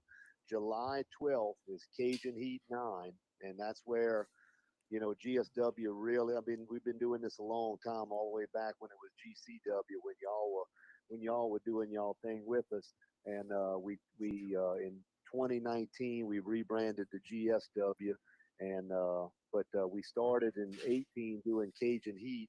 And so this is Cajun Heat 9, and I'm sorry, 17. We started doing Cajun Heat, and we draw about 1,000 people at the Morgan City Auditorium, and it's kind of the basically independent wrestling, our super show. Some huge matches, man, and we want the people that's down there that's waiting for see some good wrestling to come enjoy a great time. And if anybody knows, you can tell them it's worth the price of admission. I can tell you what, we've been to the one that Jerry Lawler was did the main event, I believe. We had a Mhm. freaking blast, man. Yeah, we that was did. one of the best times we've had at a wrestling show ever that I could possibly remember. Well, the people just don't understand. They see WWE and AEW and all the stuff on TV, and a lot of people don't realize that there's such quality wrestling at independent shows for a fraction of the price. And without getting the word out there, people just don't understand and know that it's available. And all these guys that they're seeing now that's coming up and coming into the limelight now are guys that come from the independent circuit. So, you get your chance to meet some of these guys before they're really big and superstars and get autographs and take pictures and do all that for shit $15, and that's hard to beat. Mike, I got a perfect curtain jerker match for you. Nick Hebert against this camera. Because that camera is whipping his ass right now. Yes, it is, Mike. Yes, Come it on, is. man. We had our camera fall down. Nick tried to put it back up, and he lost it 2 out of 3 falls, big time. So tell us who's on the card, who's going to be working out there, and get some knowledge out there for the folks. We'll definitely throw this up. Yeah, man. Well, I mean, we got some big matches. There's a young guy on the scene right now, Wes Warren. He's from Mississippi. He's been doing a lot of stuff. He's done some dark stuff with AEW. He's fighting this really high-flying kid. It's a light heavyweight championship match. Kid named Andreas out of Atlanta is fighting Wes Warren for the vacant GSW light heavyweight championship. We got a name that you probably remember. Wild Thing is facing another up and coming guy named Simon Phillips. He's all over the place on the Gulf Coast, and those guys are battling for the #1 contendership. We also have the Overboys, which is Christian Blake and Jordan Ja facing 2 luchadors from down on the coast, Ray Fury and Lucha Lacora, for the GSW Heavyweight Tag Team Championship. And we also have Vladimir Koloff, which is the GSW Heavyweight Champion. He's been the champion for 2 years. He's facing really, really solid, I guess you call him, almost looked like a Magnum TA from back in the day, the blonde hair, just strong, gritty guy named Brimstone. He's from Alabama, and they're fighting for the GSW Heavyweight Championship. And then you have a grudge match between Killer Shane and Michael White, which is a feud of 2 partners that goes back a long ways, and they just never seen eye to eye in the last couple of years, and they're fighting. And then, of course, myself, which is the newly crowned AIWF World Heavyweight Champion. I won that belt in February, facing my longtime nemesis, Mad Dog Hill, which is the AIWF North American Heavyweight Champion. So you got the world champion facing the #1 contender with the North American Heavyweight Champion. And we expecting the crowds, man. Every year we're drawing 800 to 1,000 people. Morgan City Auditorium, great seats in there. It holds 1,200 people. There's no bad seats, even if you're up in the balcony. It's a great view. You can come for $15, man, and see a card. Let's time this, man. You and Gil Gracie have done battle all over the Southeast, but y'all also had a little run where y'all made a little truce and y'all were partners, but now you're in the main event against one another again. What happened, man? Well, like I said, we fought each other for about 20 plus years, never could see eye to eye. And the match that I fought him in the steel cage 2 years ago at Cajun Heat. That was an awesome match. Yeah. He had, it was a shoot deal. He got in a motorcycle wreck about 5 weeks before. He broke his orbital bone in his eye, broke his forearm, had a bunch of cracked ribs and all kind of stuff like that. And the guy still nursed himself up to be able to be about 60% and fight me in a steel cage. And because we had put this on for a whole year building up toward this. So I gave him credit where credit was due. He apologized. You know, it was a sincere moment. And it took a little while, but about 6 months later, you know, he came to my aid when I thought it wasn't going to ever happen. And we decided to become a tag team. We won the tag team titles, held them for about 5 months, ended up losing them. And then, of course, I had my big match last year, Cajun Heat against Greg Anthony for the world title. And you know, I've been having this feud with Vladimir Koloff with forever. And Vladimir came out to the ring and went to interfere. Gil came out, chased him out. Ended up, the referee called it a no contest because of outside interference. And when my back was turned, Gil, his true colors came out and smoked me with a chair.